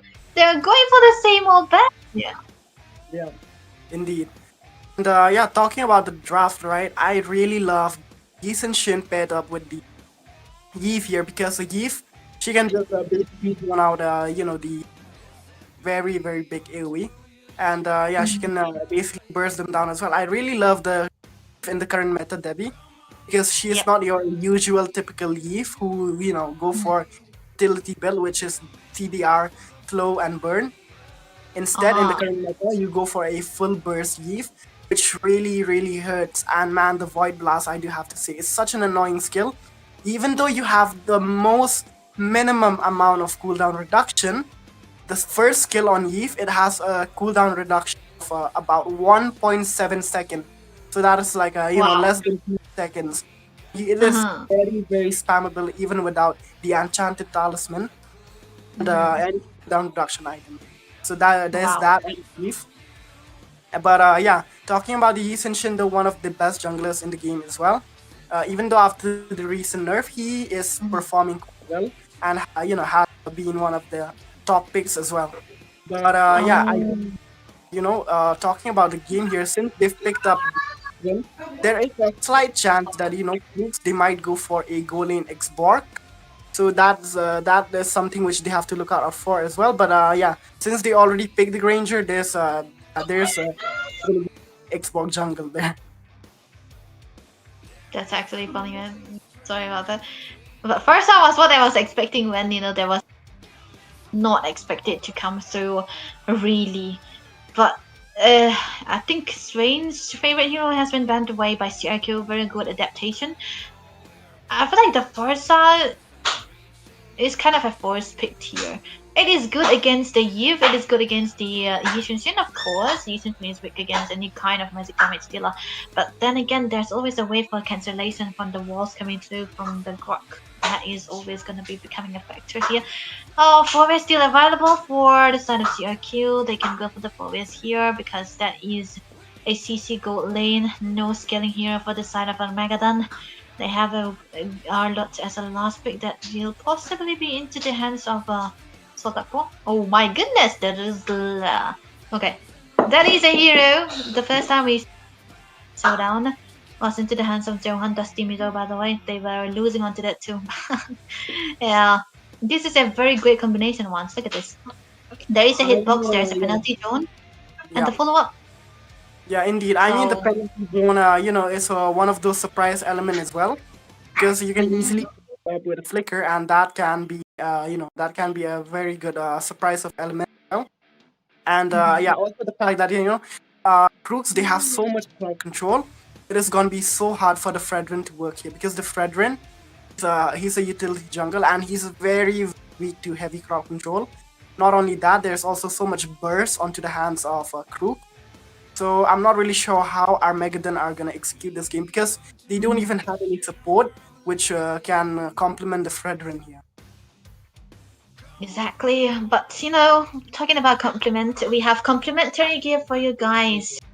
5,000 giveaway for 5,000 diamonds giveaway for 50 people. That is gonna be what we are gonna be serving for you right now for Mythic Showdown season number 2.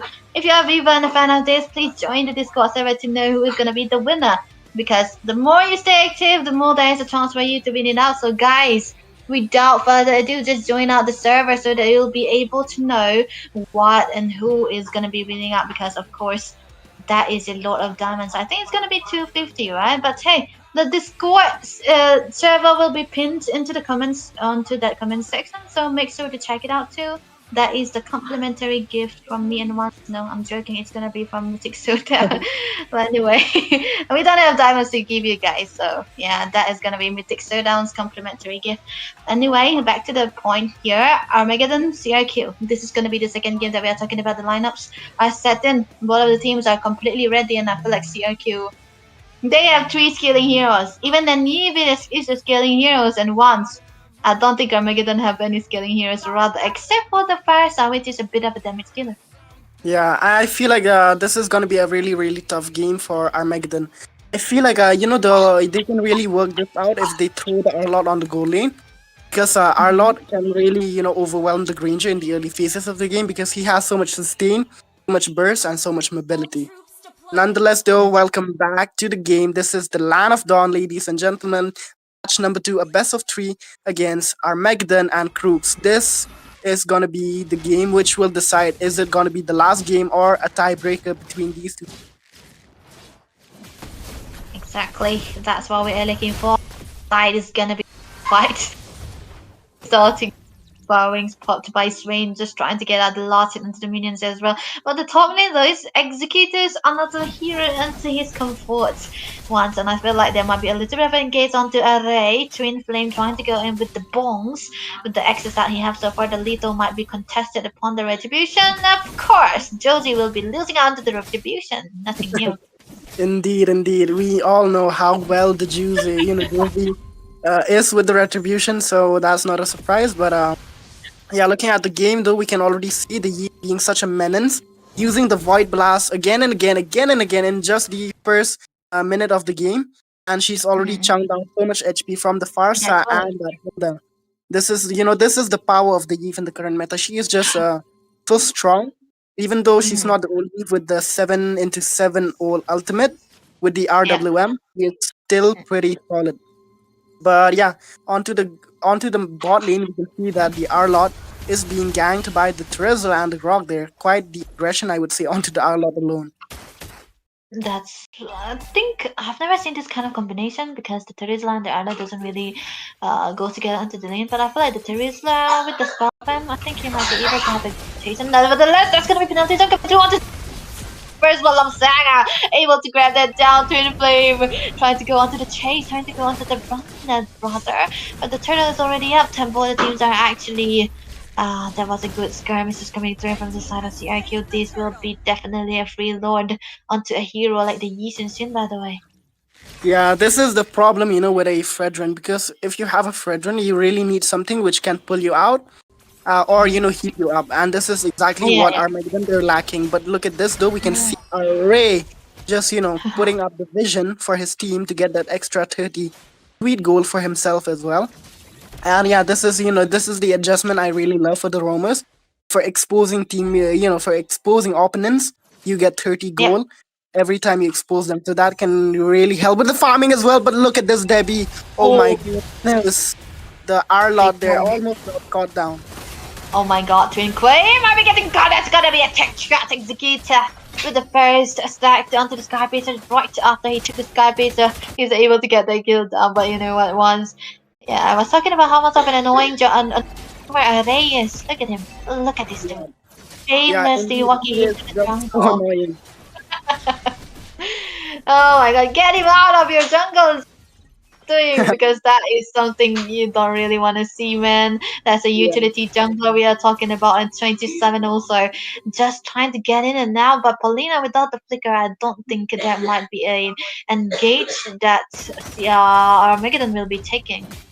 Yeah, I feel like, if Armageddon, they really want to win out the laning phases, I would suggest that, they put the CC against the Terizla and the Arlott against the Granger. This way, they can have so much lane Oh. pressure and they will definitely win out on the goal lane because the Arlott will overwhelm the Granger in a lot of scenarios. But look at this though, Paulina just using the demonic gaze to put a little bit of poke on Array, but that is not dealing any Oh, Texas Sonic coming charge. through. That might be a great coming through as well. It's going to be the final slash now. Connecting onto new one, but right now there might be a little bit of engage. 27 able to get a kill on the twin flame right now. They're still onto the taste of vengeance being popped as well, but Romsanga will be getting stunned now. He will not be able to survive. It's going to be the vengeance coming through. That's going to be one. Maybe giant Scooter with the kills trying to get it down as well, but Train getting another kill of his own. 2 members down for the side of CRQ and 1 for the trade. That's going to be Ito, who's the only one falling right now, but there's going to be a flicker committed as well. Spain might be able to run away from it. The turtle is going to be what they want to focus on. 27 will not be able to do anything about it just yet. Josie trying to focus onto the turtle, able to take it down without the presence of Lomsanga, by the way, and that is definitely going to be a little bit of a comeback that Armageddon are looking for. But onto the bottom side, there might be a little bit of an engage coming through from 27, but hey, they will have to disengage right there. Indeed, indeed. And look at look at Twin Flame right now. He's trying to be a little bit aggressive onto the jungle of Crux, but reinforcement is right up. Array going for a bush check. Oh, Federer strike coming through.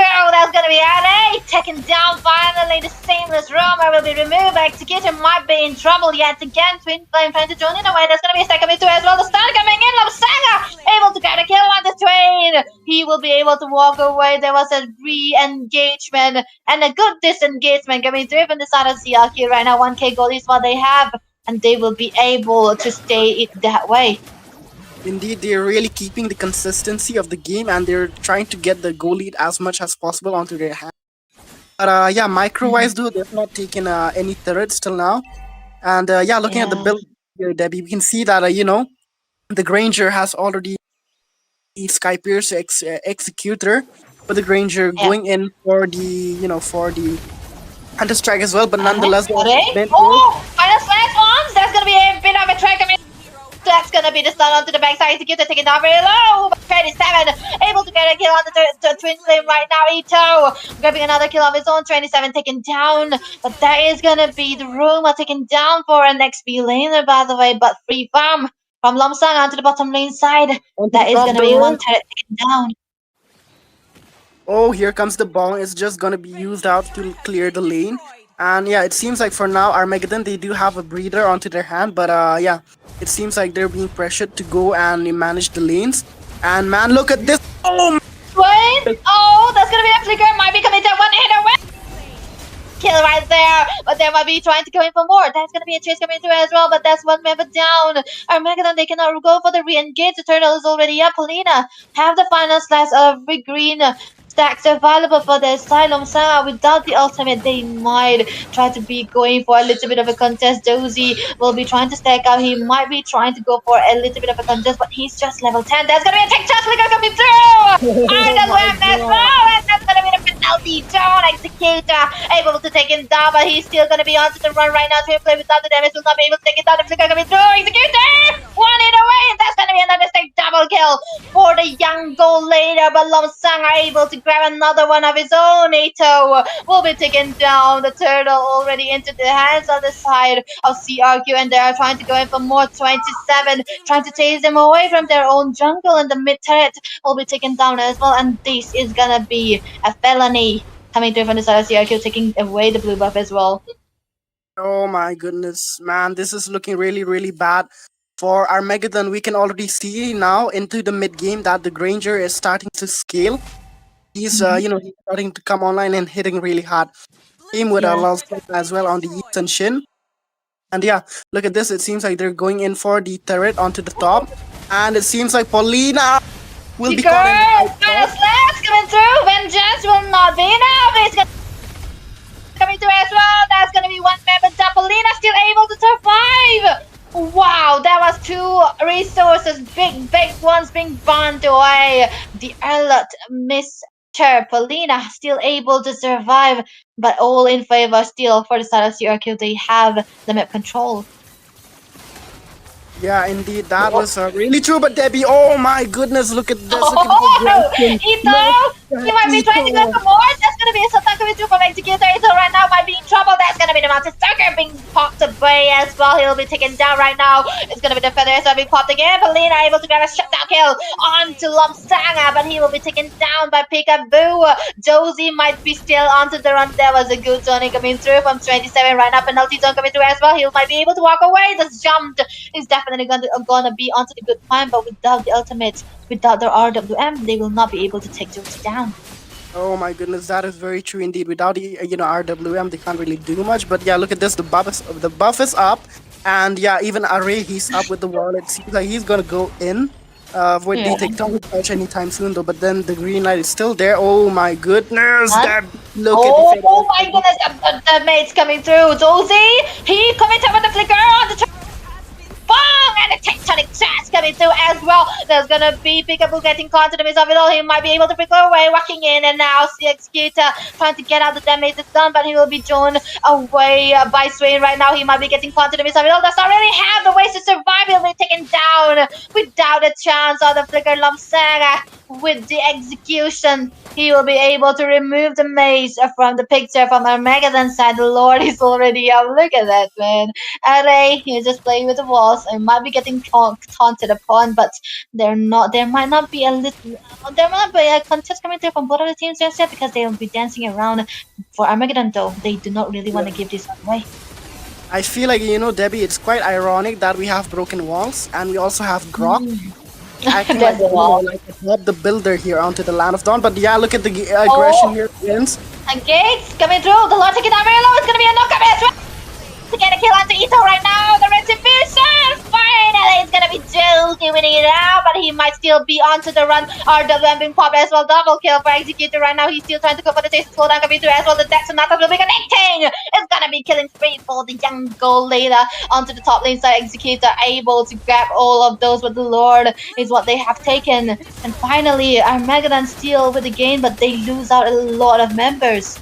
Oh my goodness, Debbie Executor, he is finally coming online right now, and man, he almost has a full bit. He just needs one more item, has Yeah. the Skypiercer as well, and the stacks are so high that he's melting down, at least a 20% HP of Armageddon and their tanks right now. And yeah, they're just being put on the chokehold right now. Look at them, look at the lanes. They're just being pressurized from each and every corner. And Armageddon, they don't even have any late game killing hero. So Mhm. I don't know how they're gonna make a comeback from this, because if we take a look at CRQ, they do have that Heesun Shin, a really, really good late game hero. And yeah, they also have the Granger. So with these two around, they're gonna get melted quite easily. And yeah, talking about the Eve as well, the Eve with the constant poke, with the constant slow, and with the constant AoE zoning, there is just no way that these fighters from the hands of Armageddon, they can really shine there. I feel like the only fighter who's been shining from the side of Armageddon somehow is Paulina, but Yeah. yeah, he was still being overwhelmed by the composition of RQ. Exactly true. And I think, if we have an Esmeralda right now, I think Twilight will be to her, but we did not have, so we'll be seeing them. And taking man, you're cool. On to the other hand, though, that's gonna be the Fury Hammer built away by Paulina as well as Tuneflame. They wanted to go for the backlines, but I don't see them going into the backlines. But 60 stacks for the Granger right now, Executor, that is gonna be the full stack that you're gonna be needing. 60 is gonna be enough to melt everyone down for the side of Armageddon because they are not really that tanky. And yeah, there's always a good frontliner for their side too. The Capriccio stack, by the way, 600. That is also a very, very good stack that he already accumulated. So we're gonna be expecting 3 Rhapsodies, 3 Death Sonatas at least onto 2 or 3 members to the side of Armageddon. So they are in a very dire position right now because I feel like the Granger is already been farmed out, like you already mentioned. 8 kills across the Yeah, board is already very, very big. And most of the time, if you can see the engage coming through from the side of CRQ, they go in, get the engages done, even though you think they will be going out, they still don't. They come back with another damage dealer onto this side. very true indeed. And yeah, it seems like the pause is finally over and we are back into the game. And yeah, Armageddon finally they get a little bit of a breather with that pause. They can, uh, recollect their mind and go for a fresh start here. But look at you look at Twin Flame there. He's just getting bursted down because of the Sea Halberd on the Granger Man. The Sea Mhm. Halberd such a good item for melting down tanky heroes because it not only gives you the life drain effect, which is the anti heal, it also deals HP damage against tanky heroes. So that is really good for melting them down, even though you are a skill based hero. But look at our Ray with the War Drum. This guy, he is such a menace. He is so annoying. I would really, really I know, hate right? if I ever meet this guy in the opponent team. And this guy, he is just a pain in the B, right? Okay, man. I see what you did there. One blade, yeah, the pain on the blade armor, bro. Yeah, But hey, indeed. hey, there's always a thing about Array. He's an annoying roamer. But I also know a very annoying XP lane that it has to be high on boost onto Team DS. He was so annoying onto that hero as well. So imagine them playing together. That could have been a big load of nuisance. They're seamlessly staying to the jungle for Josie, man. Array. Man, come on. That is very disrespectful. But hey, it is a part of the game, man. Grok Yeah, is gonna be played that way. So I find it very fitting that Array is picking out the Grok. This because this is exactly the type of hero that he should be playing. He might be yeah. spotted out there, Josie. It could have been perfect if he immortal out there, but on the other hand, it's gonna be the Divine Glaive built away, the wall coming through, Oh that's gonna man, be look at decent this. as Look at well. that Ray with the wall. He's always this man. It's just so annoying, this dude. Hmm. But yeah, I feel like this time around Armageddon, if they make one more mistake, this could be it. This could be a clean sweep Yeah. for CRQ here because now they just need Armageddon to at least lose 2 members, and with that they can easily push through the base and easily end the game. And it seems like for now they're just gonna go and look for a lot dance. And I really hate broken walls because you can contest for the lot from the front and the back at the same time. Look at yeah, just look at this. The lot being pushed at the back, at the front, just resetting through and pro. The walls, right? That's what Array is gonna. Yeah, I feel like I agree with what you said here. This lot will be the doomed, pun intended, by the way, for Armageddon here. Yeah. They try to contest it because if they don't, wait, never mind. They can give it away.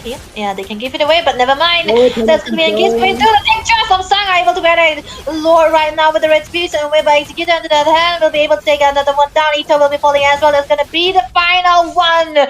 He will not be able to take a kill. Dozy trying to survive right now. The flicker coming through. Paulina will be very low right there, but Lomsanga trying to go for the wall, my setting in goodness. the Ram will not be able to take it down. One hit away, Lomsanga with the last hit onto the arrow. It's gonna be Paulina falling down. 3 members on the side of Armageddon. This is gonna be them right into the mid lane side. CRQ with the lord that they have right now to the mid side. They wanna go for the pot onto this holy blessing right there. Swain and Josie are the sole survivors right now. Swain Oh though my is trouble. lord, Taken down. It's Debbie! gonna be the The Skyfish damage! shooting it as well. It's gonna be a kill onto the other hand. Only taken down too. The base is completely wide open. The lord is still not up yet. That's gonna be a jump coming through as well. Triple kill onto Ito right now. Is it gonna be a maniac? Yes, it is gonna be a maniac madness for Mr. Executor. A perfect way to end the game with a clean sweep. Oh my goodness, Debbie. This was such a fast game. Just like the first game, Armageddon, oh my goodness. They couldn't really do anything much in the 2 games. And they were just, obliterated throughout the match, especially the second game.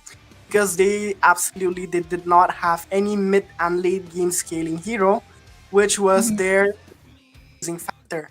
And as for CRQ, Crux, Requiem, they were doing their draft. Man, look at the power the Eve. This is what I was talking about. The Eve is so good in the meta, and you know, look at Peekaboo actually, not Picado, Peekaboo on the Eve with 8-10 team fight participation. That is absolutely absurd. Man, he even picks up the MVP. And just look at Peekaboo on the Eve. The amount of damage Peekaboo alone is dealing is actually insane. And yeah, look at the KDA overall. Everything is absolutely. It's amazingly well done. Peekaboo, the movement coming through from him was definitely enough. And this might be the first time I've seen an Eve winning against a Varsa, because most of the time you get outdone onto that ultimate, because the Varsa really have a good range, and it's actually the Varsa focusing onto you rather than you focusing onto her too. So that is a very, very good gameplay coming through from the side of Peekaboo. 0 dash onto an Eve. But also I will say kudos to CRQ, man, the way they were trying to go for the re-engage, man, because they have 2 damage dealer onto their side and a supporter as well, which come into the hands of Peekaboo. Even though they do not really have those kind of big ultimates, they really go for the re-engage when Long Sanga is available, because that's also a time where they know that they'll be able to get out the damage system. And Armageddon, they kind of, they are forced into a position where they got overwhelmed by all the amount of damages coming through from the side of CRQ, and then when they thought that they are going for the disengage, they come through again, and that's the power of CRQ. Yeah, indeed, that is very true. With heroes like Granger and Lee Sin Shin, you can always engage and disengage. As for Armageddon, they have fighters. So once the fighters, their HP is low, there is always a need for disengagement. Go back to the fountain, heal up, and then come back again. But it's very easy, to heal up, because the Granger with these, with the fighter emblem onto the second tier, he has a spell vam as well, and you can just hit you can just easily hit minions, get the HP back, as well as from the creeps, because you can easily burst them down. Unlike fighters, you really need to spend their skills and spam everything that they have onto even the creeps. But nonetheless, though, we can see the head-to-head comparison here onto all the heroes and their users. You can see Hilda here, Array, and the Twin Flame being compared as well. You can see there is a lot of difference onto the teamfight participation, the goal, the damage taken, overall everything. Exactly, man. Oh man, I think that, like you said, Paulina was actually amazing on the way he was able to play. But 27, he doesn't really care for Paulina, right? He want to play for the backlines, and most of the time the penalty joins were onto the perfect members that they are looking for. And yeah, that is what you want to do onto that Tavisla. By the way, go. Oh, that's gonna be a rich dude. By the way, Executor yet again, 100 gold onto the Granger. That's gonna be a lot of gold that has accumulated. But surprising enough, it's gonna be Peekaboo who have the most damage dealt. Yeah. Damn, that's amazing. Yeah, this is the Eve. Anywhere you see the Eve on a tournament, she will definitely have damage, because her Void Blast, if you go for a full build, deals around over 1k damage. On top of that, it is so spammable. Like, this is really absurd. I do smell a few nerfs coming for in the next week, because being so spammable and being able to dish out so much damage, it is just disgusting. And yeah, talking about the Granger as well, he is so consistent in the meta throughout the patches that even though with the few recent nerfs, throughout the patches, still dominating the Land of Dawn. So there's already a nerf waiting for him in the advanced server. So the next Granger will be a little bit weaker, but I do feel like it's not really gonna affect the Granger much. The Granger plays in the goal lane, not the jungle, and his damage against the jungle creeps have been lowered. It no longer deals extra damage to jungle creeps, but that wouldn't really affect him because he does not into the jungle phase. But I feel like it will definitely affect him in the laning phase as a goal laner, because the damage dealt to dealt to the creeps in the jungle and the minions is going to be a lot lower. So he will definitely have a harder time stacking up his Capriccio stacks with the help of the minion. That is absolutely a nerdy. once and taking, man. That's what we love. But nevertheless, I think that was a good run that we had for today. And there's also one thing that I would like to mention that into the Discord server that we have server. I feel like you guys should join there. We're gonna be doing live draws for the fixture as well, like Ray already mentioned. I think he did. Yeah, that is gonna be what we're gonna be doing. The fixture is gonna be set in a live draw. We're not gonna be doing live onto the YouTube. We're gonna be doing live into this Discord server.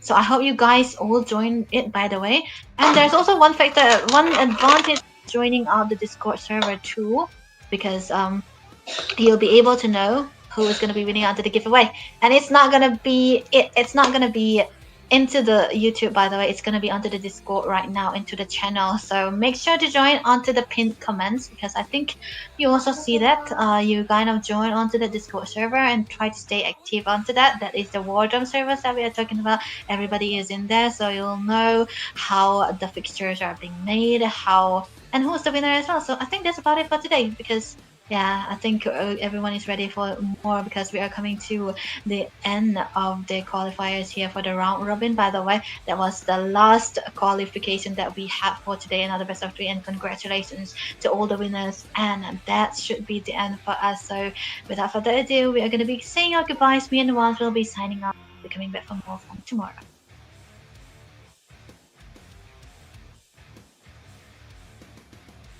Too fast. Let's go.